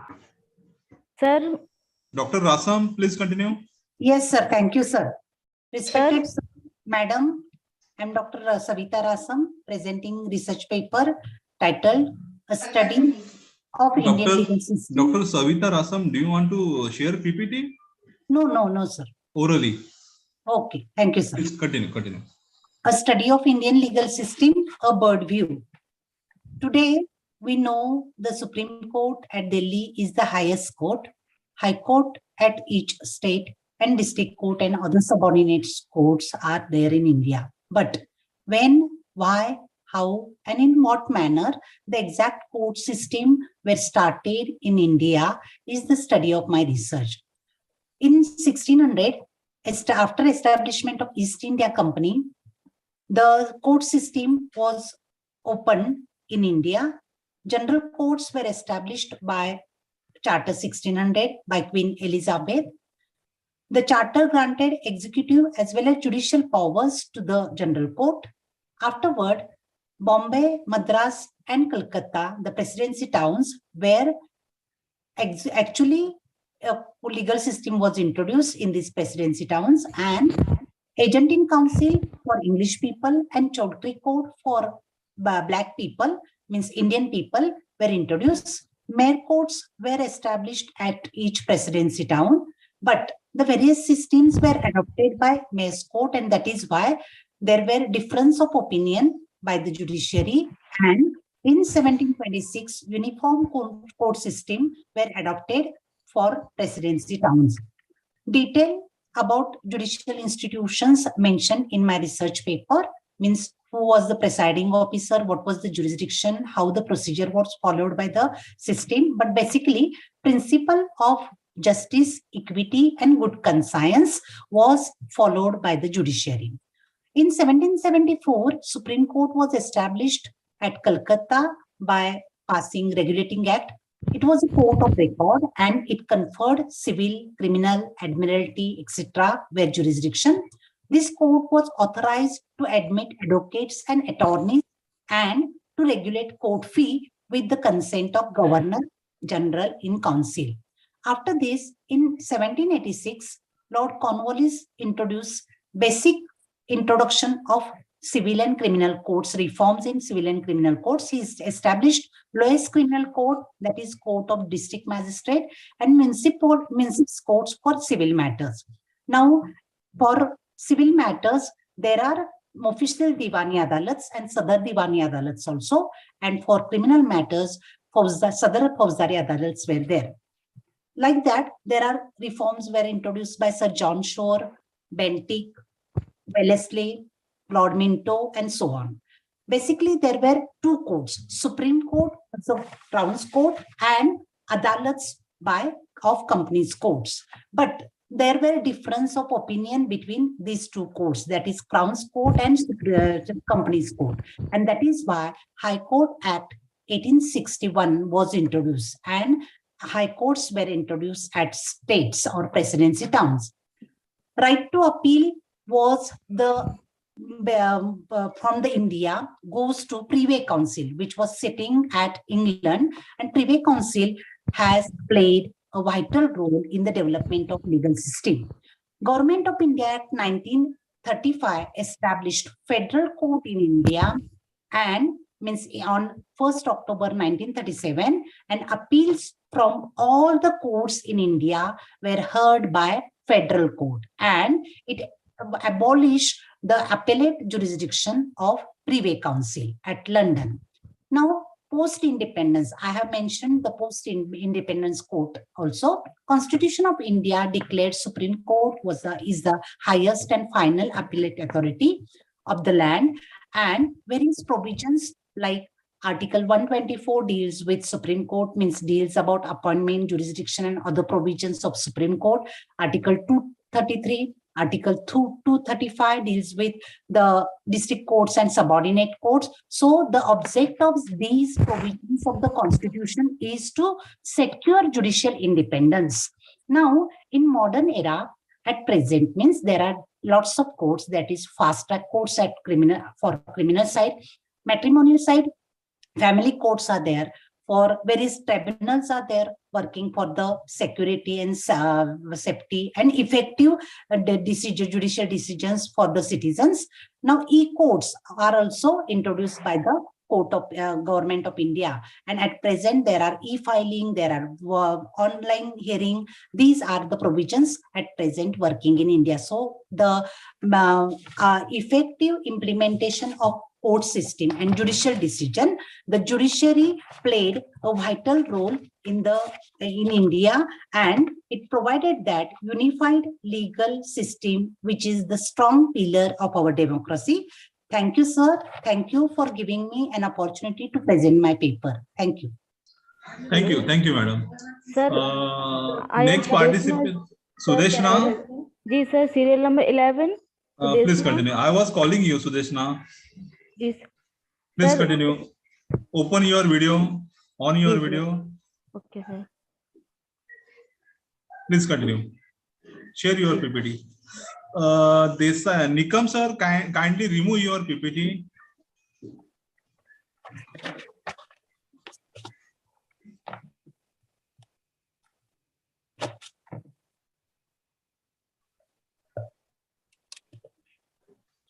Yes, Sudeshna, please share your PPT. Yes, sir.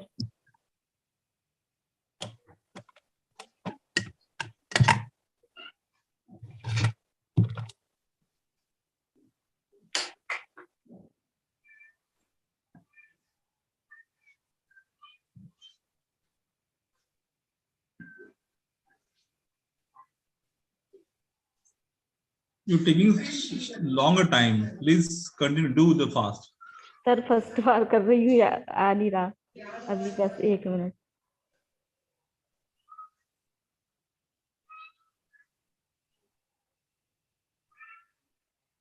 You can deliver your PPT through the oral also. Oral कर दूं तो बोल दूं sir? चलेगा, कुछ problem नहीं. There is no any compulsion of PPT. Your topic of your PhD should be reflected from your representation. जी sir. Good. Presence review article on presence of heavy metals in smokeless tobacco products and their impact on human health. It consists of introduction metals found in smokeless tobacco products, conclusion. First all of introduction, smokeless tobacco commonly used in many countries is associated with various health effects. International Agency for Research on Cancer has identified and listed about 40,000 chemical agents as potential carcinogens present in tobacco products. Studies also report a positive association between smokeless tobacco use and oral disease, dental disease, hypertension, diabetes, poor reproductive outcomes, addiction, and all-cause mortality.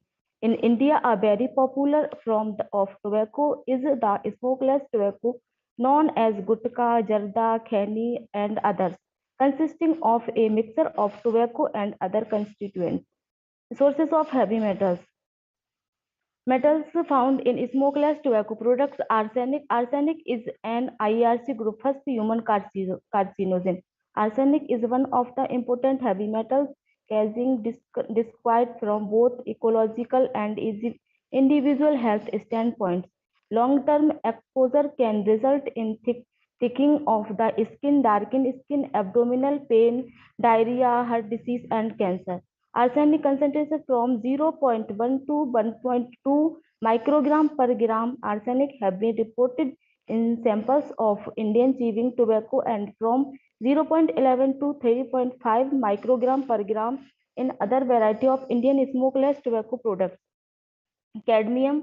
Cadmium is an IRC group first human carcinogen. In Indian samples of chewing tobacco, cadmium concentration has been reported in the range of 0.3 to 1.5 microgram per gram, while in Indian smokeless tobacco product is concentration ranges from 0.1 to 3.1 microgram per gram. Chromium. Chromium is a naturally occurring element present in the earth crust which oxidation state ranging from chromium 2 to chromium 4. Lead is classified as an IRC group 2, a probable human carcinogen. Lead accumulates over the lifetime in bone. Concentration of lead in the range 0.03 to 33.3 microgram per found in a variety of Indian smokeless tobacco products. Mercury may have toxic effect on nervous, digestive and immune system and on lungs, kidney, skin and eyes. Mercury is considered by WHO as one of top 10 chemicals or groups of chemicals of major public health cancer. Nickel is an IARC group first human carcinogen. Nickel has been found significantly higher concentration in placenta sample of smoker than in form non-smokers, indicating probable systematic absorption from the lungs. The nickel concentration in snuff and chewing tobacco available in Indian ranges from 1.33 to 30.0.5 microgram. Copper is widely distributed in food. The median intake of copper from women is approximately 1.0 to Your 1. time is over, 5 minutes over. Kindly directly jump on your conclusion.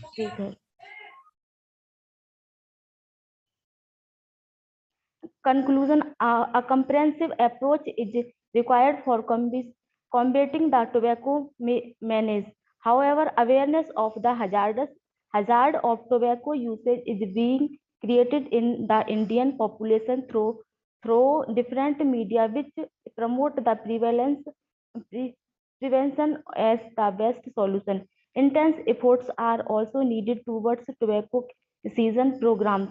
In conclusion, considering overall high prevalence, significant mortality, morbidity, and high burden of health costs due to tobacco use in India, there is a need to develop intersectoral evidence-based, culturally acceptable, cost-effective interventions for control of smoking and smokeless tobacco use. Effective tobacco control strategies need to be based on intersectoral approach with the various ministries, health department, public health institutions, civil society groups, NGOs, etc. Tobacco control initiatives can be more successful if integrated with national health program and national rural health mission. There should be strict enforcement of laws to prevent minors from accessing tobacco products. Thank you.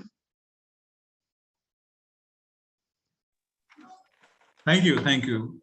We are instead to open your video because of the UGC guideline that whenever the scholars or the teacher of the higher education system in India, it should be presented the paper in India, one day international conference, so that whatever your face is looking, that means before award of your PhD or before your camp of the career advancement scheme, that time the analyzer, that means vice chancellor nominee and joint director government nominee will ask the question like you to how you present your paper. That time www.wagmarebrothers.com, our website, all the videos will be uploaded. That means while your PhD viva as well as your career advancement scheme, that time it will be helpful to directly jump on your videos. Yes, sir, I just presented my paper in one day international conference. Are you getting my point? Therefore, I am insisting you while delivering of your PPT, your face should be lookable, that is visible. Please continue. Next is Shruti. Is this Shruti available? Yes, sir. Yes, sir. Continue. Please continue.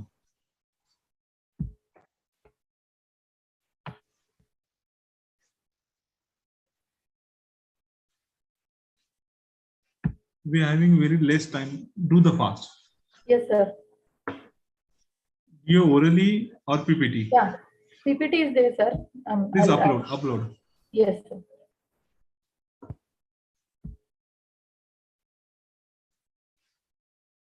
It's not showing. Yes, sir. Sir, can I do orally? Yes, please continue. Yes, sir. So my study, I'm Mrs. Shruti, PhD scholar from JGTU University, Nursing Department. So I'm presenting here my research paper of efficacy of a designed instruction program on awareness of selected puerperal emergencies and their management among staff nurses working in maternity wards in selected hospitals in Shimoga district under the guidance of Dr. Sissy Joseph. Right. So here, on the basis to this study, I have a background that pregnancy for every woman, it's a time of joy, excitement, and the labor is a one which is an incredible journey where the woman goes through a great psychological, social, and emotional meaning to the mother. So here, so woman can get a genital tract issues because it is very prone to the infection which is introduced by the hospital procedures like invasive procedures routinely done in the labor unit such as vaginal examination, urinary catheterization, artificial rupture of membranes, instrumental deliveries also. So these are the things which is happening in the hospitals.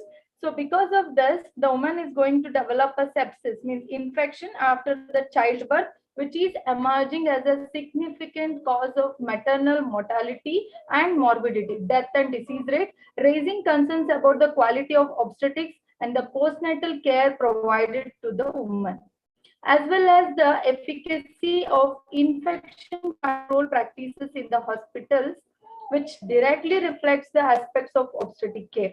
So here, unsanitary delivery procedures done by health staff, as well as the lack of appropriate clean equipment, materials will also contribute the problems of infections following the childbirth. So prevalence of this illness results in the infections. So infection control strategies like prevention of infection, that is primary prevention, though improving the hand hygiene, surgical asepsis, environmental hygiene, clean equipments, healthcare workers training. So this needs to be done. According to WHO, around 810 women died each day from the pregnancy or childbirth related illness. So throughout the world. So with the puerperal sepsis, which is accounting for 15% of maternal mortality, it is the third most prevalent cause of maternal mortality.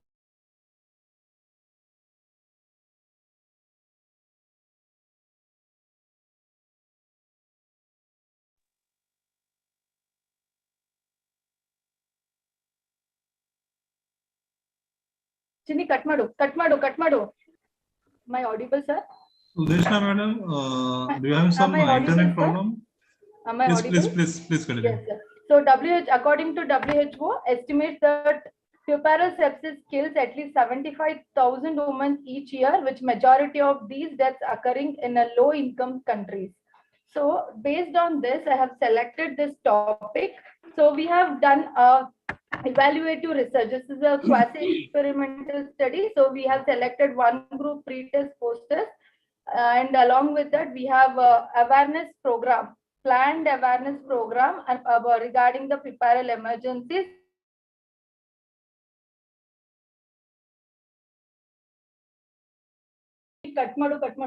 Study samples were selected by the purposive sampling technique, and the data was collected and analyzed through the descriptive and so inclusive criteria. So staff nurses who are willing to participate and staff nurses are available during the data collection, and also exclusive criteria who are leave on that day and who are not willing to participate. So my hypothesis were the post-test knowledge scores of staff nurses exposed to planned teaching program will be significantly higher than the pre-test knowledge score. So next one is that there will be a significant association between post-test and selected demographic variables. So data collection, we have selected tool was structured knowledge questionnaire was developed. Based on that, we have collected the data. So age group was more 26 to 30 years population we got through data, and also professional experience. Especially the junior staff nurses were more, means 1 to 2 years of experiences in the hospital were more. And they got the information about the puerperal sepsis through the nursing course only. So based on this, 80% of staff nurses had moderate knowledge on the management of 4 stages of labor, and 20% had adequate knowledge. So we got a t value of 23.75, which is greater than the table value. So therefore, the t value found to be significant. So this supports that to plan the program, the teaching program to the staff nurses. After the post-test, we got a remarkable difference in the knowledge of staff nurses. So this was the result what we got. So depends on this, we are recommending the results with, on the basis of this, we have a recommendations like similar study can be done for a larger sample. Like we have selected for 100 samples, it can be done for larger sample, and a true experimental study can be done with the control group. And also it can be done with additional demographic variables, and also similar study can be done with the different teaching methods also. So this was our recommendations. And also conclusion was the study was concluded that there was a significant improvement in the knowledge after the designed instruction program. Thus, the instruction program is effective in improving the knowledge of staff nurses. So this was a study conducted by me, and the result was given. Thank you for giving the chance in the international conference for presenting. Thank you, Professor Kishore sir, to correct me. This was my first presentation, and you guys gave me so much of guidance to present here. Thank you so much, sir. Thank you. Thank you. The next participant is Dr. Kamla Devi. Is this available? Good afternoon, sir. I'm available. Kamla Devi, please continue. Yes, sir. Yes, sir. With your PPT or Sir, oral? Sir, I have my PPT, sir. Can I share it? Yes, please continue. Share your PPT.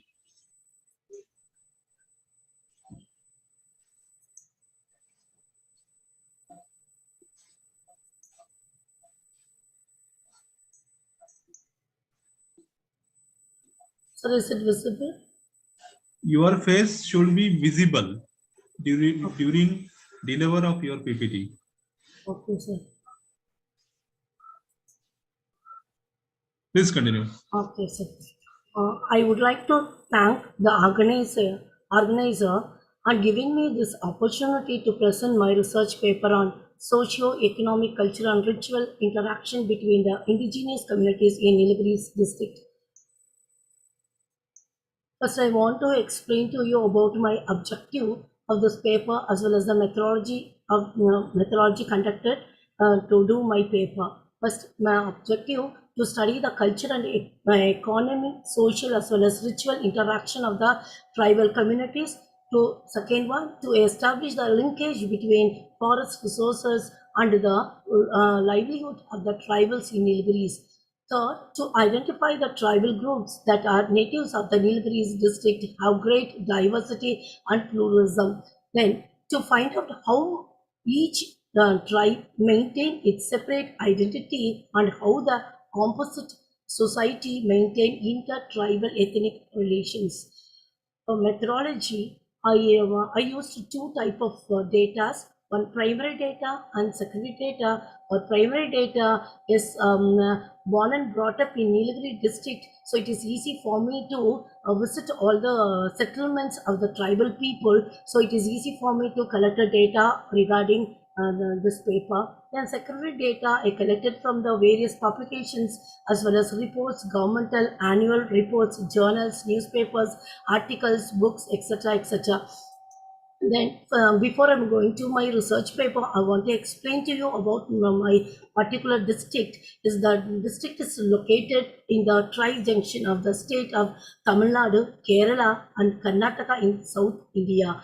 The Nilgiri Mountains are the Blue Mountains, form part of the Nilgiri Biosphere Reserves, home to aboriginal tribes and indigenous people. The ancient mountain, estimated to have been created some 40 million years ago, have been the anthropological and archaeological importance of for centuries. The Nilgiris Mountains were open to the outside world at the beginning of the 1820 by the step taken by John Sullivan. He was the collector of Coimbatore district. The Nilgiris subcluster is a part of the Western Ghat, which was declared as a World Heritage Site by UNESCO in the year 2012. The Nilgiris Bioreserves is very rich in plant diversity. About 3,300 species of flowering plants, and of the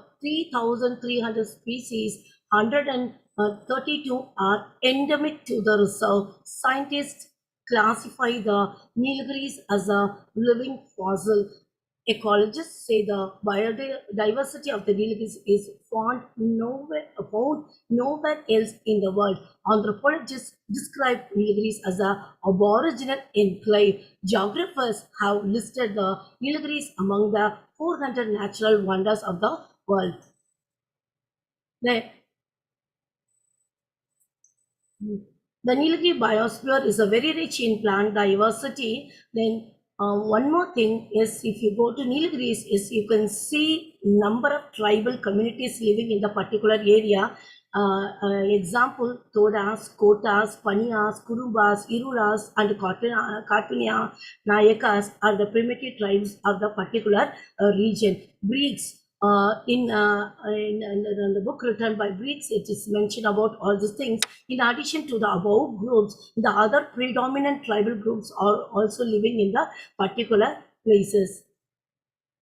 So this is the map of Nilgiri district. Yes, here you can see the altitude where the people are settled. The highest place, and the Toda people used to live in the highest place. Then below that is the Kota people, and the down part of that is the Irulas as well as the Katunakas and the Paniyas used to live in that place.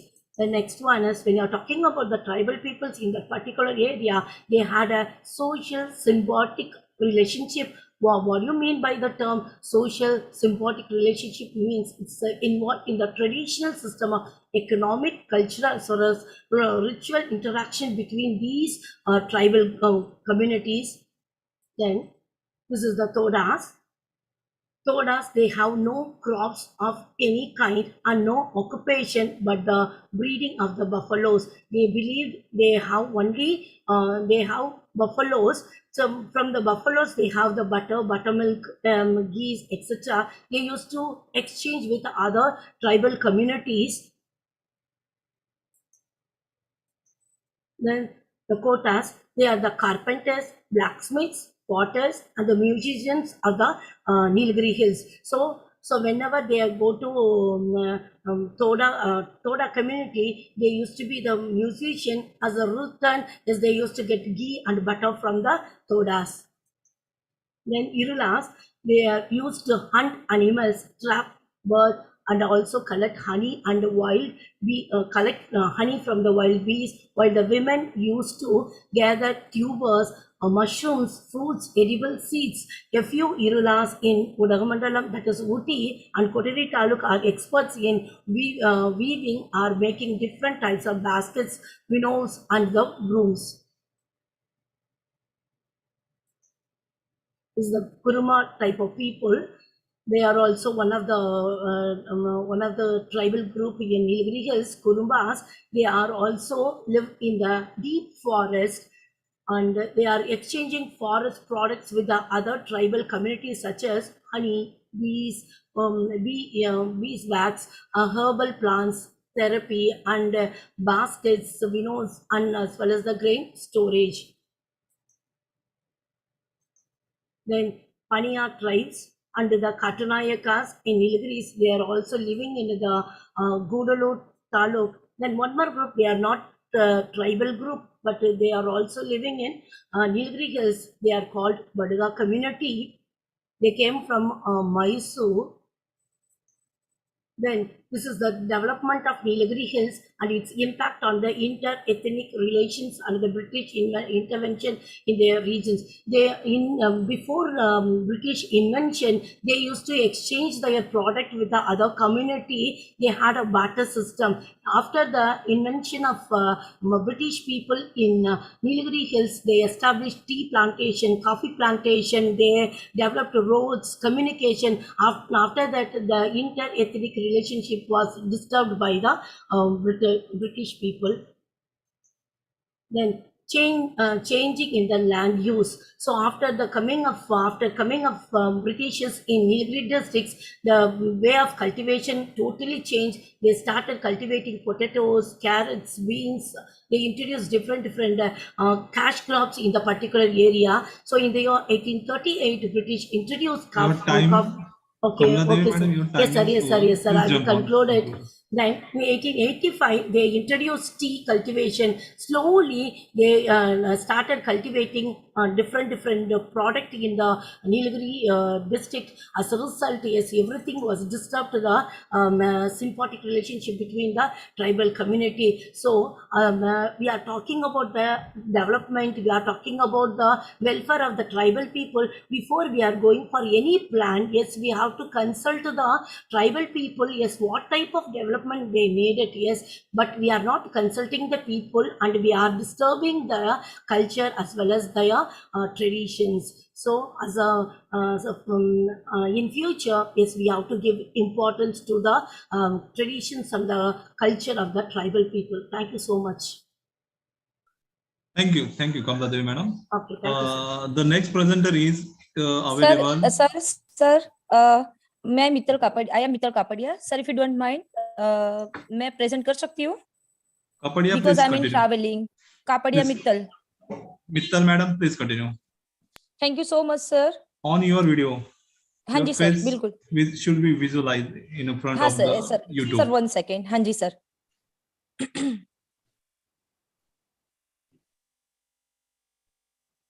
Are you Okay, with sir. your PPT or oral? Yeah, sir. Oral sir chalega because I'm in traveling, sir, and it's a stay time. So that's why I'm. If you don't mind, may I orally? Please continue. Please continue oral. Thank you so much, sir. I am Kapadia Mittal Prabhudas, PhD student of Psychology Department, Gujarat University, Ahmedabad. My research guide is Dr. Shraddha B. Rai, HOD at Sinhgad College, Ahmedabad. My research topic is implementation of National Education Policy 2020, opportunities and challenges.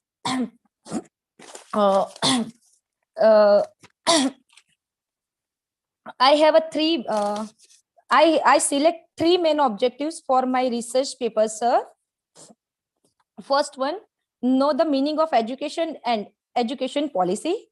Second one is know the education structure under the education policy. And third one is to evaluate the opportunities and challenges of the education policy development. And methodology is the descriptive method has been used in the present research study, as well as data collection obtained by secondary data.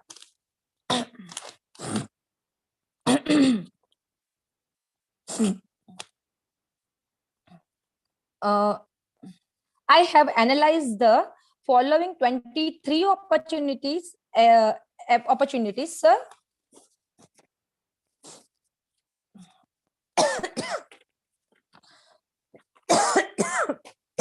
Sorry, sir. I'm also ill, but I explained my research paper. First one is the development of a new education curriculum. A structure for the primary level will be provide quality educations from the grassroots level. Second is the accepting the system of 5+3+3+4 against 10+2 in school education. Third one is the new national education policy will provide vocational education to student covering school and higher education as well as vocational education like agriculture, law, medicines, technology, etc. Fourth one is the no children from 3 to 18 years will be uneducated in RTE Act 2009 in National Education Policy. Fifth one, by introducing subject like law, music, sports, yoga, etc. in syllabus, the student will be increase the achievement, success, motivations, and creativity in various fields beside textbooks knowledge. Sixth one, needable life skills, abilities will develop in children's graduate students will have many options for admission studies. Seventh one, student get information about Indian culture in knowledge and understanding the Indian knowledge system in new education policy. 8. At present, due the rigid policy system of various boards and universities in educations, many problems arise to studies. The formation of the National Education Commission in NEP, new NEP, will remove the rigid policy system. Students will be therefore the increased by the students-centered curriculum and system. 9th one, implementation of a new education policy will the more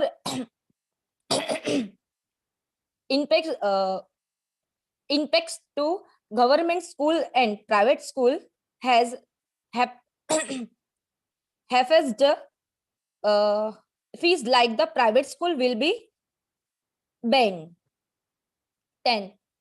Emphasis on world class research and studies will high quality in higher education institutes under national education policy will open new dimension for a new research and higher educations.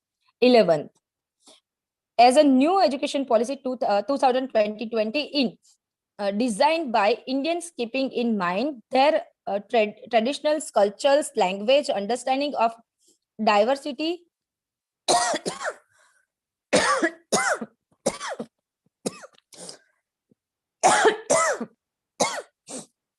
sorry sir.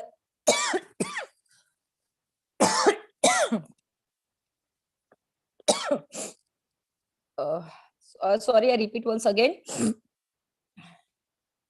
9th one, implementation of new education policy will given more importance of government school than private schools, and HAPAS fees like in private schools will be banned.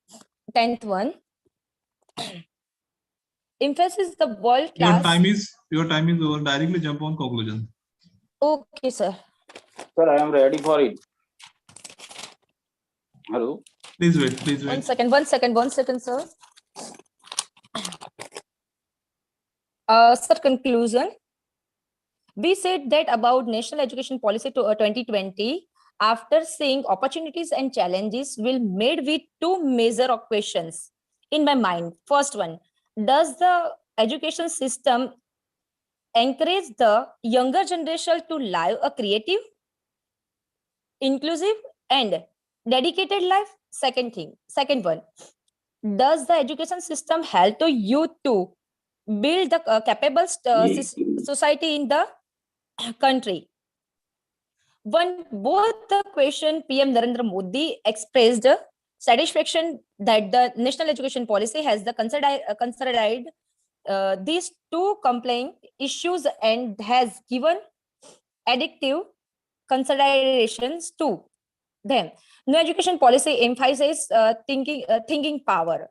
New education policy 2020 is also a reflection of Guru Rabindranath Tagore thoughts on education, the purpose of which is the establish the harmony among all the living beings that coexist with our lives. Thus, the new education policy 2020 will bring my major reforms in the field of education in India and open up various education dimension for the development of students.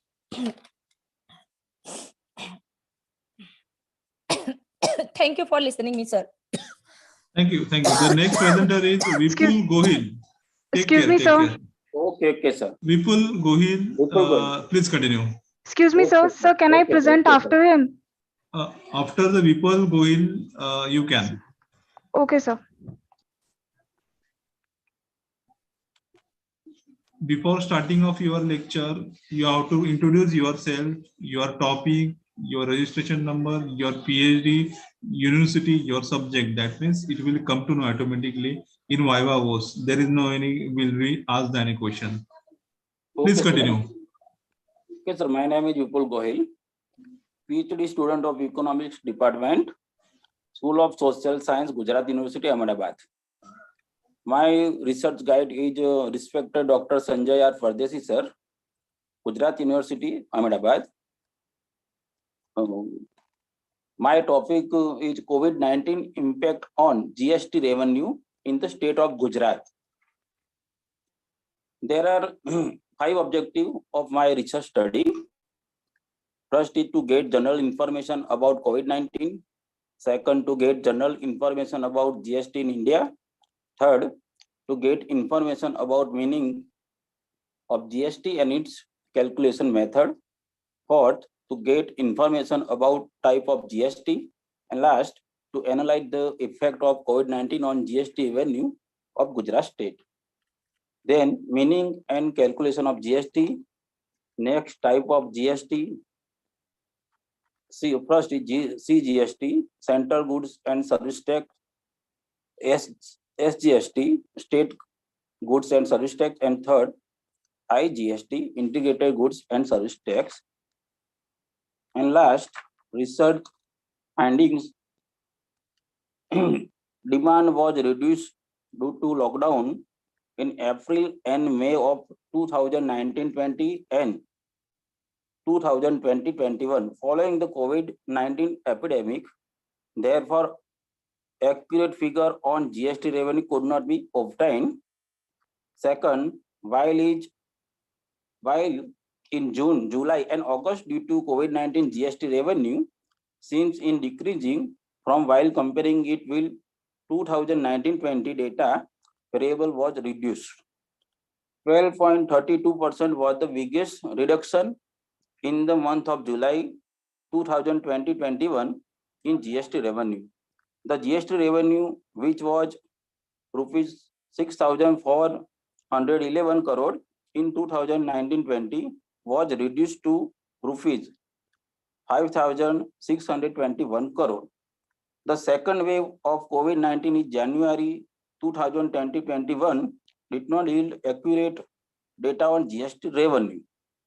And last, the total GST revenue for the year 2019-20 was 65,441 crore, which was reduced to rupees 62,006.27 crore for the year of 2020-21.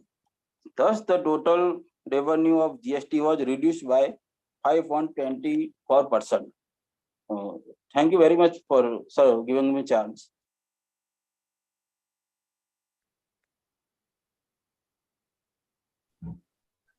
Who's the next? Remove your PPT. Okay, sir. So can I present now? Priya Tiwari, please continue. Yes, sir. Oral or PPT? So with PPT. Please continue. Okay.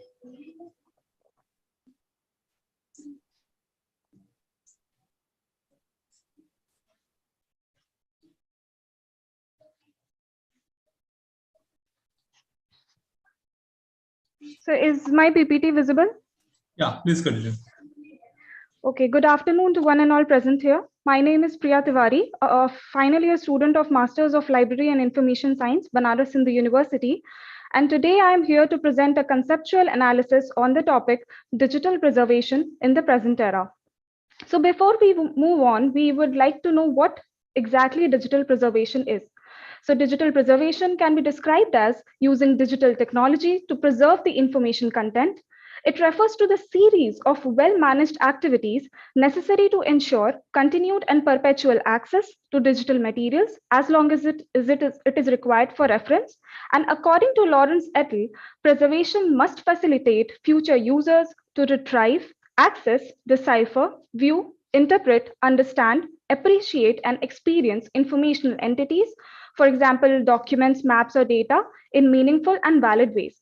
So basically, it is a set of techniques to ensure long-term storage, preservation, and access to digital information. Now, what are the needs of digital preservation?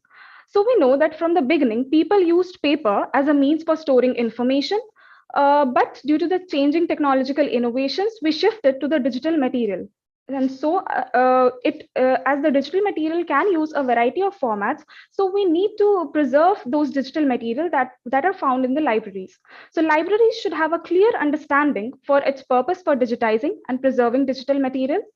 The fundamental needs for digital preservation include the exponential growth in digital information available in libraries, the increased complexity of the digital objects, their dependency on the software and the hardware required to read and use them, the rapid flux of technology, then the widely accepted standards that the various digital objects find themselves in, and the need to ensure usability, durability, and intellectual integrity to our users, and the rapid changes and obsolescence of the storage media. So what exactly are we trying to preserve, and what are the various issues related to that? So the first one is preserving the genuineness or the authenticity of the document. The genuineness of documents is preserved because the content of the document cannot be changed discreetly, and it is a problematic task to duplicate the whole printed document. Next is preserving the context. Naturally, we have to preserve the context or the hardware and the software dependencies of the various digital objects and the format in which they are being distributed, preserving the functionality, which is, as we know, unlike the print media, the digital objects are found in a variety of formats. So we have to preserve all those formats in order to provide it to our users, preserving the reference, since a single digital object may have various copies, and so we have to redirect our users to the original as well as to the various editions of that particular object as may be desired by them.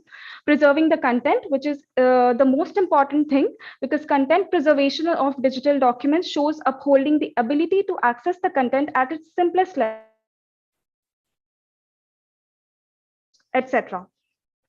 Now, the digital preservation strategies could be classified into three categories depending on the technology and the access period. We have the short-term preservation, which is provision of access to digital materials for a predefined short period of time.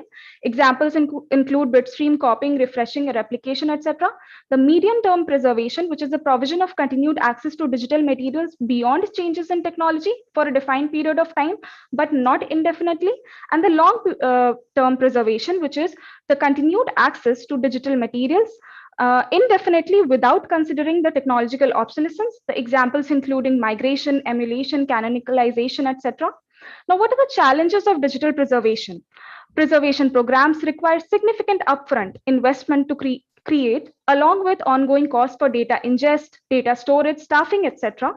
Graham grouped problems and challenges of digital preservation into three categories, such as the longevity of the physical storage media, for how long it will be available, the technology related issues, including the technological obsolescence, hardware and software dependencies, and the different formats, and the last, intellectual preservation issues, mainly the intellectual property rights issues. Now, the role of librarians in the preservation of digital objects. Because of the electronic resources librarians' connections to publishers and distributors of electronic resources, they are the natural spokespersons in the library community for the implementation of good standards and practices. So the librarians, they play a crucial role to understand the effect of a license, to envision and promote manageable licensing standards, to guide collection managers towards more favorable licenses or purchase options, and to broker a balance between the needs of the collection and the users as expressed by the collection development personnel.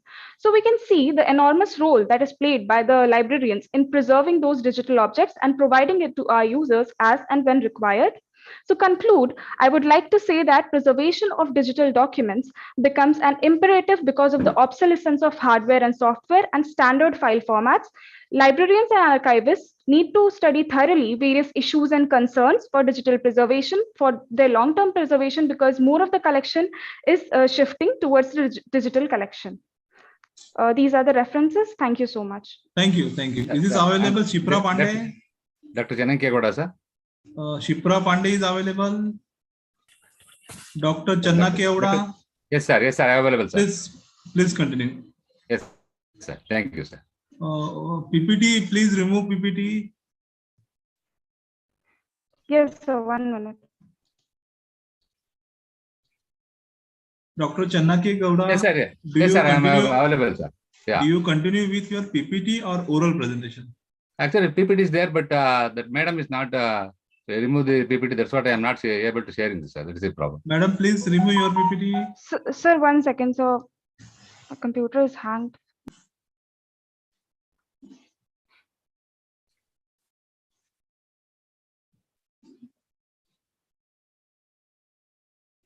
Okay, Dr. Channa Gowda, please Yes, sir. Yes, sir. Yes, upload sir. your Yes. PPT. Yes, sir. Yes, sir. Yes, sir.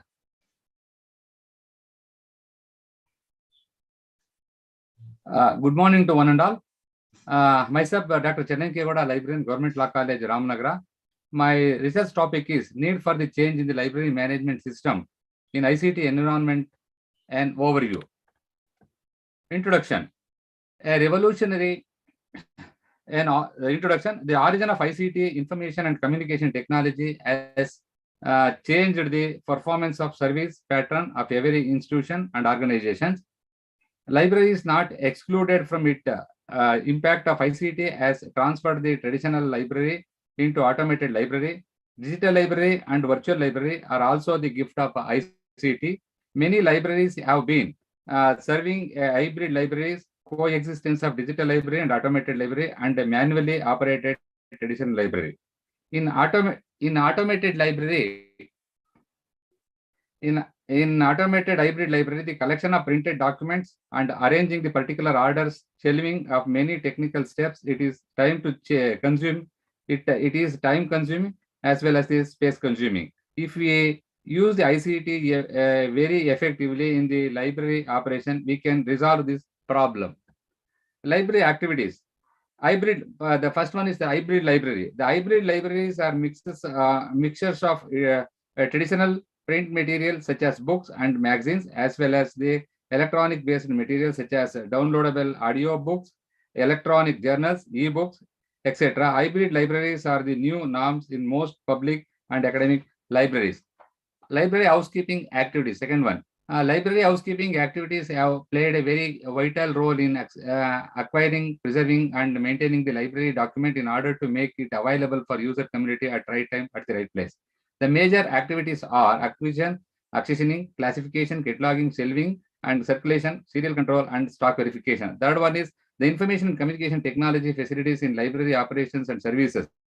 The development and availability of information and communication technology, that is ICT, in the libraries have today not only the increased and broadened the impact of information sources at their doorsteps, but have also placed more emphasis on effective and efficient service their applications in library, commonly known as library automation, have indeed continued to ease and promote quick and timely access to the transfer of information resources. In this way, ICT gives a more contribution to library services and development all the across the globe in the 21st century. The next one is the classification of documents. Library classification system is arrangement adopted by the library, enable veteran to find its material quickly and easily, while cataloging provides information on the physical and topical nature of the books or other item. Classification through assignment of the call number, consisting of class designation and author presentation.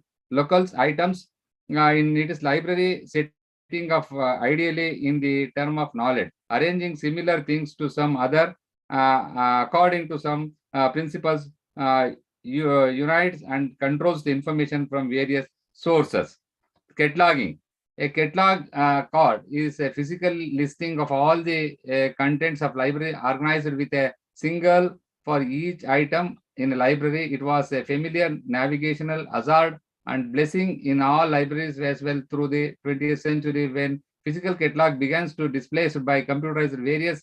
Some libraries have kept them often and sensational mentors, and a few activities maintained there. Listening through this is most common in small remote libraries. Open access catalog, that is called OPAC. And OPAC, online open access catalog, is the online bibliography of a library collection that is available on the public. OPAC developed as a standalone online catalog. With the arrival of the internet, most libraries have made their OPAC accessible from server to user all over the world. In OPAC, many fields are available, such as the document location and availability. User can access the document by title, author and publisher, keyword of the title, edition and place of the publication, subject and date of publication. Findings. That is catalog. In catalog system, while searching the document, user cannot get the document physical address like a rack number and row number. Since the library is always growing, a cataloger cannot assign the physical number. He can assign the call number. By call number, only user can access the document. All the users not familiar with call number, while searching, they get confused. So each and every time they depends on the library staff. This is the time consuming as well as the embarrassing to the user. The book shelving. In the library, books are preserving in a book racks and arranged on a basis of classification number. Classification number includes class number, book number, and collection number. Since the library is a growing organism, we cannot fill the book on the shelves fully for future additions. We can leave some space on each and every shelf. Usually 60% of the space is filled and remaining 40% of the space kept on future edition. This practice results space consumption and the waste of space. By this practice, in 4 compartment rack, width the feet 12 feet and height 7 feet, we can accommodate approximately 700 books, but the actually capacity of the books is 1,200. This results the waste of the money. So recommended solution, catalog system. While cataloging, the document cataloger should incorporate the content field so that queries should happen in content field also. Along with this, you can mention the permanent rack and row number for each document, and it will not be changed often and often. This helps the user to assess the right document at right time at right place. This practice satisfies the Ranganathan's 4th law of library science. The second one is the classification. The traditional system of classification is no longer useful in the library management in information communication environment. The traditional system of classification was useful only when traditional system of maintaining library books with car catalog was used. If we use ICT in library management system, we can run the library without traditional system classification by very effectively. The book shelving. Arrange the document only on the basis of accession number without leaving this place for future edition. Since the accession number is sequential in future document, we will not add the between. Every user can access the document by accession number without assisting the library staff. With the help of the opaque information, user can access the right information at right time. Practicing in this method saves the time of the user and space of the library. The conclusion, the hybrid library system, acquiring and maintain the physical documents is very complex. To make this complex into simple, ICT is only the solution. We can use ICT in library management system very effectively. We can reduce the many manual things in the library and can minimize the infrastructure as well as the maintenance costs. Thank you very much for giving me an opportunity, for the Honorable Conference Director and all the officials of the International Conference for giving me an opportunity. Thank you very much, sir. Thank you, sir. Thank you. The next presenter. Hello. Myself, Rishika. Can I go ahead, sir? Rishika, are you orally or PPT? No, sir. PPT is there. Please continue. Video is on. Yes.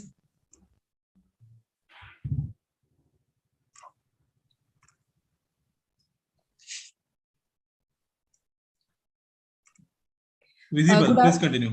Yes, sir.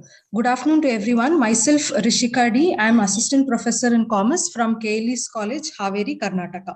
The topic that I've chosen for today is a study on the adoption of mobile learning system among students, which is a case study of Haveri district. And this is the general abstract that I've taken from the paper. Now, going ahead with the introduction.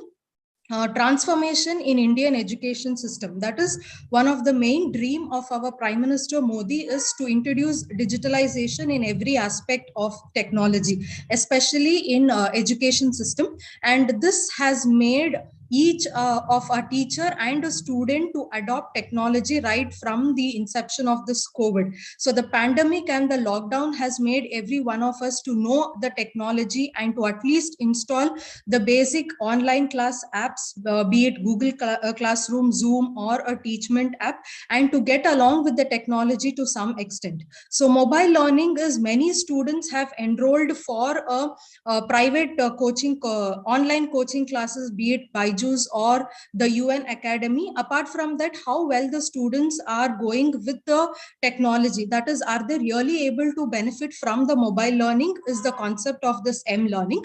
So internet penetration rate is estimated to reach above 55% by the end of 2025 in India. So as per a survey conducted, the internet usage that is being done in our country is going to reach above 55% by 25.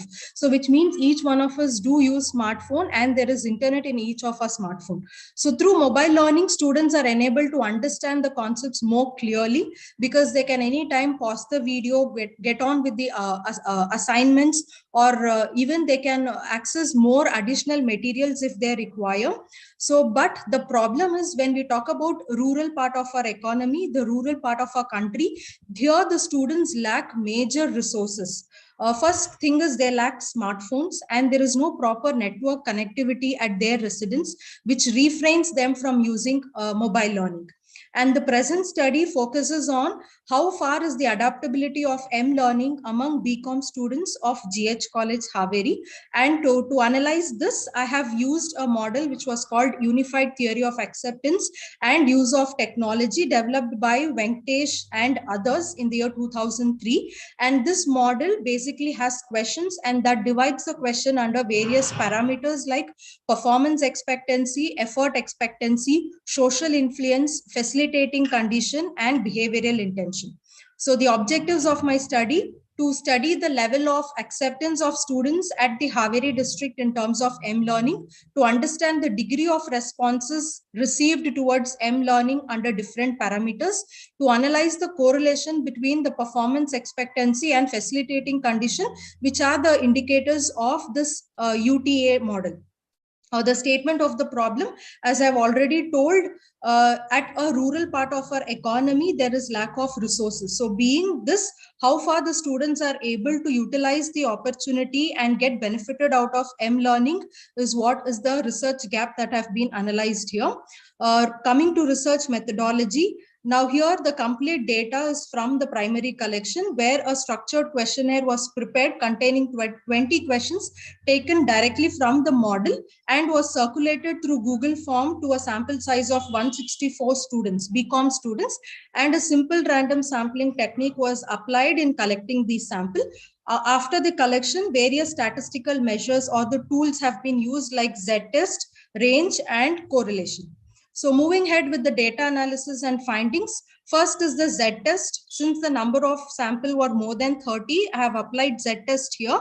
So the null hypothesis states whether there is any difference between view of male and female in the behavioral pattern, and the alternate hypothesis says there is a difference between the views of male and female in the behavioral pattern. So after the conduction of the Z-test, the interpretation says since the calculated value is 1.24, which lies between the critical limit of minus 1.96 to plus 1.96, and the alpha and the p-value is 0.2159, which is greater than the alpha of 0.05. Hence, the null hypothesis is accepted, which says that there is no significant difference between the views of male and female in the behavioral pattern. This is a first test.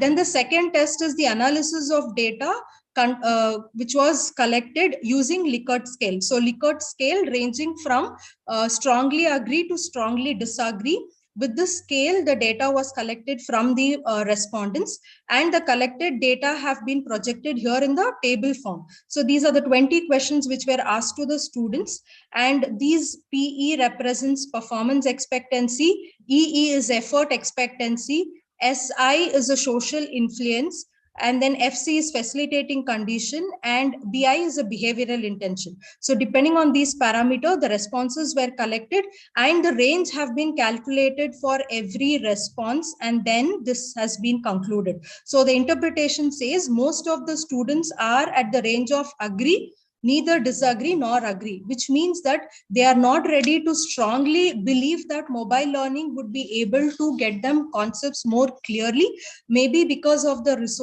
resources which they lack at their region. Carl Pearson's correlation test. This was conducted to know the relationship between performance expectancy and facilitating condition. And the result says that the R value is negative 0.63. And since that R value lies between +1 and -1, which are the critical limits for Karl-Pearson test, the null hypothesis is accepted. So there is no significant relationship between performance expectancy and facilitating condition, which means that these two indicators are completely different in the UAT model, which was developed by Venkatesh. So to conclude my study, I would say that to adopt to the technology, whether it is mobile learning or internet learning, the foremost requirement is a good availability of network. And if this is not good at our place, even though we have interest for it, we will not be able to adopt M-learning. So here in this study of 164 respondents, 75% of the respondents feel that they have good network connectivity at their place, but 20% feel that there have a rarely fluctuation of network. So they have on and off of their network connectivity, and 4.3% say that completely there is no network availability at their residence. So which is a major lack for the mobile learning. Okay, so thank you. This was a data which I wanted to show you today. So with this, I conclude my speech. Thank you for the opportunity. Thank you. Thank you. Kishore sir, there is a student of mine who is now ready with the presentation. Can she go ahead, sir? Is this in our list? No, sir. Actually, it was missed out from the list. I had texted you in the morning also. As per the list, we have to go now because of it will be partiality to another participant. Okay. When will her slot be? As per the ending. Okay, sir. Okay, I'll wait. It will be partiality. Therefore, I would not like to do the partiality. Yes, sir. Yes, sure, sir. Shipra Pathak. Shipra Pathak. Yes, sir. Yes, sir. Please continue. Please continue. Sir. Yes, sir. I'm Shipra Pathak from Bhabha University, Bhopal. My research guide. Open your video, your PPT. Oh, okay, sir. Okay. Start. Oh, sir, just a minute, sir. Please give me some time, sir, please. Sir, my presentation is. So my topic is a critical analysis of Rohinton Mysteries novel. Yes, visible. Please continue. Okay, sir. Thank you, sir. So my title, Diasporic Post-Colonial. Introduction is,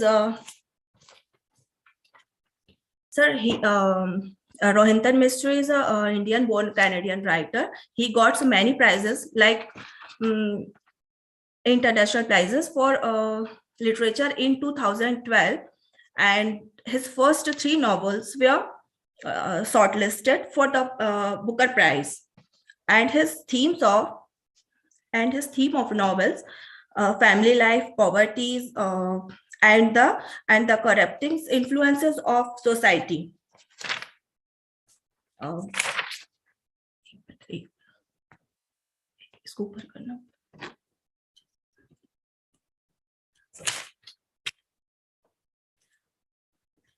Sir, Rohinton Mystery is a writer of diasporic, has craved a niche for himself. His works as such a long journey, 1991, A Fine Balance, 1995, and Family Matters, 2002, tells from Firozshabad, 1987 to 1989.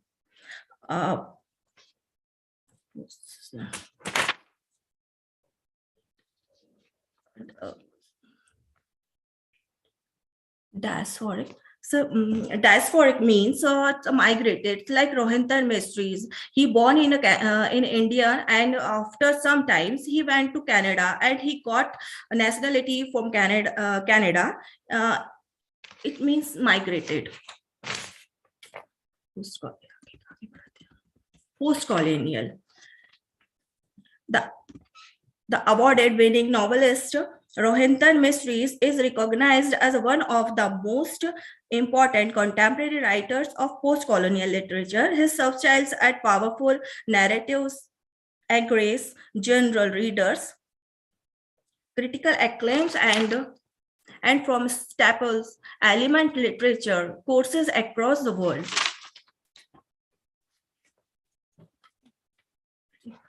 Relation and fifth is relation between diasporic and post-colonial.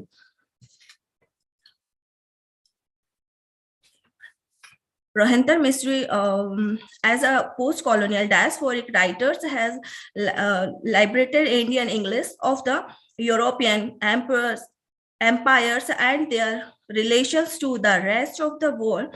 It also aims at developing the national identity in the wake of colonial rules. Rohinton Mysteries, as a post-colonial diasporic writers, has liberated Indian. And next is, in conclusion, and in the end, it's all a question of balance. Sir, it's sufficient, sir. Hello. Thank you. Thank you. Okay, thank you, sir. Thank you. Who's want to present the PPT? Hello, sir. Voice is not clear, sir. Please, could you please repeat the sentence, sir? Kindly remove your PPT. Okay, okay. Thank you, sir. Thank you. Who want to present the PPT? Please continue. Hello. Okay, Hosamani, please continue. Yes. Shall I continue, sir? Thank you, Please, sir. please continue. Hosamani. Thank you, sir. 1 minute.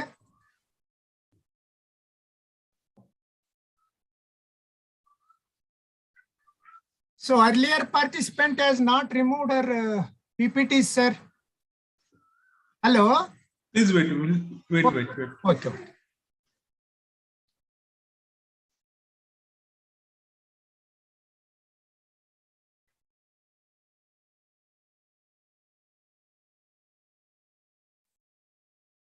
Please upload your PPT. Okay, sir. Okay. Thank you.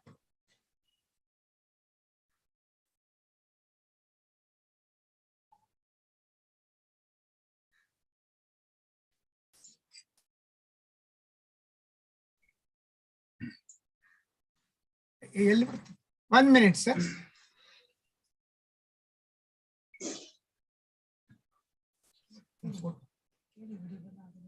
One minute.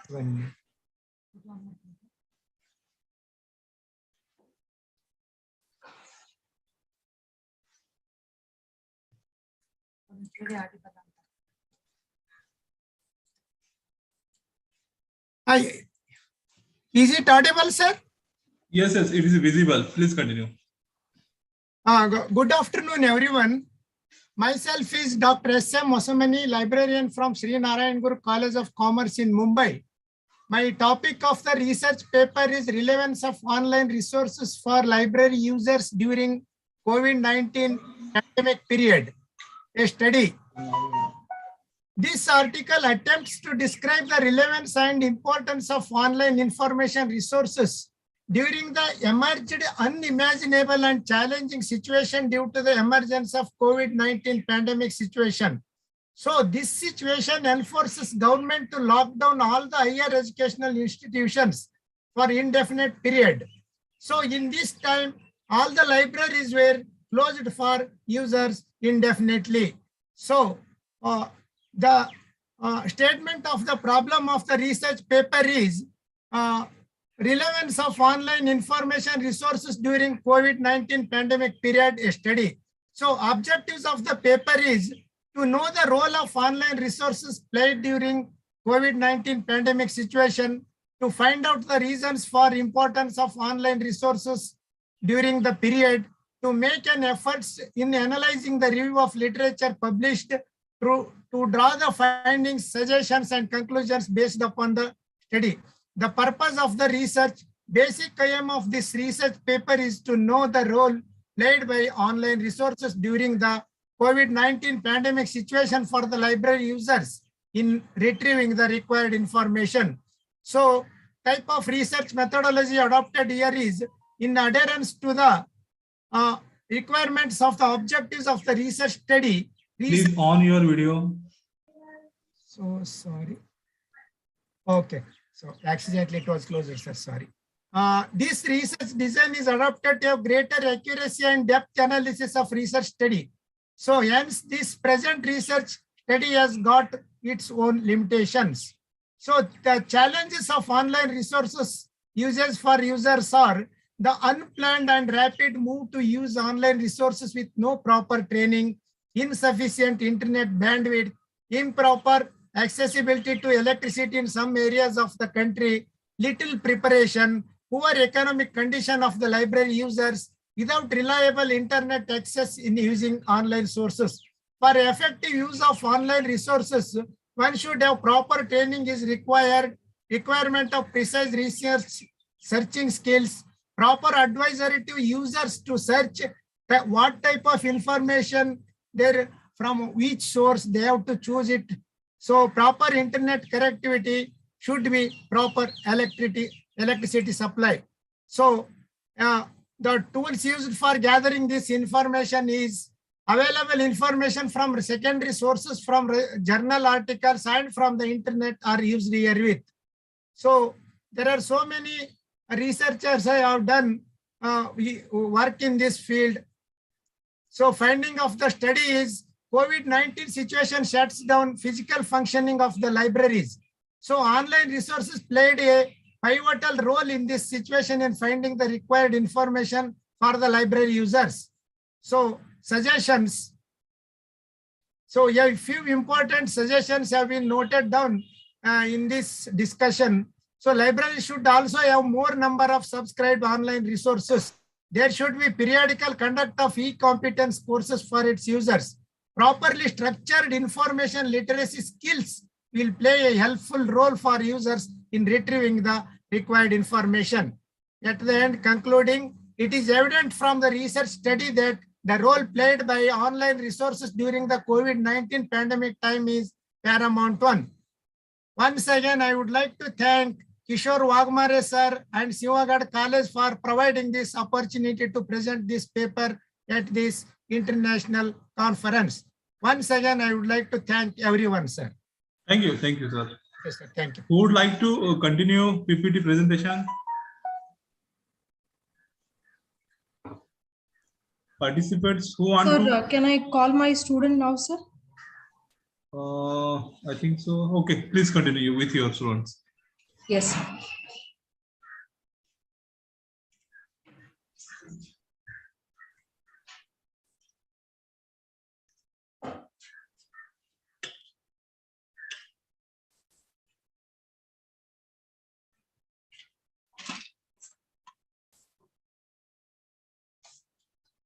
Good afternoon, everyone. Myself, Pooja Amki. I am studying in BCom second year in Gudleppahalli College, Haveri district. Now we study a study on addiction towards online shopping using a Burgeon shopping addiction scale. First one, let us see that topic.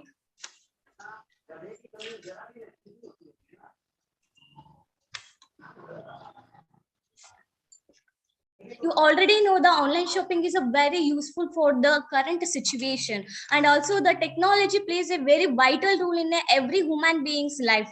In a post-pandemic situation, it is a very useful to the people. Online shopping takes a less time consuming and a wide options delivered at the doorstep. The present paper aims to analyze the online shopping addiction of consumers from a different demographical region using a Burgeon shopping addiction scale, BSAS. The finding of the paper depict a favorable association between the responses and the parameters of the scale. By using the Z-test and the chi-square test, proves that there is a relationship between the parameters of the scale. Next one is what are the objectives of the study? First one, to study the relationship between the silence and conflict parameters of a Burgeon shopping addiction scale, and also to know the trend with the increase of age. Increase of age means it increase of online shoppers. And next one is in the pandemic situation has changed consumers' behaviors forever, and online shopping and show is shift to digital and a growing trend for shopping. Next slide, statement of the problem. A concept which was started to make things convenient is now turning to be an addiction. The present study aims to find the extent of online shopping addiction among consumers with the help and addiction scale. Research methodology. The present study was conducted by collecting a primary data. It includes a questionnaire method. It consists of 28 statements and also the 28 statement, and also it in a Google form for 56 respondents following a simple random sampling technique. By using this technique, survey that one. And next one is data analysis and interpretation. First one is a Z test. First, we know what is the meaning of a Z test. Z test is a statistical test to determine whether two population means are different when the variables are known and the sample size is large. In that situation, we use a Z test. HO means it is a null hypothesis. There is no significant relationship between the silence and conflict indicators. Next one is the alternative hypothesis, H1. There is a significant relationship between the silence and conflict indicators. Next one is interpretation. By using a y equal to a plus bx, by using this formula, we get an answer or a result is y equal to 3.32 minus 0.03x. Interpretation is if age is increased by 1 year, the possibility of shopping reduced by 0.03 units. Next test, that is a chi-square test of association. First, we learned what is the meaning of a chi-square test, denoting a statistical method assessing the goodness of fit between the observed value and those expected theoretically. And means H1 null hypothesis responses chosen is not associated with the parameters of a Burgeon shopping addiction scale. In a alternative hypothesis, H1 responses chosen is associated with parameters of Burgeon shopping addiction scale. In a interpretation, since the chi-square value is greater than the table value and also the p-value is lesser than the alpha 0.05, null hypothesis is rejected. Hence, there is an association between the parameters of a Burgeon shopping addiction scale and responses chosen. Last one is the suggestions. In our online shopping, consumer must understand what are the causes of the online shopping and go through that one, go through the conditions and mentally and try to reduce the amount spent. And if you are buying any gift cards like that, read the terms and conditions of the companies and use a reliable internet connection like that. Lastly, I conclude my presentation. Online shopping is a very important role in economic development and also the growth of the e-commerce. Style is a very person. It has nothing to do with the fashion. Fashion is over quickly. Style is forever. Saying that line, conclude my presentation. Thank you one and all. Thank you. What is your good name? Pooja MK. Pooja, you have a very good try. You are a student, but your presentation is like a professor. You will go ahead. Your education will be help you to increase your career. Thank you for presentation. Thank you. Thank you, sir. Thank you, sir. Who want to present the PPT? Dear participants, who want to present? Sir, am I audible? What is the name? Punde Sunita from Maharashtra. Sunita Shivaji Punde. Okay. Yes, sir. On your video. Okay. Upload your Just PPT. a second, sir. Just a second, sir.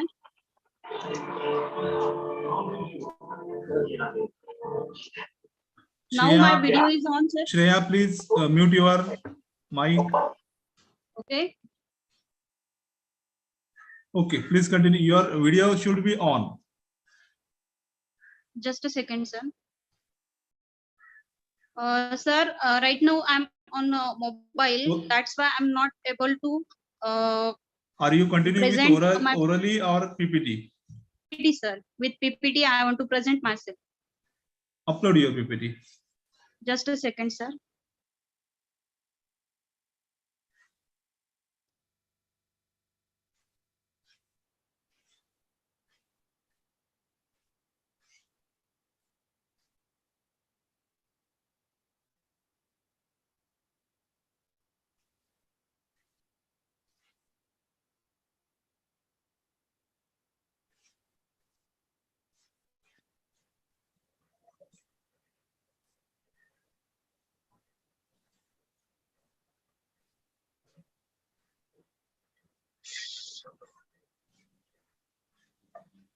Sunita Punde, madam, we do not have the Just a sufficient. second, sir. Please do fast.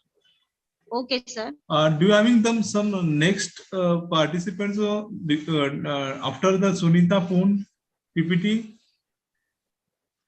Sir, there are some technical issues. Okay. You can just orally present your paper. Okay, sir.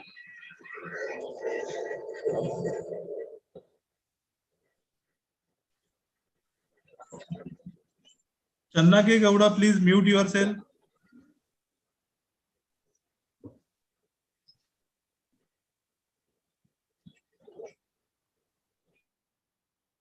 Okay. Am I audible, sir?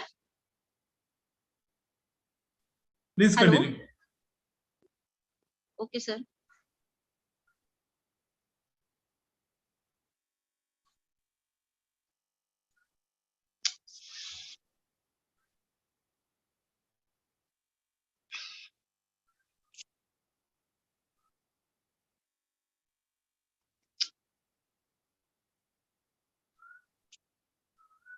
Madam, you already taken the 2 minutes.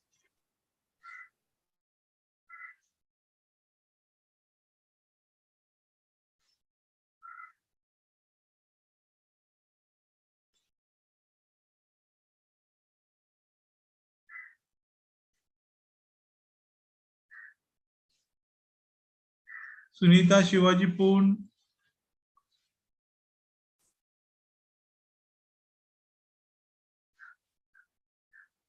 Participants, do you want the present paper? Another participation?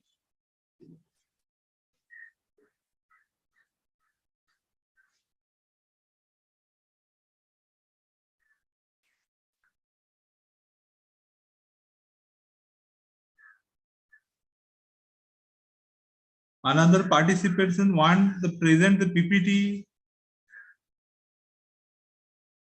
Hello, dear participants, are you there?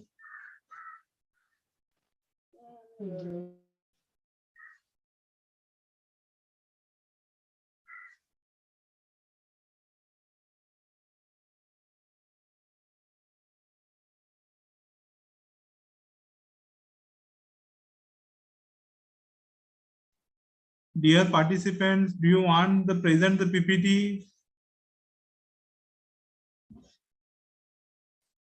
Dear participants, do you want the present the PPT?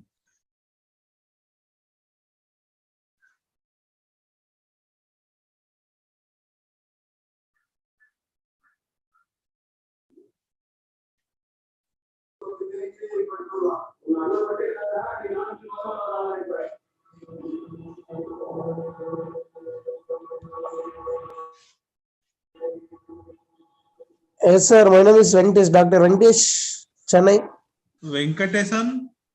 Yes, Dr. M. Venkatesan, Chennai. Okay, you continue. Please continue your PPT. PPT presentation. Do you want to do oral presentation? 1 second, 1 second.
Good afternoon, all of you. My topic is digital India, digital marketing.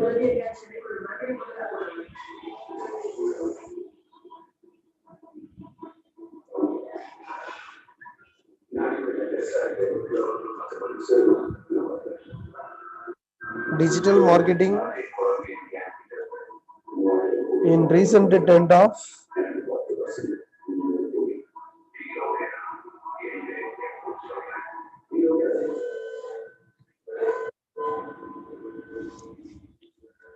digital marketing in the recent trend of different networking facility connected with the dynamic future of marketing sources. My paper in a content of keyword for internet marketing, marketing trend, digital marketing, and also Facebook, social media, etc. in the transaction of different changes in the world. The role of marketing is a change of dynamic for a various material, energetic, and storage of economic resources of remove the unemployment and the different companies approaches of new world of market. For the rational study of digital marketing, the most interesting in the result of technical explain for easy access to consumer is the distribute for the market and the marketing practice. Customer today is a empowerment customs on the content of in online media content of communication process. The power of the traditional marketing tools and communication is the customer has the little trust of the corporate messages for a broad in the technical activities of practice of marketing for increasing force the changes in the world. The behavior of marketing for a customer is losing for a more critical way. In a smart way of method of technology used well information and every new knowledge of skill adopted by the new customer of marketing.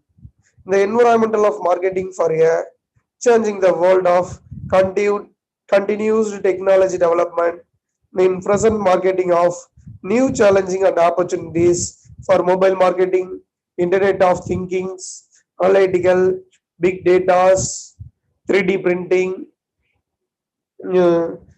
applied of consumer marketing of most interesting challenge of dynamic rapid development of digital technology and social media. In the statisticals of problems of technology in marketing for here, every organization power of smartphones in combined the social media to content explain the various menu of topic for new creativity of apps. And the objectives of study is the main objectives of internet marketing used to today world for success the business. Second one is in the main objectives of analytical tools of difference between traditional and digital marketing of activities. Third one is the objectives of study for the evaluation of most performance and internet marketing approaches. The methodology used to the digital marketing for designing and allocation of investigator to basic look of around the phenomenon in the development of suggestions, identification of ideas. It should be review and critical of collective on all India basis in the secondary data for data information as to preparing this the paper of sources of research scholars, public ebook, articles, and the different journals. It is used to the process of methodology for a company related to the data information used to available of publication of website in the companies in a method of different critical view of literature in the study of methodology discussion of the study is used to internet marketing, internet and mobile usage marketing, and also different trend and technology of internet marketing, such as engineering activities of social media marketing of mobile networking and virtual marketing, then used to email marketing, and also good approaches to greater engagement of clear information to the product and the service in updated by the advantage of digital marketing bring for your customers in easy to access for your 24 into 7 shopping for the approaches of prices. It is purchase. Digital marketing is a given view change to the share of content of the product or service. The digital media, one can easily transfer and get information about the characteristics of production or service to others. It is apparent pricing to the company show the price for through the digital marketing, easily price verification clearance and transparency for the customers of activities. It is the digital marketing activities of sources. Finally, conclusion of statement were we experience a radical changes in India towards the digitalized. The customer are looking to such as internet in finding the best detail of the seller around the India in compared traditional or conventional method of activities. In the market of research is steady, acknowledged the business can really benefit from digital marketing such as engine operated, such as engine marketing, such as content marketing, influenced marketing, content of automations, e-commerce marketing, companies marketing, and social media marketing, and social media operations, and digital marketing is display of advertising, e-books, operational discussion, and become the more and common use of advantage of technology in digital marketing is cost of effective and having a great commercial impact of the business. That is digital marketing of activities of critical review of my part. Thank you. Thank you for all. Thank you, sir. Thank you. Another participant want to present the PPT? Respected participants, do you want present the PPT? Saket Khan, sir? Yes, sir. Should I wind up? Yes, sir. I'll give the vote of thanks if you permit me, sir. Please continue, sir. Dear dignitaries, ladies, gentlemen, very good afternoon to all. I know it's a restless time, but it gives me an immense pleasure to deliver the vote of thanks for this event to all the dignitaries assembled here. I would like to thank all the chief guests who honored this function with the inspirational thoughts. I would also like to thank a beloved principal, Ritika Hemdev ma'am. I would take this opportunity to thank my core team, Samita ma'am, Shivani ma'am, Faria ma'am, Khushbu ma'am, everybody to making this event a great success. And how can I forget Wagmare brothers for bearing with me all these while and helping me in all the all the upcomings and the loopholes filling up. Thank you so much, Kishore sir, for bearing with me. I would last but not the least, I would like to thank all the audience for making this function a great success. Once again, I thank once and all present over here. Thank you so much, Kishore sir, for making this event a great success for us. It is our golden opportunity to got from the Sinhgad College to do the marketing as well as to conducting the one-day international conference event. And it is a God success. I would like to thank and stop here the conference. Thank you, all participants. And again, I know very well you will get the take a participation in the next conference also. Thank you, Saket Khan sir. Thank you for all the teaching, non-teaching faculty of Sinhgad College, Chandiwali, Mumbai. Thank you, sir. I'm stopping here the conference. Thank you, sir. Thank you so much, sir. Thank you, sir. Thank you.